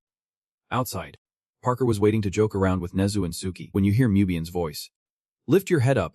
One of my ancestors drank dragon blood, and from then on, they gradually gained power over time." Sko was stunned by this. He leaned against the door and asked back, "Pretty much like your cactus, right?" Uhuru argued. "Good. Do not drag me down with you." Sko stepped closer to him. "My lord, you suggested. Please choose our destination first." Mubian rolled his eyes and looked away. A moment later, he turned back and asked, "Where should we go?" Stu was taken aback. "Ah." Mubian narrowed his eyes slightly. "My destination for this month." He reached out his hand. Mubian pointed towards Stu and said, "It is about you. The one with the power of the Black Dragon, as recorded by my ancestors." You were so stunned you dropped your jaw. Right. Baker and Neshu looked confused at the two in front of them. Mubian waved his hand and turned his head. Is not it interesting? He imagined a black dragon continuing. Among all dragons, the pure strength of the Black Dragon has dark attributes, relying on mental power that dominates the rhythm of normal life. The three of them, along with Nezu and Suki, were bewildered and did not understand anything. Mubian placed his hand on his chain. Your Dominion ability is too similar to the Black Dragon to be a coincidence." Sko incredulously exclaimed. "No way." He broke into a big smile and stated his purpose. "You are right. I called you here because I have always thought you would have some connection with dragons." Mubian smiled slyly again, extending his hand. "Let us watch each other's backs for the next month." "Okay." The massive castle was engulfed in darkness, and a confused voice echoed. Where did they go? In the spacious rooms, voices called out. "Mubian." Zaria cheerfully exclaimed. "Here you are, my lovely star." Zaria looked at Mubian sitting in the courtyard and asked, "Are you playing hide and seek because you can sleep?" He looked up, puzzled. She reached down to pick Mubian up and suggested, "Well, let me tell you a fun story before bed." "Okay," he replied. "Yep." Zaria kept a gentle smile on her lips and continued, "The blood of dragons flows within you, Mubian." He wondered. "Dragon blood?" She looked at Mubian and spoke. "Yep. Absolutely. It is a gift from the most precious and beautiful creatures in the world." He retorted, "You are lying. You told me that dragons disappeared a long time ago." Zaria exclaimed. "Did Lord Hyken really say that?" Her voice echoed down the hall. "Yep. The other dragons might have disappeared because the world has become too vast and complex for dragons to protect." Zaria opened the door to the room. Mubian pouted regretfully. "What is this?" "Really?" she reminded him. "However, remember this, my little star." Jiria laid him down on the bed and instructed. "The dragons that share this blood with us have not disappeared. The proof is our family. For a long time, our lineage has always produced strong children." Mubian incredulously said. "So did not they die a long time ago?" She gently kissed his forehead. "Dragons are the guardians of the world. They won't lie, get sick, or die." Jiria smiled kindly and said, "I told you before. They are the noblest and most beautiful beings in this world. They are surely protecting our family somewhere." Mubian's eyes widened, and his cheeks flushed. He turned his head and sighed deeply. "So if the dragons do not willingly want to protect us, it is because we are too weak for them to pay attention to us." Zaria sat down in the Mubian forest. "And compared to the real line, we are nothing. However, living with virtue and continuing the family legacy, we will be the only living proof of their existence in this world." She gazed at him tenderly. Mubian stammered, "Zaria. Then why does not that dragon leave and just lurk around?" Zaria smiled, narrowing her eyes as she explained. "Because the Black Dragon loves humans." Back to the present. Mubian's eyes widened. He sat up abruptly, hand on his forehead. It was that dream again. Mubian gently opened his eyes at the sound of a voice. Are you awake already? He looked at Sko sitting across from him. Puzzled. Aren't you sleeping? Sko replied. I just woke up too. The flickering firelight danced between the two, and the atmosphere fell silent for a moment. He scratched his cheek awkwardly. Mubian nervously asked. Did I talk in my sleep? Sko immediately replied. You slept soundly. Mubian questioned. Really? Sko poked at the fire. Yeah. Really? Mubian nodded.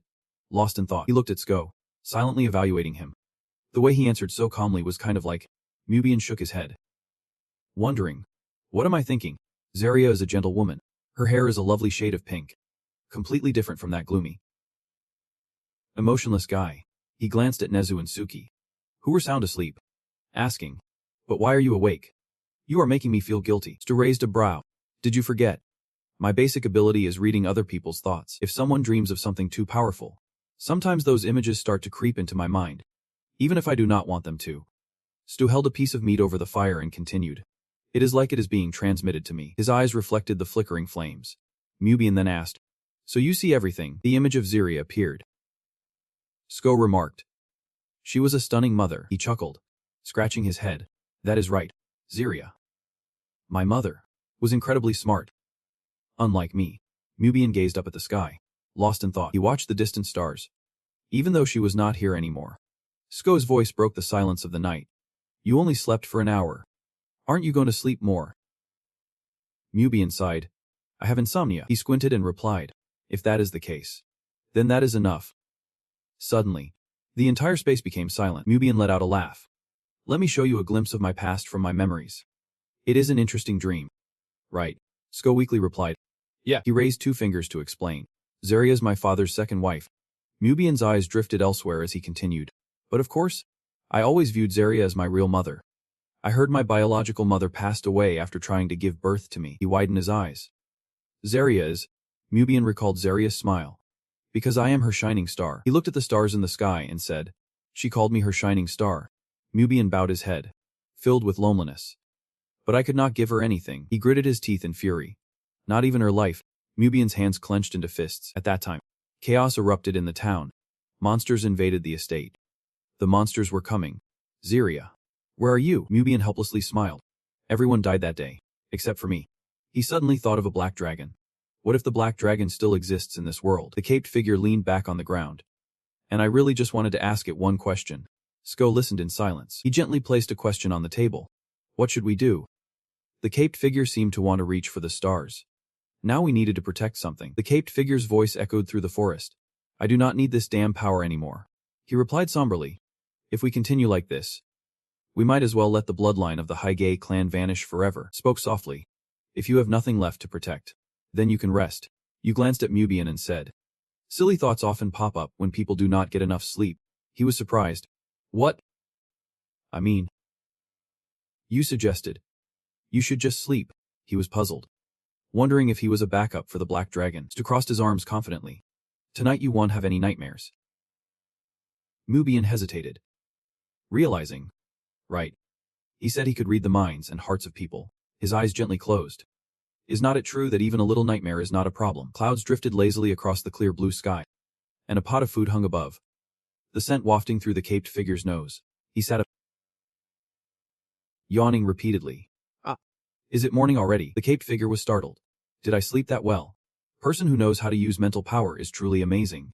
For the first time in a long while, I slept so well. The voice of Aru rang out. Hello, it complained. You just woke up? What a mess. Are you related to a sloth or something? He picked up Aru and laughed. No way. I usually do not sleep that much. It did not believe him. The opposite. No big deal. Just kidding, it scoffed. After washing up, say whatever you want. Mubian assessed. Straightforward. He tossed Aru aside and rubbed his eyes. Uncle Ko brought 2 bowls of soup over. Here.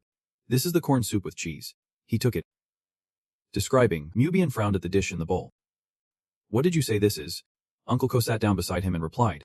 It is a mixed cheese soup with milk, potatoes, and broccoli. He protested. You changed the name without asking. A multitude of question marks popped up in his mind. Really? This is the cheesy corn soup from Mua Ben. Is not it just a hodgepodge of what you brought? Uncle Ko clarified. My lord, don't disregard my 20 years of cooking experience like that, he said. How old are you to have 20 years of cooking experience? A sparkle appeared in his eyes. I am 21. I learned to cook when I was just 1 year old, Uncle Ko exclaimed. I can cook my own food just fine. Mubian snapped back. Nonsense. Ahuru chimed in. It makes sense. Because the avian species is related to birds. They can fly really well at just 1 year old. You are dreaming with your eyes closed. That is right. I am a talented little bird who could fly when I was tiny. And now, with my current job, I am also a messenger. A recognized member of the command team. Mubian turned around and asked. Where's the commander? Suddenly, the whole space fell silent. Parker was sweating, avoiding his gaze. Who knows? He said he would check this place out for a bit. It is not like I do not know. He repeated the question. Where's that reliable member? You are stuttering, are not you? Shouldn't we let him be alone sometimes? It is pretty chaotic. After all, he is not even officially adopted yet. And he just found out he has powers like a royal. Mubian set down a bowl of food and asked. When did the commander disappear? Uncle Sar thought for a moment and replied. I think it was when I was cleaning up the breakfast pots. It has been a while. He raised a spoonful of food to his mouth. But it is the commander. So surely nothing bad has happened. Right. Uncle C stared blankly at Majubian, who had suddenly stood up. He spoke up helplessly. This does not sound good at all. But this area is still not safe. Mubian's eyes narrowed as he thought. I should be told him to be more careful. Uncle Sir exclaimed in confusion. What? Not safe. He let out a sigh. Mubian listed out all the dangers monsters. Images of fierce bandits looting. A line of armored soldiers holding spears. The troops of the enemy kingdom. 2 cannons were positioned high among the trees. This land still had not escaped the grasp of war. Mubian continued, saying we are safe without worrying about anything. His voice rang steady. Just as long as I am holding a sword next to you guys. A gentle sound rustled through the canopy above. The shadowy figure of Sko appeared. He frowned. It seems nothing has happened yet. Parker panicked. Really? Should I go look for the commander? Mubian took a few steps and suggested. He glanced back at the disappearing figure of his friend. Wait here. Mubian soared into the air. Parker could not help but gasp. You jumped so high. He scanned the treetops in the distance. Mubian leaped through the air. He was shocked to discover something blood. Mubian saw Sko's condition and shouted loudly. Wait. He landed on the ground. Mubian ran over, asking, Are you okay? Sko turned around in surprise. The growl of wolves rose into the air. Mubian finally looked over in shock. He stared at the pack of wolves beside Sko. Confused. Why are those cave wolves out here? The wolves glared fiercely at Mubian. He thought to himself. Why are these wolves outside? Are they being controlled mentally? Its eyes glinted with danger. The voice of Sto interrupted his thoughts. Are you ready to leave yet? The sea wolf approached you. But no. I am still having breakfast. You replied. So I will head back right away. He looked at Sto with curiosity. But what are you doing here? You gently patted the injured pup and explained. They are the wolves I met when I was under the Reynolds cave. The mother wolf looked up at her pup in Sko's arms. You continued. They are a species that lives and hunts deep in the caves. But when they left the cave with us, they suffered immense losses due to humans. Mubian rested his chin on his hand and looked away. That makes sense. Because, for people, 2 packs of wolves would be seen as a nuisance. So they will be hunted. Sko hesitated. Hunted. He explained. They are solitary predators. Mubian imagined when everyone quietly entered the cave. The Reynolds cave system is the only place that connects the 2 territories with the outside world. To ensure the safety of the people here. Getting rid of monsters and beasts that threaten lives is the right move. The sharp eyes of the wolves appeared. After all, if we do not do that, the weak will be eaten. Mubian crossed his arms and suggested. Let them fend for themselves then. Suddenly, a faint scent wafted into his nose. Mubian looked at the 2 wolves in surprise and asked. That one. Did you give it your blood? Its body was covered in red liquid. Sko answered without hiding anything. Yep. I do not know if it will help. But my blood has saved injured animals before. He felt helpless. I understand that you want to help it, Mubian reminded him. However, giving your blood away for free is not a good idea. He pointed at Sko. If you really are the heir of the lineage. You felt a bit confused by Mubian's words. Your blood could revive lower creatures and turn them into your guardians. He clenched his fists and continued. Becoming a servant to the Black Dragon. Mubian laughed cheerfully and pointed at himself with a thumbs up. Just like the Two-Guy clan. He half closed his eyes and turned away. Am I talking too much? Mubian gave him advice. Anyway, you should stop helping and let them take care of themselves. Sko stepped forward in agreement. I agree with your words. Your Grace. Duke. You suggested. We can change them now. Mubian hesitated. Change, Sko asked. Yep. If at the time of the erasure, we would no longer restrain the Tugai people, he spoke bluntly. We could offer something in return for them. Mubian fell silent. He was confused. There was once a saying, the black dragon would moderate the relationship between humans and other creatures. I am getting closer to the original destination. Mubian smirked tightly. He raised his hand and said, just promising not to harm us is not enough. Perhaps. Mubian's voice rang out with certainty. If they promise to become one of the protective forces of the Tugai tribe, I can ensure their food and safety. He half closed his eyes and asked. So what? The smell of food wafted through the forest. Parker scooped spoonfuls into the bowl. You are back. Suddenly he shouted in panic. Parker looked at the pack of wolves next to Stu and yelled loudly. They are you panicked, flailing your arms. They are the top wolves. Mubian raised an arm. Frowning. That is my new companion. Hey. This fur, Sko replied while holding the wolf. We decided to stick together from now on. The wolf howled in despair. Commander. I can't provide food for the wolf anymore. Mubian shot back. Is that why you are panicking? You are losing your cool. Do not you know how important a meal is? Nez really. Its eyes were sparkling. At that moment, Sko bent down to let the mother wolf observe her cub. Nezu approached. Is that the cub? He replied. Yep. It looks seriously injured. Stu gently stroked the mother wolf. I think if we let her worry, the injury will worsen. He turned to Parker to explain. It got hit by an arrow in its back leg. Parker, can you check on its condition? Parker immediately agreed. Sure. Let us take a look. He quickly stepped over. If it does not require minor surgery, I can pull it out. 2 neatly stacked blankets were piled on top of each other. 2 differently colored vials were also taken out. Parker looked at the unconscious cub. He closely observed the injury. Parker looked confused at the cub. Where's the injury? Sko stared in disbelief. What? He explained. If a cub got hit by an arrow in the leg, its skin would be pierced. But it is just a tiny scratch. Calling it an injury is a bit much. Parker assessed the cub's condition. Its temperature is normal. Looks like it just regained consciousness. He looked up at Sko. Puzzled. Commander, are you sure it was hit by an arrow? He froze for a moment. Sko replied quietly. He straightened up and said, I must have been mistaken. Sko hid the arrow he was holding behind his cloak. I must have confused it with another wolf. Mubian pondered. Arms crossed. Watching him from behind, Sko glanced at him the same way. Then he raised a finger to his lips, signaling to keep it a secret. Mubian then spoke up. So he does not want his teammates to know about his special abilities. He wondered why that is. The fire had long been extinguished. A pack of wolves cuddled together very affectionately. Someone called out, Suki. It opened one eye slightly. Sko called out.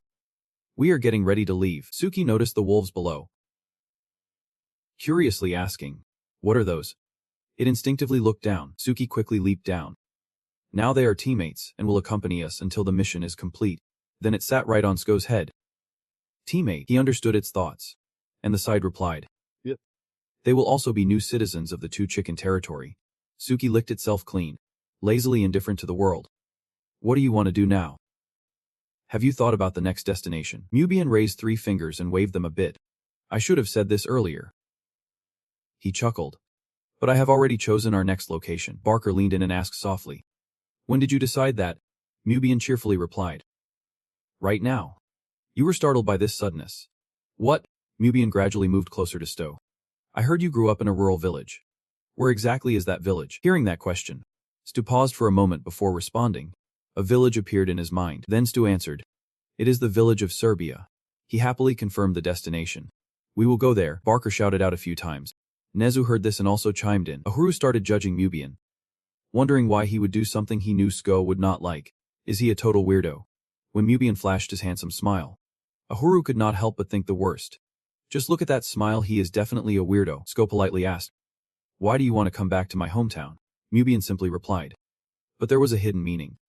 I just want to observe you. He extended his hand in a friendly gesture. But from what I see, it seems you do not really know yourself. Do you? Mubian wanted to empathize with Stu. Which is why if we meet the people who raised you, I might understand the past memories that haunt you better. All the feelings laid bare before Stu. The one who raised him, not his biological parent. That is not the issue. He shut his eyes tight, not wanting to face them again. Suddenly, Mubian called out, Hey. Lean in closer and listen to what your master has to say. Don't you think so? But Sko seemed hesitant. I get it now. Still, he decided to go there. The scene shifted to a place with a clear blue sky. Beautiful surroundings. The Ignis Guild welcoming him back. I can't say that anymore. The singer bowed respectfully to Sko. Welcome back. How have you been? Commander. He raised his hand to signal he understood. Managing the singing branch. Sko shyly reminded him. Please treat me like before. It makes me feel more comfortable. The singer looked up, maintaining his usual attitude. But my rank has changed. I am your subordinate now, Sko had to say. Please. Then. He felt a bit awkward. Clearing his throat. If you say so, the singer chuckled. Changing the subject. How have you been? This sudden shift caught Sko off guard for a moment, but Sko quickly complied. He patted Sto on the back a few times, excitedly ushering him in. You have got a new uniform. It looks great on you. Please come in. The people following Sto stood off to the side, witnessing the whole scene. I knew you would do something ridiculous. I have always said I have a good eye for people. The guy next to me just rolled his eyes. Why do you keep tooting your own horn? The singer patted Sto on the back, proud of himself. My judgment of character is top-notch. I should be getting paid more. Otherwise, Issa should be getting all those assorted candies you grab from Delphia every month or week. Right. Suddenly, a pale hand covered the singer's mouth. Rosalie came over with a folder. Hey. It is great to see you again. I heard you are heading to the Serbian village by the rivers. She looked surprised. But if it is a hilly area, that is quite a trek from here. Thinking of the distance, Rosalie could not help but exclaim. You will have to cross so many mountains. And the path is really rugged. If you walk there, it will take ages and be super tough. He clapped his hands, smiling brightly. I will lend you a carriage to make your trip more comfortable. Seeing how enthusiastic the singer was, Rosalie spoke up. We will prepare a carriage for you. Sko gratefully replied. Yep. Thank you. The singer laughed heartily, inviting everyone to take a break. I bet you are all tired. Go rest in your rooms. The sky soon turned a warm orange-yellow. The last rays of sunlight peeked in as Sko sat alone in his room. He quietly observed everything. It all looked the same. Just like when he left. Suddenly, there was a noise outside the door. Sko stood up, curious, looking at Ko. Wondering who it was, the door kept creaking, and someone was still knocking relentlessly. Izito had a thought. Who would even come here? Then with a loud click, it swung open as if someone had pushed it. He took a deep breath and slowly stepped outside. His eyes widened as he called out. Rosaline, is it? She looked worried and asked Han. Am I bothering you while you are resting? He quickly shook his head. Not all. Rosaline stepped closer. Do you know how to ride a horse? Izito admitted honestly. I have never learned that. Rosaline showed a hint of disappointment. Oh really? That is too bad. But right now, we do not have any horses available. They are all being used for other requests. She counted the ones in the stable. We still have a few horses. But if you do not know how to ride, Izito was not in a hurry. It is, he gently said. Since the request deadline is quite long, I can just walk. Rosaline hesitated. Okay then. While she was talking, two people peeked in from behind. At least I can gather a lot of friends to go with you. Izito still declined. No need. Rosaline looked puzzled. Why not? The eavesdropper from behind the door heard everything. Of course. I have no fighting skills. But since my client has claimed to be the best swordsman in the city, I think we can trust him for safety. Suddenly he jumped. Claimed. Then Rosaline cheerfully clapped her hands. Well, that is lucky. If you need help, just let me know. A hand went up to pause the conversation. Sorry. Backer boldly stepped out. Having eavesdropped. If you are done talking, I need to mention that I am almost out of cooking supplies. He held up a pot covered in black stains. This pot is dirty from burning. It is a total mess. He awkwardly chuckled a bit, making a small request. So I think it would be convenient to exchange it for a new one. Rosalind happily agreed. Of course. Let me know where to report. Backer even asked for some other items. Can I buy some more stuff too? She nodded. Sure. The eavesdropper followed them, not forgetting to tell Sko. All right. I am heading to the weapon shop too. Nezu chimed in to greet them. Have fun. Sko replied. Yeah. Take care. Aru rarely offered compliments. You did really well. This time, the eavesdropper was a bit stiff. He did not expect this. Sko quickly expressed his stance. I do not know anything about weapon shops. He looked confused and asked. Didn't you say you used to work in this area? He shook his head, glancing at Mubian. I am not a melee fighter. I am part of a special operations team. His grip tightened on his arm, so I have never had to use weapons. The more he heard about Stowe, the more curious he became. So you really do not know how to use a weapon? I thought you grew up in the countryside. Have you never hunted or found their hiding places? He simply replied. I do not want to kill them. Then Mubin threw another question his way. Have you ever killed a person? Sko looked down. Silent. He remembered the bloody scene. Blood was pouring from the blade. Sko grimaced and replied. Yeah. A fleeting thought crossed Mubin's mind. It is not like he did not know what to do. Speaking of this, he fell into deep contemplation. With a guy who claimed he had never slit a chicken's throat, he could end a life if he had to. His legs spread out a bit. No matter what. Mubian tried to muster some encouraging words. We know you have immense strength, but people are more fragile than you think. Having a weapon is definitely better. He smiled, giving Stu a boost of confidence, which was also a request from the proposer. After hearing that, Stu sighed and agreed to follow Mubian for a bit. Nezu. Parker's team was here with a Horu. Nezu peered down from the second bunk. I want to go too. You want me to stay here? I will be right back. Just rest. It was a bit dull, but still had to be said. Be careful out there. Ahuru had something to express, but he aimed for Suki instead. Dragging the tiger along, Sko chimed in. Suki will definitely follow me, no matter what. He looked up, striding confidently. You know me well, Suki, full of swagger. Thought, who dares to stop me? Both Sko and Mobian headed to the weapon shop. The shop's door swung open. Mobian politely said, Excuse me, but in the countryside, there was hardly a soul in sight. After a while, a voice finally broke the silence. Who is there? He quickly spoke up. It is a customer here. The shop owner grumbled to himself. Having forgotten to lock the door while cleaning up, he slapped his hand on the table and announced, I am not selling anything today, so please leave. Mobian was quite surprised. Why are not you selling anything? The shop owner replied. Because Lord Fabian just needs to clear this place out. The racks were completely empty. Even though he was short on stock, he still ordered more and produced even more weapons. He crossed his arms and complained. I heard he is gathering troops but is out of gear. Getting weapons from other shops is tough too. Sko expressed confusion. Lord Fabian is gathering soldiers. The shop owner found it odd. You are from the Ignis Guild. Right. The shop owner revealed some info. Then you should know more about this than I do. Little lady from that family, feeling a bit unwell. Sko kept her composure. Sick. The shop owner seemed surprised a bit. You really do not know. It is recent news. Suddenly, he fell silent. The shop owner leaned in closer and whispered to both of them. The rumor is, he uttered 3 words. It is a sickness. People are passing it around that the young lady from that family panics at the sight of blood and has nightmares every night. Recently, soldiers from that family were killed in mass, and it seems she is terrified of that chaos. News about that story spread like wildfire. That is why he wanted to recruit so many soldiers. Sarah Lynn once looked at Sko with sparkling eyes. If you uncover my secret, it means we are secret friends. At that moment, he recalled that image when a loud voice snapped him back. Someone handed you a knife. Take this. Sko accepted it with both hands.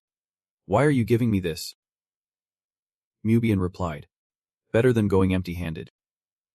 Safety first, Mubian pointed out. Take care of yourself. You are too careless.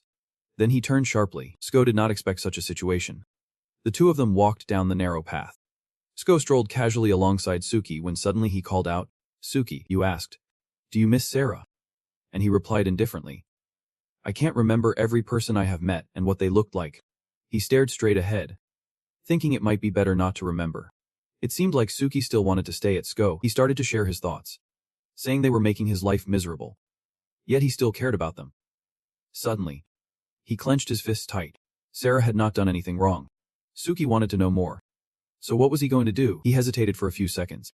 I am not going to do anything. Meanwhile, in another place, in a big house, someone inside was shouting, Get him here right now. We can't do this. The Viscount angrily pointed at the other person. Questioning, You can't do this. Are you daring to cancel my request? The staff member tried to keep his anger in check. Fake. Calm down. Just because you said their names does not mean we have to follow your orders. But the girl had not finished her sentence. Because we received the request. And the Viscount continued to shout. It has been 10 days. Sko could not believe the character standing right in front of him. The Viscount Fabian. The girl was sweating as she handled the situation. My lord. The commander of Sko is now one of the leaders of the council. Even if it is a request from the Viscount. You can just yell at us. He was getting more and more aggressive. Who dares to talk back to me? Do you want this building to go bankrupt? The girl maintained her calm demeanor. But this building is under the Emperor's jurisdiction. Unless we receive punishment from the Emperor's delegate. The Viscount yelled again. Shut up, he shouted as if giving orders. I command you to bring him here now. Mobian, seeing him, felt a bit uncomfortable. So that is the Viscount from the rumors. Stu replied hesitantly. Yeah. He had not finished his words. But Stowe was staring at the Viscount, who was going crazy.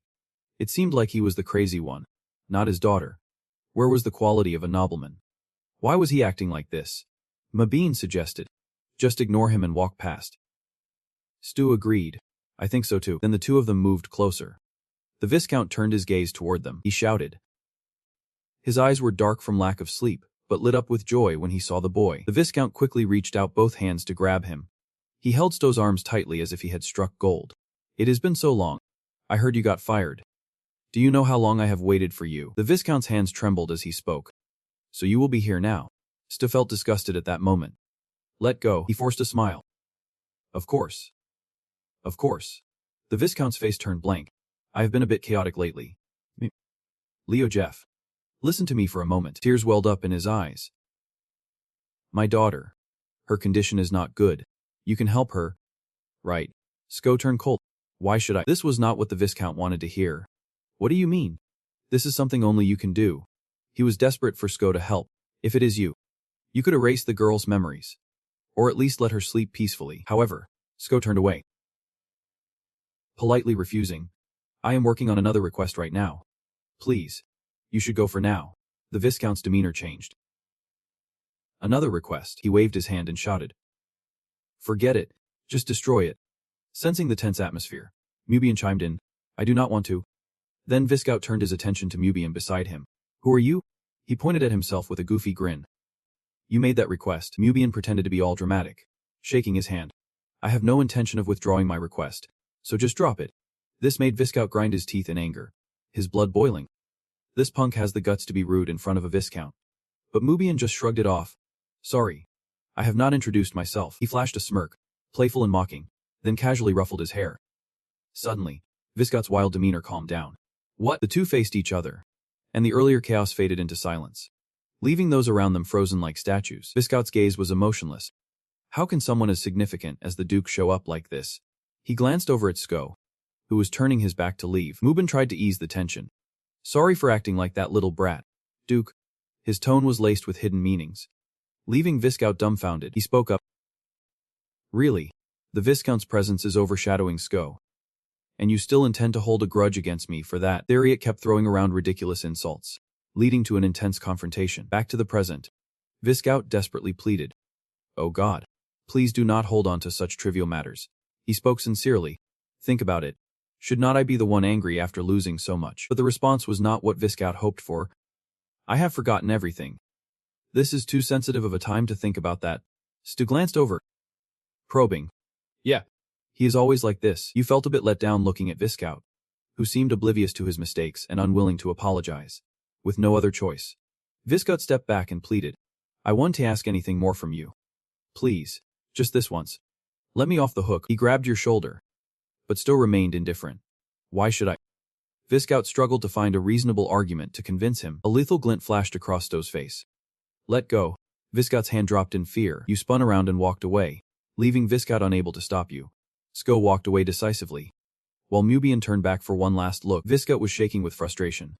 This can be happening? He shouted. Sarah. He pulled out his last card to persuade you. Sarah wants to see you.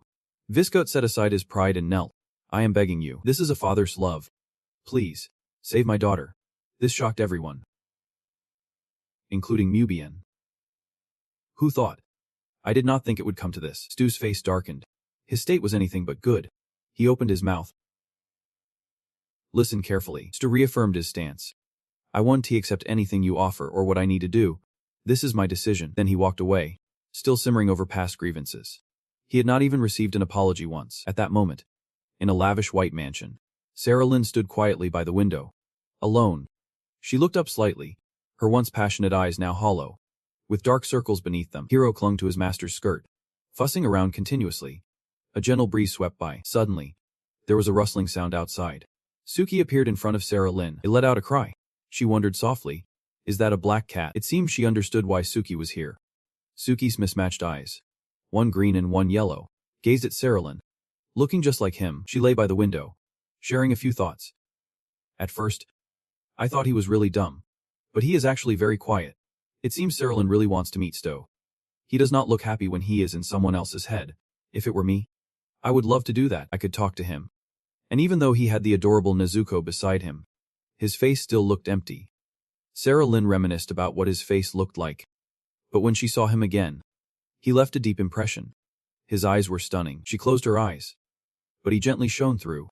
Her heart felt truly at peace seeing those blue eyes. But when she thought of how he would use those eyes to kill out there, Saralyn was lost in confusion. She did not know anymore. She could not even think straight. Her emotions seemed to be in turmoil. She was genuinely horrified by what her father and brother had done. Yet at the same time, she felt strangely light. She recalled the horrifying past of that day. Although all those present had died, Stu had not harmed her father and brother. Saralyn shivered. She was afraid of herself for thinking that way, and then a soothing voice rose up. It is not your fault.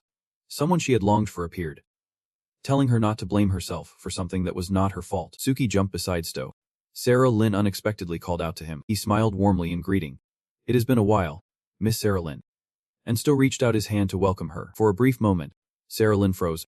Then she burst into a laugh. Her cheeks flushed bright red. Saralyn gently placed her hand on him, telling him to just call her Sarah. She asked, "Did you come here after hearing news from my father?" Stu immediately denied it. "This has nothing to do with the Marquis." He reminded her of a few things. "Was not that what you said last time, Miss?" Saralyn spoke as if questioning again. Hardly. Stu hesitated slightly, saying that we are friends. She felt joyful hearing that. Yep.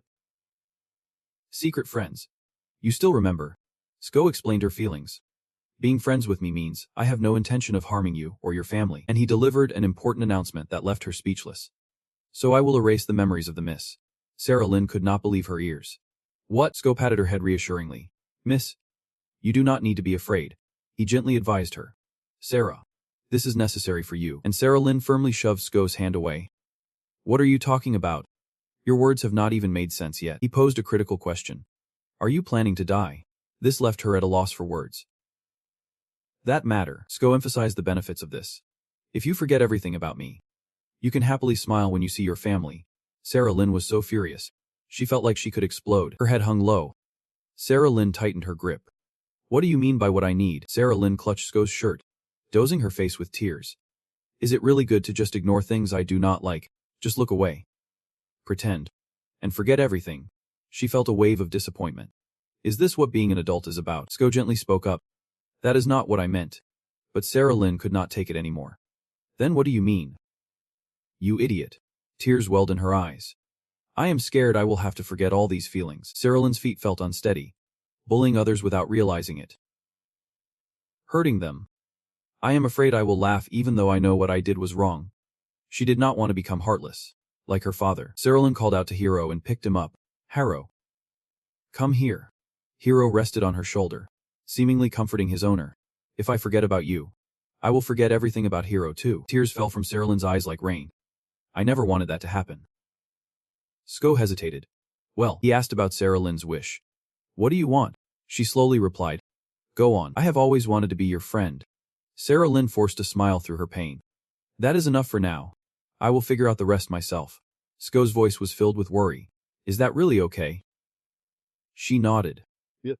It is. Saralyn felt joyful under the bright moonlight. After all, she is Saralyn Jeff Fabian. She warned seriously. So do not even think about erasing Sto's memories. His response was like a promise. I understand. He resolved things and turned to leave. See you. As Stu and Suki prepared to fly out the window, it seemed Saralyn had something else to say. She doubted her own abilities. Will I be able to do it? Stu sprinkled hope into her mind. Yep. If it is me, I can definitely do it. Then, he jumped down without a second thought. Saralyn rushed out to check. She anxiously called his name. What met Saralyn's eyes was a sight to behold. Feathers fluttered gently by the window. Saralyn had become more optimistic.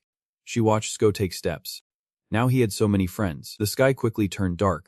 Sko and the others walked quietly. He stopped in place. How did you two know I was coming to the Fabian estate? Sko turned to ask his two friends. Parker ruffled his hair, trying to dodge the question. Mubian dragged me along. saying we were looking for him. He crossed his arms and closed his eyes. What do you mean by that? The scene from that afternoon came back, when Sko had coldly told the Marquis. What I do is my own decision. He took one step up the stairs. The rooms were empty, all drowned in silence. Mubian quietly followed behind Sko. He called out, startling Mubian. Sko turned around and said, "You should rest first." Then he dashed down the stairs. Leaving him bewildered, Sko moved swiftly. Wait! At that moment, Mubian helplessly sighed. Oh my! He shoved his hands into his pockets. Complaining. He still acts like a kid. Then, Mubian snapped his fingers. How could you not know? He cheerfully threw his arm around Sko's shoulder. But I did not know that lady was so infatuated. Sko simply replied, not all. After a moment, Mubian could not wait any longer. I will stop talking now. Nizu waves from above, welcoming everyone back. It is a joyful moment amidst the announcement. Dinner is just wrapped up. Bakul and Mubian hear this, and their stomachs immediately rumble. I am a bit hungry too since we have to eat light before heading out tomorrow. Sko thinks ahead to the next day. You need to reach the destination. Tomorrow we will arrive at Serbia village. They seem pretty hungry already. Tonight's dinner features special beans, meat, eggs, and fried rice. Talk about a basic feast for a gathering. The mountains echo with wary cries. It is exhausting. The sound is so loud even the rocks seem tired. Ahuru is annoyed from walking. It is really painful. Nezuet, noticing Ahuru's drooping figure. You are really worn out, are not you? He reaches out a hand to help. Let us ease the load a bit. Ahuru is so thrilled he grabs Nezu's hand with excitement. The group keeps moving forward. Parker pulls out a handkerchief. He wipes the sweat rolling down his face. The trail is too steep, even in a carriage. The bumps would be brutal. Mubian agrees. Yeah. It has been a long trek, and we are still far from the village. Sko responds. We have a bit more to go. You express your thoughts. The climb keeps getting higher. This village is pretty isolated, deep in the woods. You know. You subtly glance around. Sko is lost in thought, remembering how far he once lived from here. Barker and Mubian chime in. In a place like this, it is not like anyone could rob you. Right. What would they steal with no one around? Barker suddenly asks. Commander. How long's it been since you have been home? Stu strides ahead, leaving them behind. I just left the village at the start of this year. Barker keeps the questions coming. You left after your coming-of-age ceremony. Ah. It seems that question hit a nerve, and Sto's expression darkens. Bad memories resurface. Get lost. You jerk. The derogatory words echo due to prejudice. It is probably true he was the kid who was bullied. Little by little, the weight of those memories piles up on Sko. He freezes, drowning in his dark past. Then a sound pulls Sko back. He realizes. That is the weight of responsibility. I had to step up right after becoming an adult. He turns back. Responsibility. And Parker nods. Right. He forces a positive smile, saying, leaving the place I grew up is tough. Whether it is for chasing dreams or anything else. Stu is at a loss for words. A few seconds later, he shakes his head. That is not it. Then Sto turns away, consumed by his own darkness. It is not about so-called responsibility. He tightly clenches his fist. I left just to survive. Both Parker and Mubian exchange confused shrugs. Mubian steps closer to Sto. I guess your family is still in Sibiama. He replies. Probably. Mubian counts on his fingers. Both your parents are doing fine. And you are the youngest. Right. You have got an older brother and sister. I have heard a bit about that. Mubian imagines a warm atmosphere that Sko never thought about. They must be thrilled to see you back. Right. But he only receives silence from Sko. Barker worries. That is strange.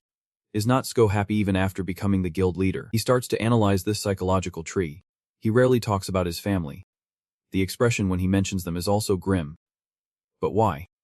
How could they not love a child with such incredible talent? Parker notices something strange. A thick cloud of red smoke billowed up from the distance, startling him into shouting. Left. Mubian looked on in shock. Parker took off toward it, saying, I will check it out right away. Mubian raised his hand to his forehead for a clearer view, wondering what that smoke was. An explosion. Stu casually remarked that it was the village over there. He turned abruptly, showing his worry. What? So that is the village on fire. Sko fell silent, not uttering another word. Mubian felt increasingly confused, wondering why he was acting so nonchalant. Even Neju revealed some unease, asking, what should we do? Are the villagers hurt? The black smoke was rising more fiercely, and a fire this big in a village cut off from the outside world would be hard to handle.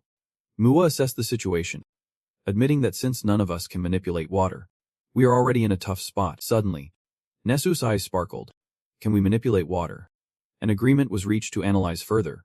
Mages could use nearby water sources. And elemental mages might even summon rain. Parker landed. Returning to report. I just went to check. Neshu quickly asked. How bad is the fire? Parker shook his head. Denying it. That is not it. Parker's answer left everyone speechless. This was not the time to be joking around. Sko suddenly interrupted. Wait. You want to confirm what you just said? What do you mean? Parker had witnessed a fire erupt. The villagers had set up a sacrificial altar and were burning it. Ahuru felt frustrated. So what is the deal? Why are you making this so complicated? He was sweating profusely. Thinking. If I am not mistaken. Sko listened patiently as Parker continued slowly. There is a fire on the altar, and then he dropped the bombshell. There are people tied up there. Sko froze in shock after hearing that. There are people tied up on the altar. His eyes were filled with horror. Parker, his palms clenched tightly below, suggesting that the villagers had tied people up and burned them. Parker replied distractedly. Yeah, it seems so. The tied-up people might still be alive.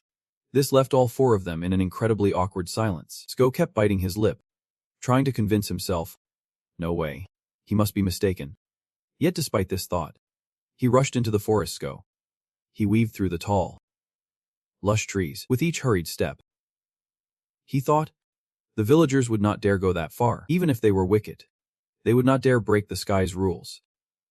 But then, the worried calls of those behind him echoed. Sko felt anxious as he anticipated the worst. If they were truly that wicked. He recalled a childhood memory of himself. Thinking, the first person tied up there should have been me. There was indeed a cloud of smoke rising in the village. Sko quickly halted. Realizing he had to act, you gasped for breath. Your eyes fixed on the crowd. Just as Parker said. Many people here were calmly watching this live burning. The scene only made Sko more frantic. The girl on the pyre cried out desperately. Please save me. And you immediately recognized Bella. Bella sobbed, pleading with them. I am not like this. Please believe me. She mentioned each person. But they all avoided her gaze. Like Dino. Like Lewis. She hurriedly turned to someone else. Uncle Jack. The woman next to her shouted. How dare you call my husband? You witch. The heat below made her even more panicked. Please save me. Right now. Bella is reminiscing about her childhood memories. Her mom. Her dad. Her mother does not even glance at her. Too busy playing with you. So caught up in her own world. Her dad is just as indifferent, shooing her away, telling her not to bother her parents and to go play outside. Tears well up in her eyes from the sadness. But I just want to be with my mom and dad. Just when she felt utterly hopeless, a voice suddenly rang out. Is that you? Bella. Want to play together? She quickly turned around, eager to join in. The other young folks in the village spread out. Yeah. Let us play together. Bella turned back with a bright smile and dashed over. Yep. They joyfully surrounded her, lighting up the scene. You are so adorable. I want you to be my little sister. In that moment, the girl realized. This is what it feels like to be loved. She felt happiness for the first time. From then on, she grew up with a smile always on her face. Embraced by other girls in the village who affectionately called her lovely Bella. The adults looked at her with fondness. And as she grew, Bella craved that love even more. I want to be cherished. No matter who it was, they were enchanted by her. I love you, Bella. And she was wrapped in that affection, wanting to love herself more, until one day, those rosy scenes shattered. The furious woman yelled, with my husband, how dare you? The man stumbled, stammering, I love you. Bella was bewildered as they pointed at her. She thought if she acted like this, she would continue to be loved. The man's wife directly accused her. That girl is a witch. You have been seduced by her. Back in the present, she desperately called out to him. You said you love me. You said you love me. In response, she was met with the villagers' harsh insults. Burn the witch. The flames around her began to close in. It was getting too hot. Bella could only squeeze her eyes shut. I do not want to die like this. Someone. Save me. Suddenly, a pair of shiny cat ears appeared. A cat sat atop her, letting out a loud meow. The sound drew her attention upward. Bella gasped. A cat. This presence only heightened the villagers' fear. A black cat. This situation. A sign of a witch. It is definitely a witch. Suki shouted. Staring straight at her, Bella suddenly felt a pang of injustice. Letting out a few sobs. Those big round eyes caught her attention. Its face was just like that person's. Yeah. It is all his fault. The cat seemed to mirror Steedaw's face. If that person had not left, I would not be in this mess. But right then, something swiftly zipped past without warning. That sharp object sliced through the rope binding Bella. Suddenly freed, Bella was left stunned and amazed. The onlookers below gaped. What? What just happened? Stu appeared with a sword in hand, and the villagers shouted in frustration. What are you doing? Bella's eyes widened in disbelief. A strong wind blew by, making his clothes flap dramatically. She was swept up by Sto, carried away from the pyre. Even in such a conflicting situation, he maintained his cold demeanor. Chief Lang took a step back in fear. Those badges. What caught his attention was a very exquisite badge, the Inna's Guild, as both of them landed on the ground, where the flames had vanished. Stu immediately questioned, what is going on here? Chief Lang gritted his teeth in anger. That girl. He slammed his staff down to regain seriousness. She is the sinner. She committed a grave error that angered the gods. And now she has to pay for it. And you keep asking, what did Bella do? Another person took over and pointed out that she seduced a man and killed him. Rosette, Sto's older sister, looked at them with annoyance. Just look at you. What have you turned into? But so what? She continued to scold. The girl you just saved is a killer. And Biol over here quickly interjected. That is not true. Yet Rosette would not back down. She is a witch who lures men in the village, kills them, and eats their hearts. They say she loves eating organs fresh out of the body. Not just her. Many others chimed in. We have to kill her. A filthy witch. Sko maintained his calm and asked. Do you have any evidence? A fair judgment. Right. She flatly denied it. Why should we do that? Suddenly, another guy chimed in. Defending that sinner. Lucky she is just a kid. Tariat crossed his arms, saying, if you are leaving here, you better go without leaving a trace. He shrugged, looking down on him. What is the point of scurrying back to the village like a rat? But instead of arguing, he simply stated that Bella has never killed anyone. Tariat grimaced and looked skeptical. What? He continued to clarify his claim. I just read Bella's memories. Stu provided evidence. In her memories, there is no such thing. And Bella nodded in agreement. Exactly. I am innocent. But that still was not enough to convince the villagers. She used that weird power of hers to say things. How can we trust that? Someone got riled up and threw something. Get out of here. You monster. It hit Sko on the head, causing blood to spill. Chief Lang's face turned pale with fear. What the hell? He turned around and shouted. You idiot. What kind of foolish stunt did you just pull? Heavy raindrops suddenly began to fall. Dark clouds rolled in as the rain gradually appeared on the ground. No one spoke. The scene soaked in rain and tension. The red blood trickled down his cheek. It dripped and accidentally landed on the shoe beneath. Bella anxiously spoke up. There is blood dripping down your head. Meanwhile, he forced a helpless smile. This place has not changed at all. Sto's eyes shone bright blue. And at that moment, a voice rang out. Stop. This command quickly spread to the crowd in front. Their knees unconsciously knelt to the ground. The others followed suit without resistance. However, they still growled at him, unable to move. You just turned into a turtle on us. Tariat looked up and said, You ungrateful brat. Even though we raised you, a few white feathers fell from somewhere. Catching his attention, Mubian was the first to break the silence. Enough already. Parker's emerald wings fluttered gently, along with the others in the team. Stepped forward. Do not talk nonsense to the commander of Lake Ignis. Where's your respect? Rosette gasped. Wait. The famous Ignis Guild. When did the rain put out the smoke back there? This weather is not fit for hosting guests outside. Let us take the Ignis members to everyone else's home, Lang cautiously suggested. Everyone can follow me, one by one. The guild members immediately trailed behind him. Bella had something on her mind that was hard to express. She gathered her courage to hold on to Sko. Her muddy hand clutched at his sleeve. Thank you for saving me. The boy shrugged it off. I did not try to save you. Do not get it twisted. She tried to explain. Even if you say that, I know who you are. His tone shifted suddenly. You still owe me. You know. Even now, Sto's eyelids drooped thoughtfully. Just like you wished. I am the one who is supposed to fall into that fiery pit. Bella immediately protested. That is not true, but he directly brushed her hand aside. I am not nice enough to accept a pest like you. He added with a warning. Once this is over, I hope we won't have to see each other again. Because you and this place just wear me out. Bella's words stumbled out, filled with regret. At that moment, she dared to admit her faults to him. I did not know anything about you. And I believed what those people said about you. But now I know that is not the truth. A faint smile blossomed on Bella's face. I understand now. We are both abandoned. Before she could finish,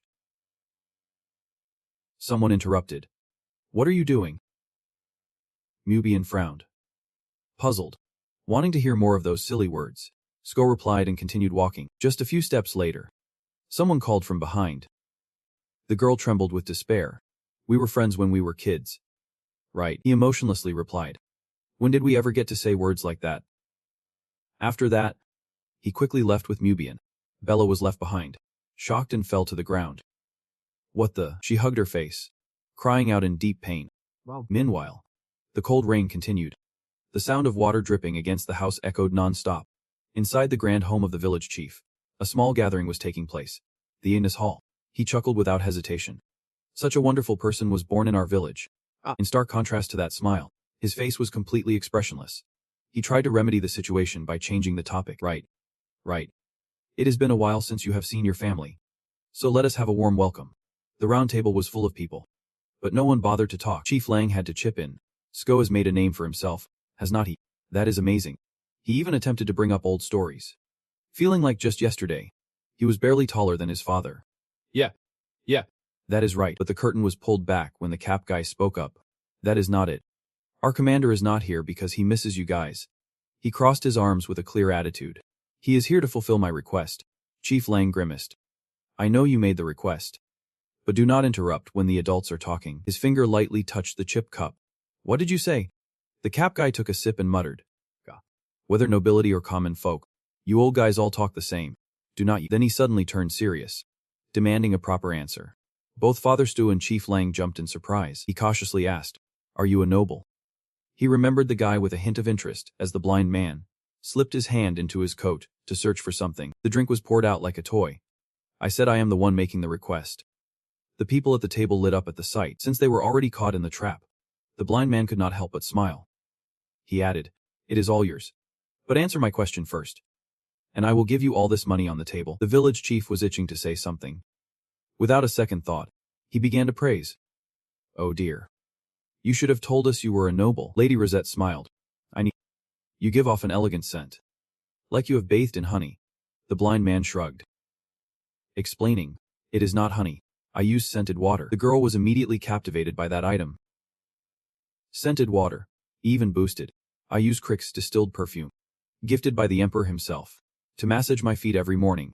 It would be rude not to use it. The other person exclaimed. You are amazing. Meanwhile, Mubian was secretly judging.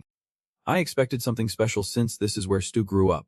But this place is just incredible. Chief Lang chuckled. But respectfully said. I do not know what us simple folks can provide you with. He was bored. Holding a bean in his hand. Surprised that you all are even more foolish and blind than I thought. If I did not know you were related to Chai Hai, I would not have guessed at all. It is truly astonishing. The bean was suddenly crushed by Mubian. Let us cut the nonsense and get to the point. The remnants fell onto the dining table while he was presenting. At least you fools should be able to answer questions about your own experiences. Mubian posed a question. Are you really the family of Commander Stowe? Stowe's parents exchanged glances as if communicating something. After a moment's hesitation, they finally replied. Yep. Of course. Stu is our son. She even turned to the young man with some intention. Stu was suddenly wrapped up by the other person, getting his head rubbed. He is our precious child.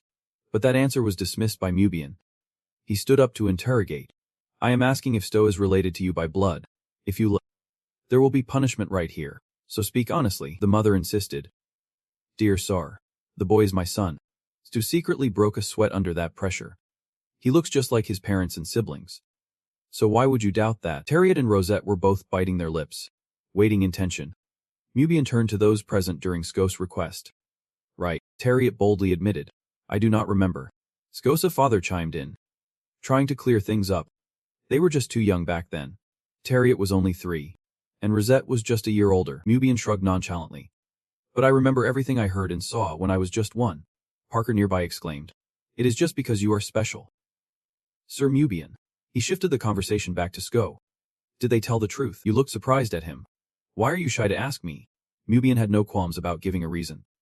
Because you are the only one who can tell if others are being honest or not. You mumbled those words to yourself, checking if they were lying. You quietly turned your face to the side, but your dad was clearly very intense. And your mom was staring at you just the same. I can't. When she was little, she used to scold you with that big mouth of hers. The boy cowered in the corner, scared of the attack. Sko slightly opened his eyes when called out.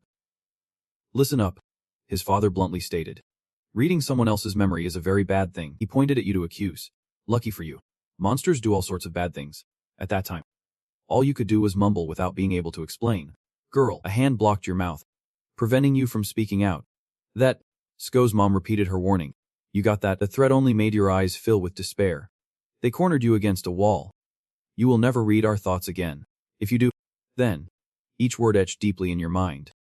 You will never be part of our family again. Sto's tears welled up unconsciously along with the fear. That phrase kept repeating in your head. You will never be part of our family again. It left you incredibly confused. What did I read back then? I can't remember. Stu shut his eyes tightly, trying to recall. The call from reality rang out to wake. Hi. Just hi. Backer worriedly asked Han. Looking at you not too well. Are you okay? Stu hesitated to reply. About that, Neju's whine startled you too.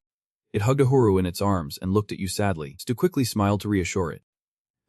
Just thinking a bit. You pulled yourself together and looked up. Do not worry. Your dad and mom were sweating profusely. This only made that suspicion clearer. They were definitely hiding something. The boy stood up, aiming straight at those who had created that painful memory. You brushed past the two of them while they only dared to stay silent. Waiting, Sko's hand gently rested on both their shoulders. Sko still remained polite as he asked. As requested, can you two show me the memories for confirmation? The mother suddenly became agitated and shoved your hand away. No way. She protested vehemently. We told you. It is because doing things like that turns you into a monster. You have no idea how hard we tried to buy the lotus by smashing the wooden table. Rosette was frightened and quickly hid behind Terriot. He warned in a low voice.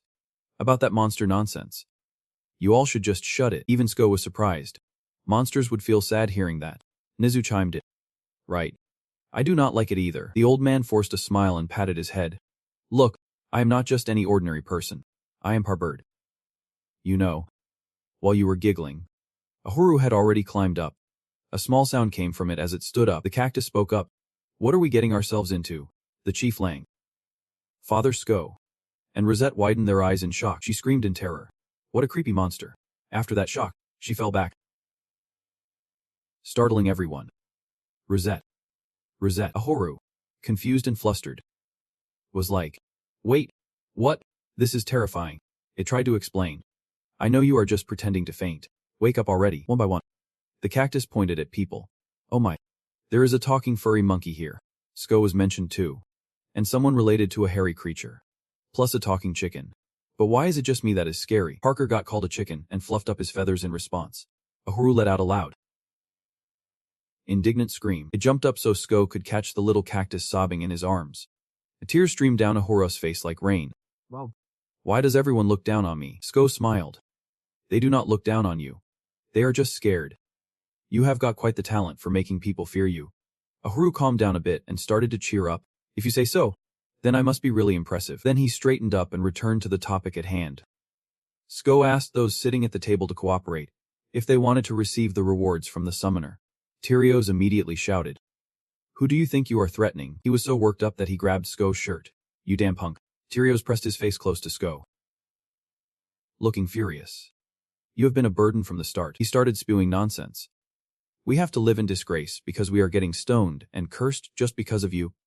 Sko stayed silent even as the other guy kept cursing. I put you in the attic so I would not have to see you. You little brat. A smug grin spread across his face. You know that attic was not made for living in. Right. Terriot added. Do you know that in winter? It is like a freezer up there. No one could survive it. And suddenly Sko's father intervened. Terriot. Stop it. Mben just stood by watching but started to pay attention. Terriots kept getting louder. We have not fed you in a month. And yet you are still living like a cockroach. He ignored the people trying to stop him. I told you to shut up. Finally, he blurted out without thinking. If you are still alive when we send you to hell, what are you if not a monster? Both the Sko's mother and father looked utterly incredulous. Sko spoke up coldly. So that is how it is. Terriot continued to spill out hidden truths. I hate you for being the most outcast among everyone. It is disgusting. You live like that just because of my mom. Mben perked up at that remark. Mimicking the eye color, the hands wrapped in layers gently grasped Terriot's wrist. I have felt this way for a long time. I also hate you. Terriot. This only fueled his anger more. Grinding his teeth together, Terriot raised his fist in rage. You little bastard. The sound of flesh hitting flesh echoed painfully. But instead of Sko, it was his father who took the blow. Terriot was surprised. Dad. When he finally started to speak. It is your brother. Terriot. We are not forcing you two to get along. Yumini reminded him of one thing. But you can't deny it. That guy still refuses to listen. Right, he stubbornly shouted. You hate him too, Dad. You are always scared of him. The other man immediately admitted. That is right. I'm scared. His whole body was trembling non-stop. But I have never hated him. Stu behind him was skeptical. If you do not hate him, then why? His hand gently rested on the man's shoulder. The light from his powers flickered. Why did you do that? The space around them instantly transformed as he entered that person's memory. Sto's face showed shock. This is... Everyone in the room was caught in this glow. They were transported in the blink of an eye. The place they just were became eerily silent. A pitch-black and gloomy sky appeared before them. The sound of thunder rumbled deep within the clouds. Sko's father was now laboriously exhaling each breath. In his hand was a crude axe, and he was trying to climb a steep slope. A black bird suddenly swooped out aggressively. He was so frightened by it that he slipped and fell down below. The bird flew away, leaving him as the only person in the dense forest. Sko's father struggled to get back up. Damn it. He looked around in confusion. I took a wrong turn. Damn it. Then, a strange light flickered from somewhere in the forest. It led to a spot not far away and drew him in. The light. His legs hurriedly ran towards that direction. He ran. He shouted. Sorry. He over there. Help me. He anxiously pleaded with the other person. Please wait for me a moment. At least let me see the sunrise with you. The scene ahead became hazy due to that white light. Sto's father quickly covered his face with his hand. When he looked closely again, he exclaimed in shock. Oh my. In the middle of a charred patch of land, that gigantic gold nugget shone brightly. He muttered continuously. Oh God. Without thinking much, the man slid straight down into the deep hole. His shoes reflected that golden, ani-like glow. He approached the gold bar half believing, half doubting. Though shocked, joy mingled on his face. This is definitely it. Sko's father clutched it tightly. Gold. He began to mumble. I can take this? But a growl interrupted that thought. The black wolf quietly approached. Its amber eyes locked onto its prey. He was so scared that he quickly backed away from the beast. The wolf snarled and bared its sharp teeth. In Sto's father's mind, fear and greed began to cloud his thoughts. That shiny thing was indeed captivating to him. But right next to it was a pool of blood that had not dried under the wolf's feet. He suddenly thought of his wife and kids waiting at home. The axe's handle tightened in his grip. If I could bring that back, my life could change. Gathering all his courage, he lunged forward with the weapon in hand. The wild beast also raised its head to face him. The man poured all his strength into the attack. The black wolf bit hard into his opponent's arm, causing blood to spill. In that moment, the sharp axe was raised high. A faint sound echoed as red blood sprayed everywhere. The creature lay motionless on the ground. While he gasped for breath, the axe was thrown down as the other person also kneels. With both hands, Sko's father eagerly touched the gold bar. Thinking if he took this, that very night, he hurried back to the village. His hands kept banging on the door. Open up. Come on. She held roses in her arms and exclaimed in surprise. You have, her husband suddenly demanded. Pack your things first. And she questioned in confusion. Are you out of your mind? Why are you talking nonsense? He carefully closed the door behind him. Then Sko's father added. I do not have time to explain. We have to take the kids and leave this village. She was still half believing, half doubting. You need to explain before I wake them up and pack. While speaking, he untied the ropes and said, I got lost in the mountains. This made her worry. What? Are you okay? Are you hurt? He immediately set the basket down. You will be surprised at what I found in the mountains. His wife peeked in curiously. What is it? He cheerfully replied. A gem that you have never seen before. The thin fabric flew away with the breeze when tossed aside. He was still excitedly telling his wife, is gold. But her attitude was quite indifferent. Are you out of your mind? At that moment, Sko's father hurriedly looked after her. Wait, Ani. Inside the basket was not gold, but a child. At that time, Sko was smiling adorably at them. The man was so shocked he could not find the words. Wait. What the? Before he could finish, a punch landed squarely on his face. Sko's father collapsed to the ground. Wait. You misunderstood. Her face darkened ominously. Gold.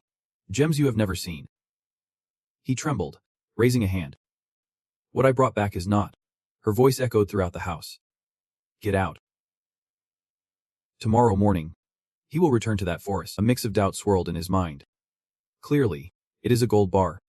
The child looked innocently at the person in front. Am I being haunted? The wife followed closely behind to keep watch.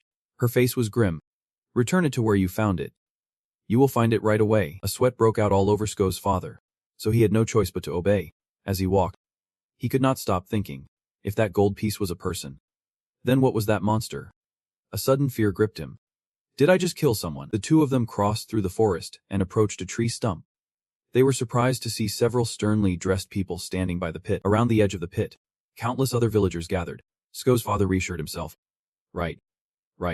With such a big pit, it is only natural to find something. Time to act normal. But words from the side slipped into his ears. I heard the priest was coming to worship. They must be planning something. The young man exclaimed. From what I heard, what should have been here seems to have vanished. He stuttered. Excuse me. What is happening here? The person looked at him quizzically.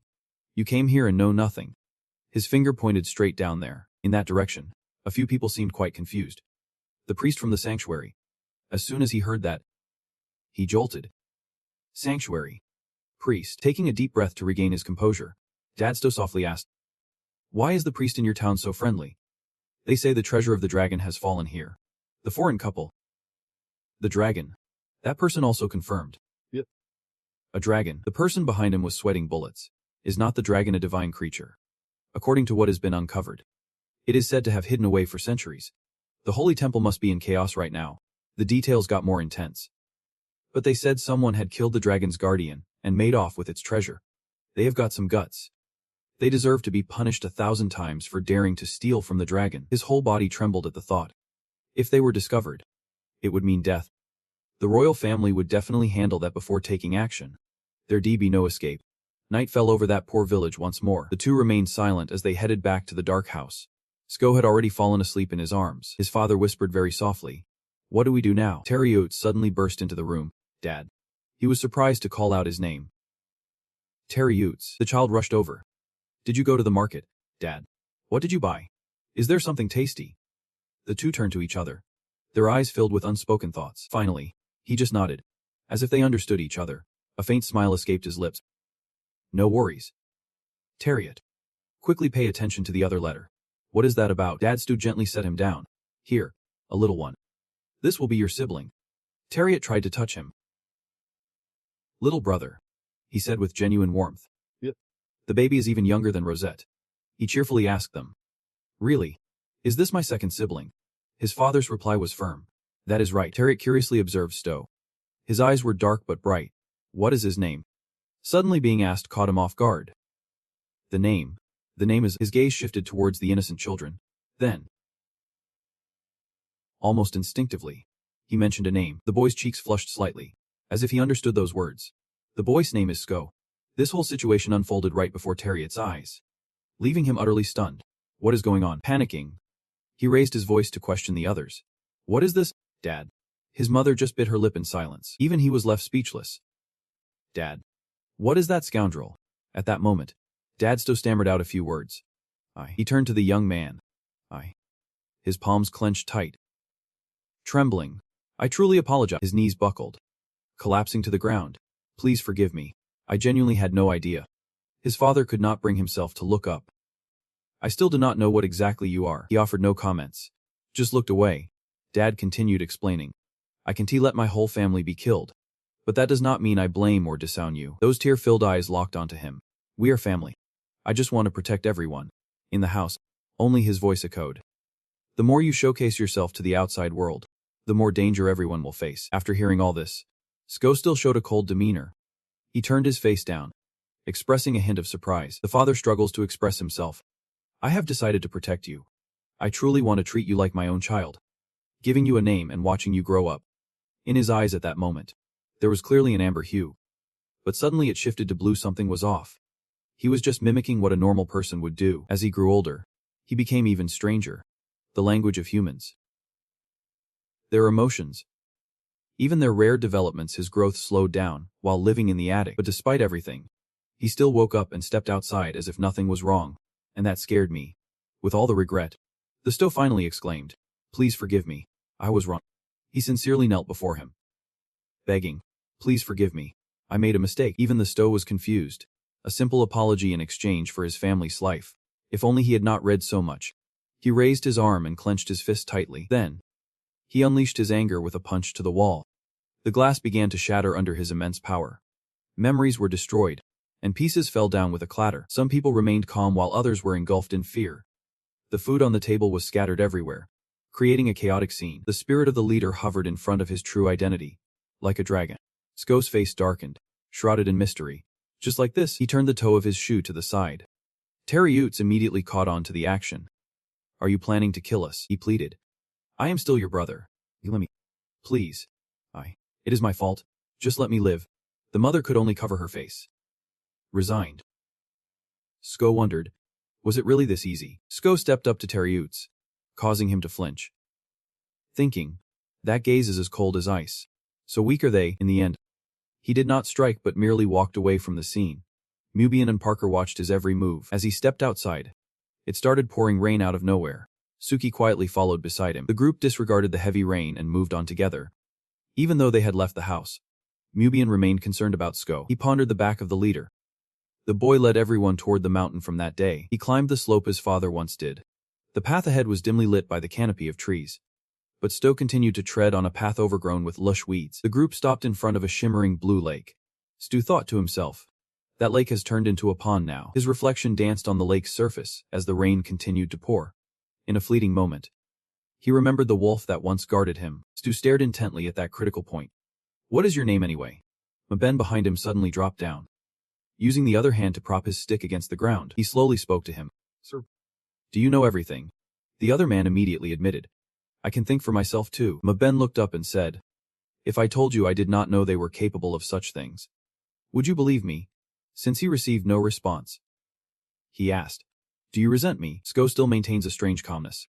"I should resent the day after." Blind Ben immediately objected. "Unnecessary. You just turned your face away. Your lord's request is fair, and I have accepted it." In the desolate rain forest, you raised a question. "Because the request entrusted to the lord seems correct." "Right." Brother Ding Ding replied. "We agree, and we will protect that." This situation was unexpected, so Stu appeared surprised. Mubian's hand rested on the inverted cage. "Haga is the clan that drinks dragon blood." He presented you with a more serious identity. Mubian now. Haga. The name I received from the divine has been redeemed. To ensure that such a tragedy does not happen again, Mubian straightforwardly suggested, "I want you to choose me as your guardian." After those words, no one spoke again, only the sound of rain pouring down. The corners of Sko's mouth twitched, wanting to say something but stopped short. He thought of the position that Mubian mentioned. The guardian of the dragon. Receiving blessings from dragon blood also has its price. The price is the submission of the soul. It carries with it countless bloody battles. The one who becomes the guardian must obey orders, and the safety of the master is the top priority. One could say that this is incredibly dangerous. A blood pact. The sky had passed the halfway mark, urging those in the guild to return. "Today, you rest, Commander." The lodgings had been prepared for their departure, so they settled in, while Sko lay still on the bed. Suki stealthily moved around. He carefully observed that face. Suki felt a bit relieved. He must be very troubled.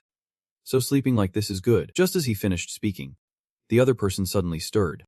The cat's gaze flickered over that. Sto tightly held the cat in his hands and gently called out, "Suki," with no other choice. It lay down as well. It is. Those big, round eyes looked straight at the boy. No matter what he was, then it slowly drifted off to sleep. Nothing changed. It was just early morning when the sunlight gently crept through the window. The boy was still sleeping soundly with his eyes closed. Because of the sunlight, he was awakened soon after. When he sat up, Neju and Suki were lying on either side of him. Sko whispered to himself, "I have." Outside, the sound of the door opening echoed. Parker cheerfully appeared. "I was going to wake you up, but it seems like you are already up." "Good morning." He was going to say something more. "Now, where did you buy that?" "Come eat." Parker's face immediately turned sulky. "I was going to say that the weather was nice for a moment, but then rain and wind rolled in. They said it would take about 2 days to reach Galatia." A warm breakfast was laid out on the table, but the rain was so heavy that the carriage could not go anywhere. "Now, we have to wait until the sky clears." Backer casually picked up a piece of bread, so just munched. He just ate but also thought, "What should I do when we get back to headquarters?" Stu hesitantly replied, "Probably wait for the next mission." Backer immediately exclaimed in surprise. "But that dragon," Mubian chimed in. "Do you intend to continue working in the guild?" He straightforwardly expressed his opinion. "Yep. The Lord also has a mission with his position. It is not just being an ordinary bodyguard," he seriously stated. "I intend to give up my current position." However, Sko dismissed it. No need for that. Mubian was dead set on that decision. A bodyguard can't just leave their master. You know they can't be self-sufficient like that. Sko fell into deep thought. I do not know. The only truth I know is about myself. You just keep reminding them. And besides that, there is nothing else. Mobian also realized. Right. Compared to Sko's real age. He is still just a young pup. Their lives follow their own rules. The maturation process of a lineage takes at least 100 years. And at most 500 years. After hatching, the lineage will be cared for by its mother for 100 years before it starts to mature. He came to a conclusion while looking at Sko. Thus, this commander is no different from a newborn. There were still other things bothering him. Moreover, while he might resemble a human, that form is just a mimicry for survival. A random thought crossed his mind. Why is not the black dragon protecting its own bloodline? The more he speculated, the more shocked Mobian became. What if it is not that they are not protecting it? Surely something has been hidden away that Sko is unaware of, or maybe it is just impossible. After finishing breakfast, he quickly declared the mission accomplished, while Mubian insisted on convincing Lord Sko. Why do you want to stay at the meeting? He earnestly suggested a solution. At least you should come with us instead of staying here. The territory is safer. You maintained your indifferent demeanor and replied, I might not be what you think I am. Sko straightforwardly made his decision. Honestly, everything so far has been the truth. And I am not sure I want to know more, so please leave. Mubian was taken aback but could not argue against that. He silently gritted his teeth. The only trace left of the lineage. The master he had always wanted to find. As if all he had done up to now was for nothing. His palm clenched slightly below. Is Hagar really such a useless family? Stu jumped. However, he warned Mubian about a future where he would contact the Lord. Stu slowly said, Please go back and continue your work. I will call when needed. He put on a very shocked expression at that suggestion to reassure Mubian. You even seriously promised him. I swear. When I return to headquarters, the first thing you will get is a request. Take a rest. The boy exclaimed in confusion as papers flew around. Thanks. Wen lazily leaned back in his chair. Take a break. The president wants to see you. He will come to find you soon. So just relax until then. Sko's eyes widened in disbelief. Wen quickly left his seat. He lifted the cloth. This is very precious to me. But I will give it to you. Along with a hint of jealousy. He explained. You have no idea the joy of curling up and rolling on the bed. Wen shrugged and offered a few tips. Try reading a book when it is warm in your room. Since you have legs now, you can crack the window a bit for some fresh air. You can snack, doze off, and wake up to try a chocolate bar. Sko quietly picked up the leg while he enthusiastically asked. Do you want to take some stuff from my room? His palm tightened slightly. No thanks. Sko had to go back to the room with Nezu and Ahoru. Well, rest up. Do not push yourself. The president will see you later. While walking, Nezu suddenly called out. You immediately responded in a very casual tone. Yeah. He asked with concern. Are you really okay? If you do not know more about your family. Sko showed no sign of caring about that remark. The implications that followed were pretty obvious. Even though they made him endure it all, Ahoru suddenly roared. But why? He angrily cursed those people, unable to take it anymore. Saying he would come back and shove it down their throats. Sko turned around and said, Ahoru, look the other way. You do not want to get too weak, even if they change. I want change. Ever since you left, the village has returned to its rhythm. No need to change anything. Outside the window, tomorrow has already come. He woke up after a long sleep, his eyes staring blankly at the ceiling. Sko suddenly felt lost. He had never known what playing was like. He swung his legs off the bed. His pale hand opened the window to let in the breeze. Sko glanced at the first thing that caught his eye. It was the majestic nature intertwined with the houses appearing in view. Moments later, Sko sat silently under the green canopy.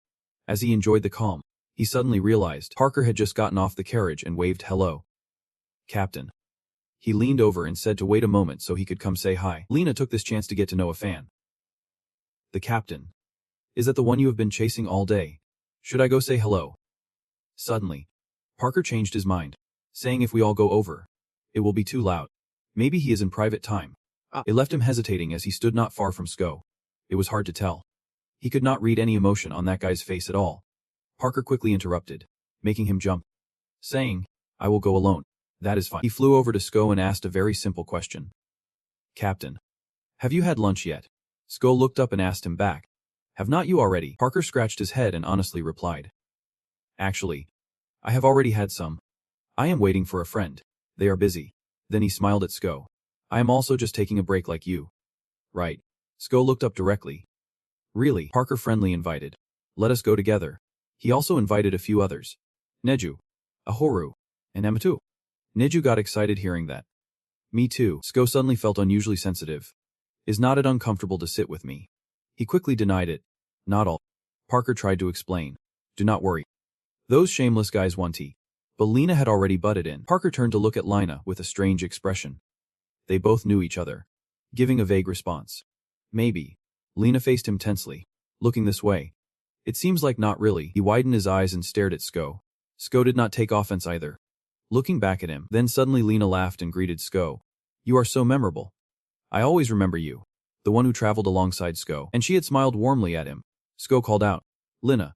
I am so glad you remember. Lena reached out her hand as if to get acquainted once more. I thought you had died at the hands of that white fluff. Turns out you are still alive. That is good. Getting back to the main point. Lena recounted the old story. I explored the whole mountain. But it vanished. Everyone thought you were swallowed by it. Lena recounted in an unbelievable tone. Never thought we would meet again like this. Neju piped up from behind. Lena looked at it as if struck by lightning. Something swiped out. Lena paled and unleashed a defensive weapon. White fur. Backer was just as scared as he tried to stop him. Lena. Chill out. Nezu is the captain's partner. Nezu used his sparkling eyes and cuteness to charm them. That wild white creature. After seeing it, Lina did not even dare to make a move. It was at this moment that he realized. This person. So he tamed the beast by reading Sto's mind, which was becoming more and more ingrained in his mind. And Lina's eyes were fixated on the badge pinned on his shirt. He tucked his weapon back behind him. Oh man. You are already a president. Parker smacked him lightly. Lina. Show him some respect. Okay. Even if you are the main strategist of the combat unit, you still need to be polite to him. The rank difference is huge. Lena still had not fully processed that rank thing. Parker emphasized it again. Yeah. Being rude could get you demoted. Or worse. Exiled. You get that? Then Sko stood up and told him. Parker. Go eat with your friends. Parker was taken aback. Aren't you coming with us? Sko's tone was slightly bored. I will eat later. This is uncomfortable. Sko bluntly stated. And the way he talked to Nezu. I feel the same. Lena and Parker were left speechless. Then he brushed past them like a gust of wind. Lena was in a bit of a bad mood at this point. He called out. Lena addressed him with more respect. President Sko. But he just shot him a glance. Is there anything else? Lena bowed deeply. This surprised Sko, making him look. He bowed his head in front of everyone to show his remorse. What I said was not out of annoyance. I was just taken aback. I won't call it the white fur anymore. And I did not think someone familiar would become the president from now on. I will call you president. Then. Lena winked. So please, do not misunderstand. As an apology, let me treat you to this meal. Sko felt a bit awkward after that. In the end, the three of them went out to eat without missing anyone. Since they were already going, they might as well eat at a good restaurant. A lively sound of recommendation erupted. And this was indeed the best restaurant in town. Lena waved for the waiter. Let me order. I guarantee everyone's food will be the best. Sko was half convinced. Really? He confidently replied. Of course. Sko pondered as he looked at Ahoru, who was unusually quiet today. Ahoru was also leaving some thoughts behind. A thought crossed his mind. Is it hurt somewhere? Then someone called out. Jen covered her face and asked. How old is that cactus? Stu casually replied. I do not know. I have never asked it. She looked confused. Why not? You should know without asking. Jen's face did not show any emotion. Stu became cautious. That is strange. I can't read her feelings. Lena leaned over to Jen and introduced. Jen is not human. She is a doll created by the president. Sko muttered. Doll. Parker added. Maybe you do not know, but the president of the Ignis Society is the only puppet master in the world. Every gesture of Jen, from her gaze to her bangs, and her tightly pressed lips, made Sko think. Aside from the unreadable heart, she looks just like a living person. Then he posed the question. How do I know she is a puppet? Lena suggested. Just look closely at Jen, a blue star under Jen's eyes. Lena warned him to pay close attention. Did he see the tattoo under her eye? Every doll from the president has that tattoo, so everyone can tell them apart. He placed his hands on the table, serious as ever, saying, well, there is no need to stress too much. Dolls are still just dolls. They can only obey their masters and know nothing of pain. Yin Jiang glanced over at Jen. Seeing her as a human only makes things worse. Then Lena winked at Sko. Trust me. I have got plenty of experience. Just then, the food arrived at the table. Your meal is served. His mood suddenly soared. A living doll. A spread of delicious food laid out in front of them. Sko said. All right everyone. Feel free to dig in. Nezu saw the tasty dishes and got excited. It looks amazing. And Sko had to silently agree. Everyone enjoyed the food, filling their bellies. While Parker was chewing away, he subtly noticed something. Parker saw Sko not touching his food. President. Are not you eating anything? But Parker quickly became anxious. What if he can't eat raw food? We should have asked him before ordering. Lena immediately jumped in to fix the mistake. What should I order for you? He hesitated and simply shook his head. Sko fell into a moment of silence again. He sighed in frustration.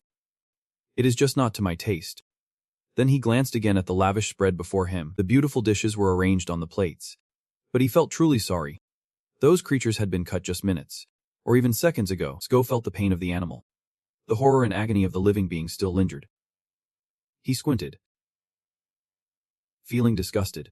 All he saw in there was hatred, Sko thought, but did not need to say it out loud, and spewed insincere words to everyone.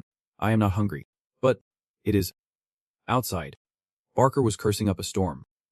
Damn it. Lena. This is all your fault. Even though the vice president told us to take good care of him, he scratched his head. Feeling guilty. Get it? But do you think I would have done that if I had known? Barker lamented loudly, while Lena felt helpless, wondering what to do. Still leaned down to ask quietly. Nezu, can you go? Nezu gently replied. Yeah. Barker suggested a decent idea. President. How about we take this opportunity to stroll around the city? The surrounding city with its ancient architecture is quite exciting. You have only recently been assigned to headquarters. Right. And lately, you have just been cooped up in there without going out. Stu was also quite worried about Sto's feelings, and every day he seemed lost after receiving the latest commission. Lena scratched her head, wanting to fix her mistake. Do not worry. I am a local around here. He winked at Sto. You could see him suddenly freeze in surprise with a quick burst of speed. All right. President. He casually threw his arm around Sko. Today there is nothing to be shy about. Right. Lena pointed straight at the path ahead. Then let us go. Sko curiously asked. Where to? And then Lena began to tell stories about this city. Really, we have a custom from the time of our founding, or maybe Lena just made it up. Like, welcome newcomers. Right. Parker enthusiastically chimed in. I have been through that too. The houses have red-tiled roofs. And usually, we let the newbies take a tour of headquarters to get a basic understanding. Then they will be called in to describe the city, like, what is the biggest statue in the square? Or what is the oldest candy shop? You know, that kind of stuff. Lena spins the city's tale to make Stu curious. If you do not answer, they will make you run laps until you are soaked in sweat. Then he bursts out laughing, showing his teeth. But he is not a newbie anymore. Plus he has Lena backing him up. The kid's face still looks so blank. Right. He lets out a lame remark, saying, well then, I am counting on you guys. Lena seems pumped up, pointing at himself, proclaiming, just trust me and follow my lead. Revito is one of the most prosperous and safe cities. I guarantee you will have a blast. Sko nods. Sure. Then come the curious questions from the two of them for Sko. Like, why do you keep your arms crossed like that?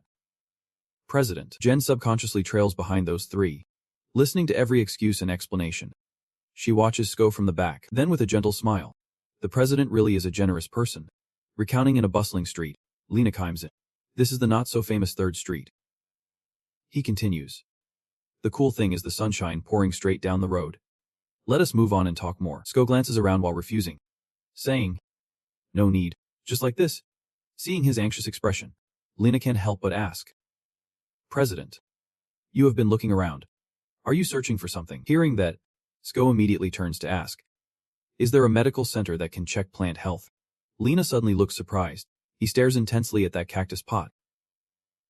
Speaking softly, if it is this plant, Lena rubs his chin, thinks for a moment, then speaks with certainty. There is a garden specializing in research. But the owner is always busy. I am not sure if we can meet them. Without hesitation, asks, can you take me there? Lena flashes a bright smile. Sure.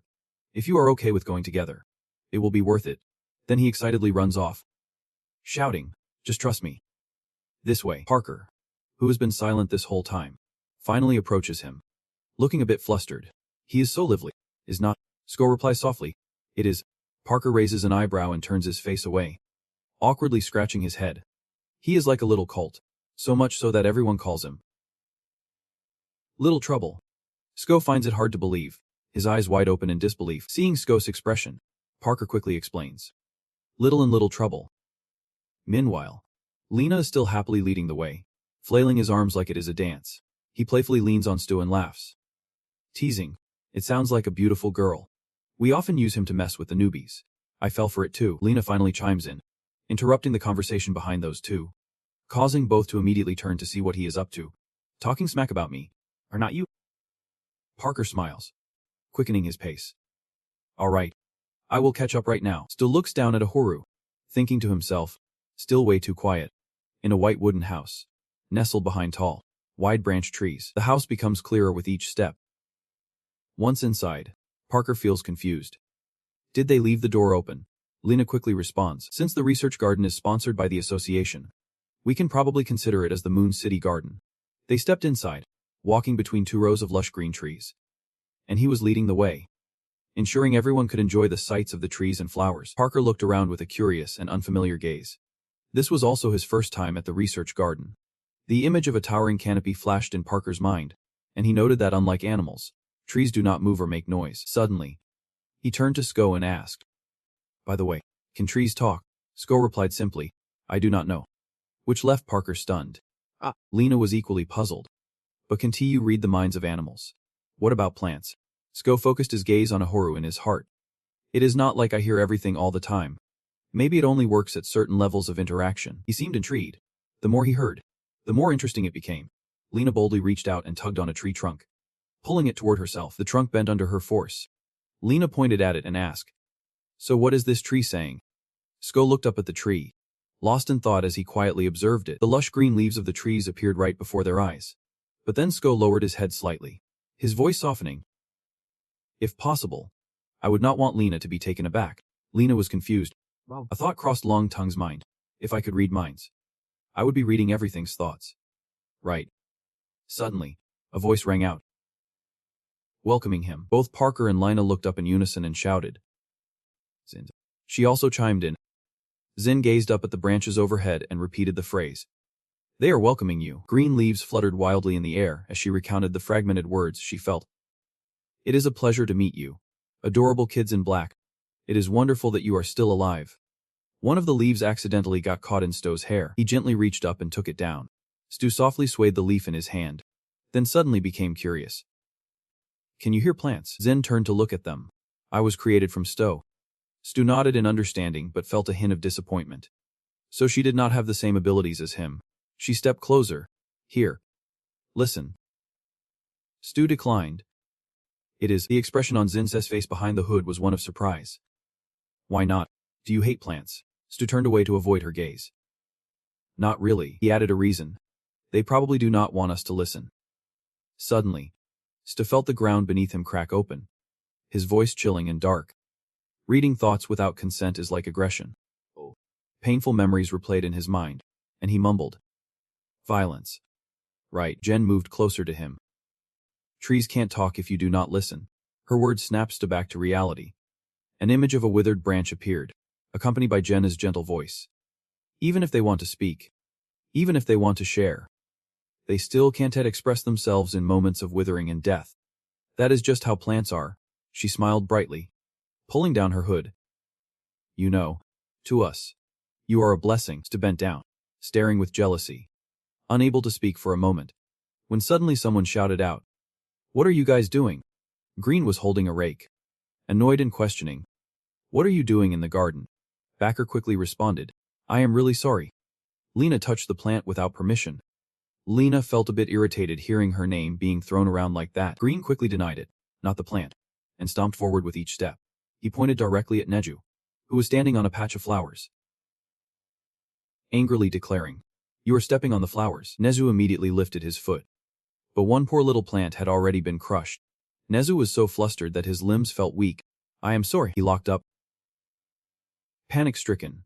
Another little stem had been flattened by Neju, and Green was so shocked his mouth hung open. His grip tightening on the rake in his hand, he cried out, hands clutching his head in despair. Not the gentle rays of light filtering through the house, Through the lush green leaves, a shy voice rang out. "We are really sorry."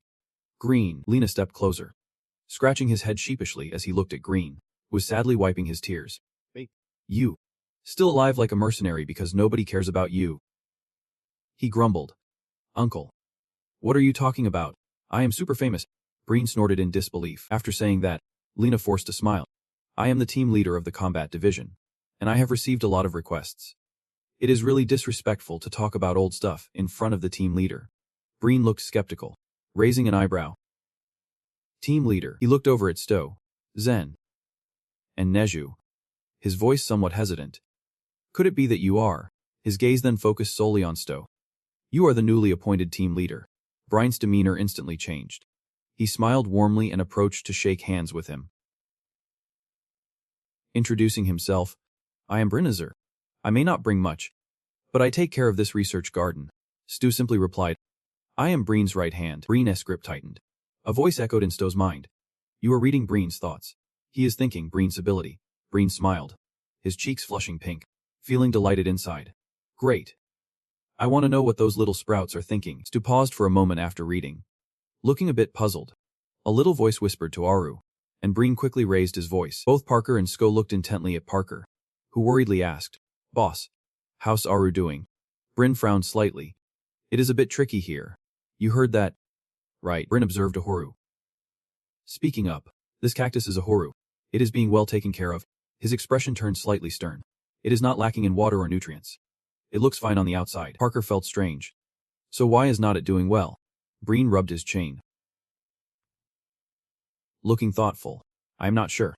I cannot really tell, but it does not seem very healthy." He quickly turned to Asto for advice. "Team leader, can I lift it up to take a better look?" Suddenly, a soft voice whispered. "Go ahead." Breen raised an eyebrow, confused about where that voice came from. "Don't call me that." One of them snapped, their voice dropping to a hushed tone. "Are people really surprised by the usual rituals?" Another one seemed to be talking to the cactus. Ahuru, annoyed, shot back. "What are you staring at?" First time seeing a cactus that talks. It made his head turn bright red. "Enough," he mumbled. Stu quickly intervened. "Ahuru, just calm down." He immediately complied. "Got it." Sko reached out to pat Ahuru's head, explaining, "He is not quite normal, so I had him checked out." Ahuru asked again, "That is a doctor?" At that moment, Breen cleared his throat and slowly approached the table. Sko introduced, "He is a plant doctor. Meet Breen Zeezer." Ahuru's attitude shifted. He was excited yet still slightly skeptical. "He really is a plant doctor?" Sko nodded vigorously. "Absolutely." Hearing that, Ahuru thought for a moment and then made a decision, resolutely lying on his side to reveal his root system. Thick, sturdy roots protruded from the bottom.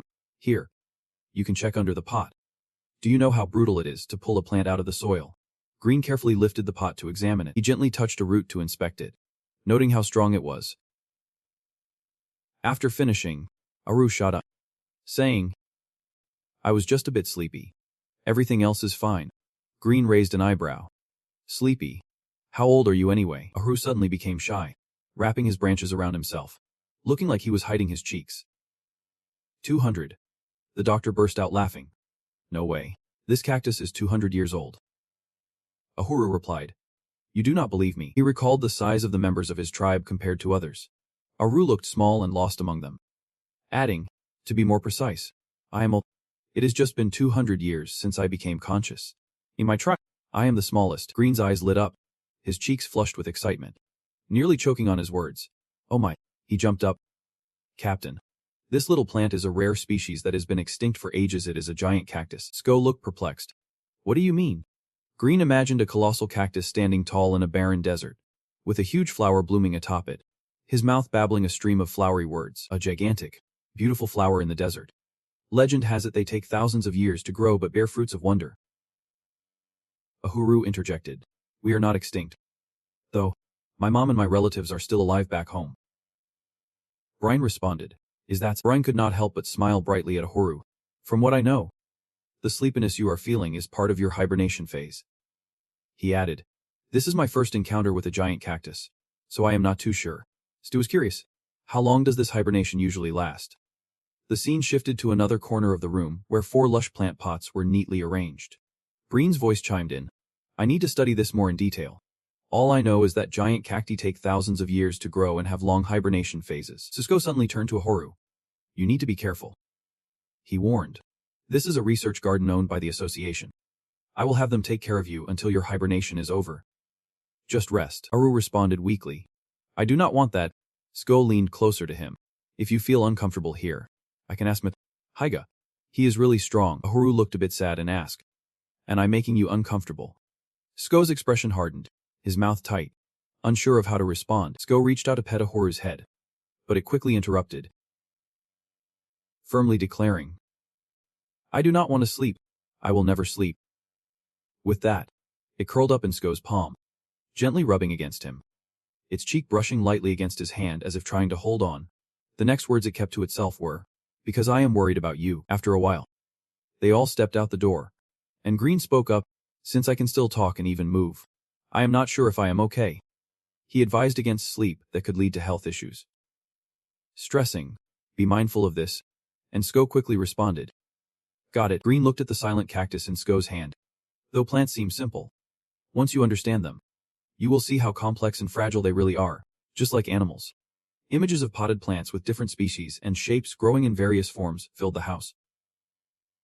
Breen continued. Their habitat, size, gender, or even the shape of their leaves are all distinguishing features. Both he and Sto turned to look at Ahoru, and he smiled, knowing that this little friend talking was a big advantage. Breen lifted the black bag in his hand. I am packing some nutrient-rich soil. It will be useful. Backer took the bag, and Sto quickly bowed in appreciation. Thank you, sir. Suddenly, Breen rummaged through his coat pocket and added, one more thing. He pulled out a sealed glass bottle containing a small, rolled-up piece of paper. This is a message from the president for you. Stu was taken aback when he saw the jar. You knew I would come here. Breen laughed, scratching his temple lightly. Not all. I just got the heads up before you arrived. Sko also took the jar, staring silently at the glass bottle in his hand as the wind rustled and the leaves whispered softly. Sko thought to himself, looks like I am being watched. Noticing he had nothing more to say, Breen hastily waved his hands to clarify. Please do not misunderstand. The president is not trying to do anything to you. It is just that she always cares about everyone. He emphasized one word. Always. Breen imagined puppets tangled in strings, with a single hand mastering and controlling them. He added, she is a puppet master. The number of dolls that actually appear might reach 1,000. Parker leaned in close to Stu and whispered, it could be even more than that. He continued, since the dolls break down quickly, she makes a lot. Stu took out the paper and read its contents silently. Ignis Association. President. Security level. President. Location. Revital City. Central Market. Time limit. 30 minutes. Order. Find President. Why at the Central Market in Revital City within the time limit? The reward will be given once she is found. The instruction will self-destruct after the time limit, so hurry to find her. Association A. The 30 minutes printed clearly on the paper quickly changed to 29, signaling that a minute had passed. Lena suddenly leaned in to read, raising her hand in confusion. Magic ink. I wonder how much time she set this time. As Lena looked closely, she remembered. Slightly surprised. Wait, there is still not even 30 minutes left. Time continued to tick away, and Stu announced, there are only 27 minutes left now.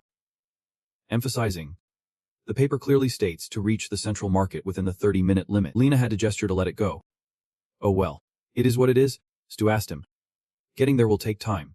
Images of residents from various professions, genders, and ages bustling about came to mind. Lena clarified, that is not it. The Central Market of Revital is massive, with 8 major roads coming from different directions, a complex maze of alleys, and a huge crowd of people. Parker chimed in, and above all, we do not even know what the president looks like. Lena agreed. Right. The president usually communicates through a doll. Parker mentioned that only the vice president has ever met the president. Before he could finish, Stu dashed past Parker at lightning speed. Parker called out in panic. Captain. Stu kept running headlong. I am heading to the Central Market. Suddenly, his foot slipped and he came to a screeching halt. Stu turned around to face them. He expressed to Green that the plants in the garden are very grateful and love him. Green was taken aback, stammering, really? the bright golden flowers in the sunlight that Stu mentioned, and the jingle tree behind him. He listed them all. Even the flower that was stepped on by Neju. Stu sincerely said, "It is like they want to be heard by you. They want to say that to you." Green gently touched his chest, feeling deeply moved. With that, Stu turned his back and walked away, saying goodbye. The four of them began to move along the bustling streets, with Stu leading the way, followed by Parker, Lina, and Jen. Heavy footsteps echoed. Sko's face darkened. Cold sweat trickled down his cheeks. All of it captured. Anne held tightly onto the rolled-up scroll of instructions. Sko felt the tension building. Whispers and murmurs crowded in his head, making him even more confused. If he wanted to find the president among this crowd, he had to read everyone's thoughts. Sko exhaled heavily. Suddenly, something zipped by, quick as a flash, leaving Sko stunned. The thoughts of everyone buzzed in his ears. "I am boiling here. It is so crowded. If I do this, surely no one will notice. Right?" There were thoughts from vendors climbing up with harsh critiques of a street food dish. "Hey, just take a look. It won't cost you anything. Come check it out. This grilled one is a mess." Stu shut his eyes tight, trying to concentrate harder to search. Just a little more. Suddenly, from deep within an alley, a voice echoed. He strained to read each word. A name flashed in Sto's mind. He jolted. "Wait." Sto's eyes widened in surprise, and at that moment, blood trickled from his nose. Nezu worried about Sto. Blood from his nose. He wiped it away and reassured him. "It is." Nezu cried out. "You are bleeding. How can that be okay?" But Sto did not respond further. He gazed deep into the scene before him. Stu thought to himself, "I must have found it." Immediately, Stu sprinted toward it, leaving his teammates behind, who called out loudly. The stalls selling fruits and vegetables came into view. Sko's footsteps slowed slightly before he came to a complete stop. He was standing in front of a stall selling various plants. A voice came from within the stall. "Hello." A blonde girl smiled, gently placing a box of cuttings down on the table. "Do you want to buy some fruit?" she asked. "Or is it for yourself?" Stu thought to himself. The doll of the president. Then he pulled out a note reminding him to go straight to find the president. The girl did not say anything, her smile growing more vibrant by the moment. Stu felt a bit confused. Questioning himself, is not she here? But clearly, he just sensed it. Suddenly, a light clink of metal clashing echoed loudly in Sto's ears, and his eyes widened in surprise. A cute pink clip was pinned in Sko's hair. He gaped over, catching sight of someone's small hands. Kai immediately spoke up. "Here. A reward for finding me. Please take it now." She was sitting cross-legged on a wooden plank at the counter. Facing Sko, he greeted her. "Honored to meet you, President." Kay smiled, placing a hand on her chest to introduce herself. "President of the Ignis Association." Stu was momentarily taken aback. He had not finished his sentence when another loud voice cut in, interrupting the conversation. "Master." Jen cheerfully laughed, excitedly rushing toward them, unable to contain herself. "Master." She smiled so happily that her cheeks turned a shade of pink. Both Parker and Lina were stunned. Mouths agape, he spoke softly. She is smiling." Jen quickly dashed over and hugged Kai tightly. At this moment, Sko finally had space to introduce himself. "And after wandering around after leaving my hometown, the association has been helping me a lot. I might be a bit awkward, but I want to thank you." Kai gently stroked Jen's hair, the two girls still embracing each other as Kai smiled over at him and replied, "Good. Our Ignis Association owes you as well." Sko seemed a bit confused. "But I am a member of the association." "President." Kai suddenly widened her eyes in surprise. Then she smiled again. "I was wrong. The captain is an important member of Ignis. Thank you for enlightening me." Kay gently stepped off the plank, making her way down to the floor. In an instant, Kay stood facing Sto, her petite frame looking up at him. "Do you have any questions? I have prepared everything. Just waiting for you." He wondered. Why appoint me to this position? As soon as she heard this question, Kay suddenly clapped her hands. "Great question. This is also the reason I called you." She suggested that Stu keep it private from outsiders. "Use your captain's traits." "Okay." He was taken aback. "Traits." Kay nodded slightly, signaling her agreement with his thoughts. Stu stood silently in place, preparing to activate his mind-reading ability. The surroundings around him gradually darkened. The sound of rustling echoed in his ears. At that moment, only the two of them remained in that space. And Kai began to speak. She produced a soft yet resolute tone, wanting to protect him. Kay envisioned individuals with special abilities and continued. "Our association was formed to assist those with powers. The wings of Ignis have protected many." She pointed a finger at Sto. "Among them, The position of president was created to protect, because it has been a long time ago. Kay suddenly placed that finger in front of her mouth, wearing a knowing smile. I once knew an existence with powers just like yours. Stu was taken aback by what he just heard. She began recounting. A long time ago. It was said that dragons had abandoned this world. But two remained. Stu curiously asked, "Who are they?" She replied, "One is dead, and the other is the golden dragon Suhanan. You could call that the last dragon." Kay smiled lightly, her gaze still fixed on Stu as she concluded, "Until we knew you." He was startled. Meaning that person. The dragon's warning. "Stay away from Suhanan." She pointed directly at him again. "I understand how you feel right now. He wants to meet him, however. You can never be curious or seek it out. Do you understand? Suhan.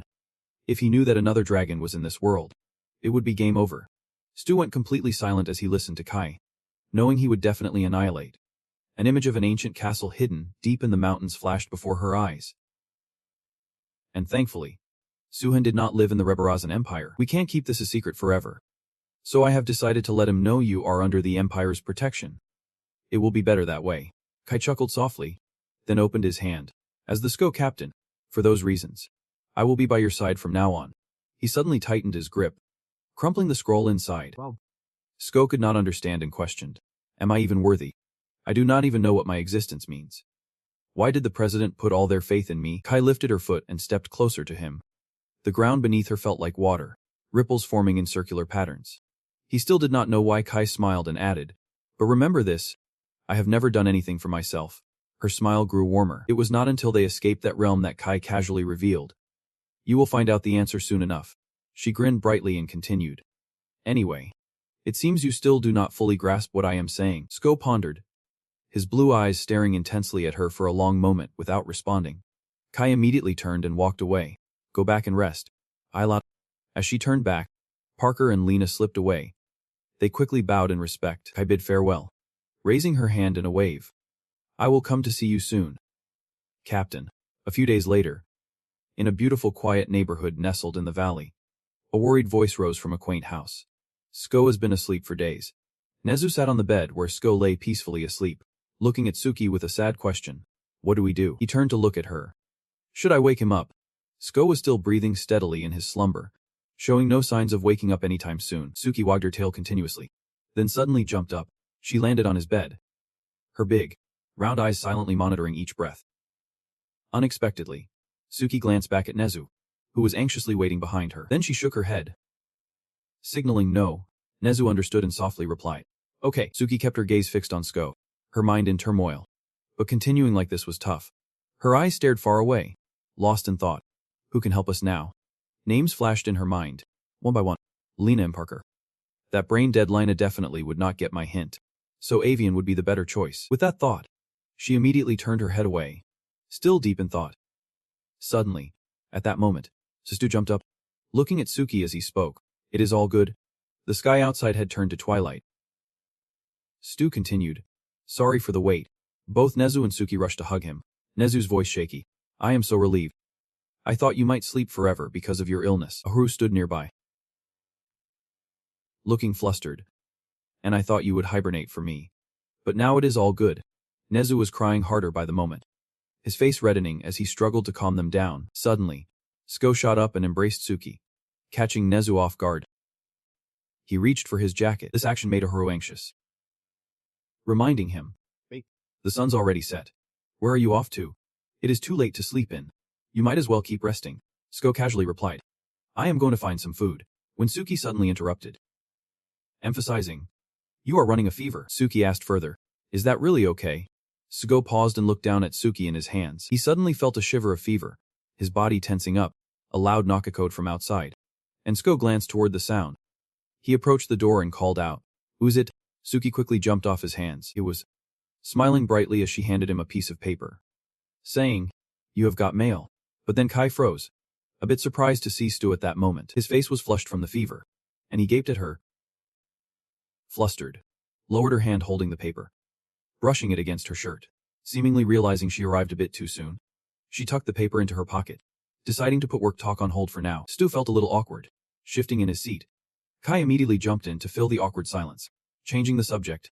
"So where are you planning to go?" Stu threw on a coat and followed Kai, saying, I want to go to the cafeteria, Kai cheerfully replied. Then let us go.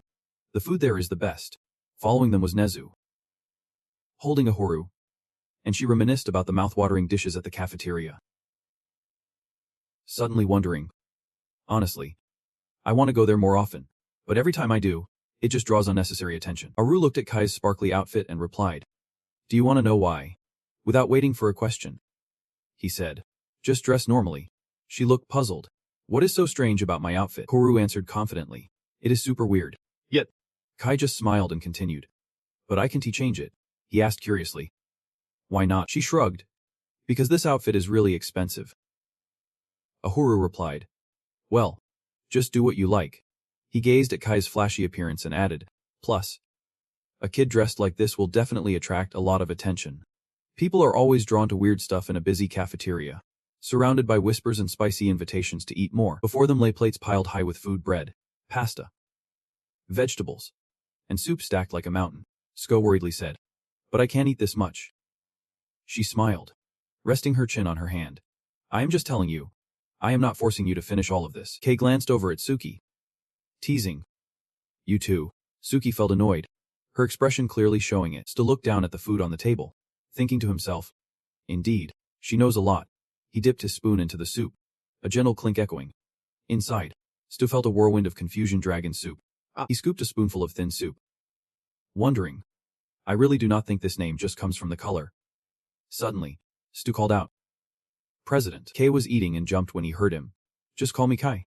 I do not want my identity exposed. If possible. Stu understood and continued. Got it.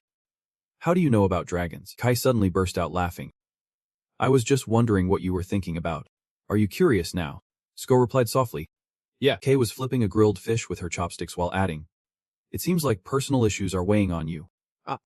She poked the fish lightly with her chopsticks. Then, holding one in each hand, she expertly split the fish in half. No worries here.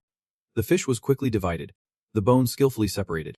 She placed the plate of fish in front of Suki. Continuing. It is just information I have picked up throughout my long life. He stared at the plate of fish for a moment. Then, with a swift motion, he knocked the plate away, letting out a soft sound of displeasure. Nezu, munching on a snack beside him, chimed in. Suki does not like fish. When did you start siding with Nezu? I thought cats loved fish. Right, he calmly explained. That is just a stereotype. I understand what you are saying now. Then, Kai immediately used the recent event as an example.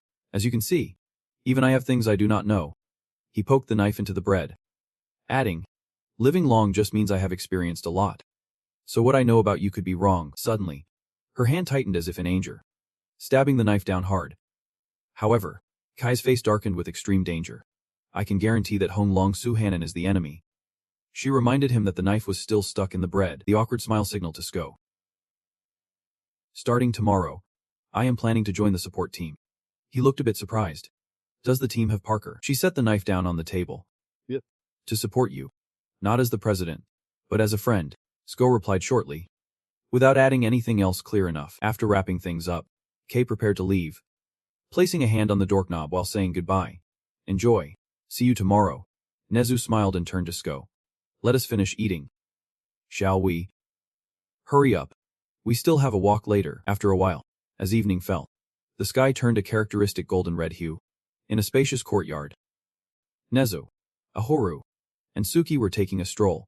This courtyard was unusual, resembling a zoo, home to various animals living together. They were frolicking with a bunch of rabbits, while bears and horses drank from the edge of a pond, and even a duck was swimming slowly below. Stu witnessed this scene and felt it was strange.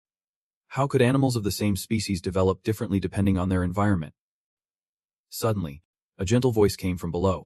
Hello. He instinctively looked down, stunned to discover the voice came from an adorable little bear cat. Stu stared at it in confusion, pressing the button to ask,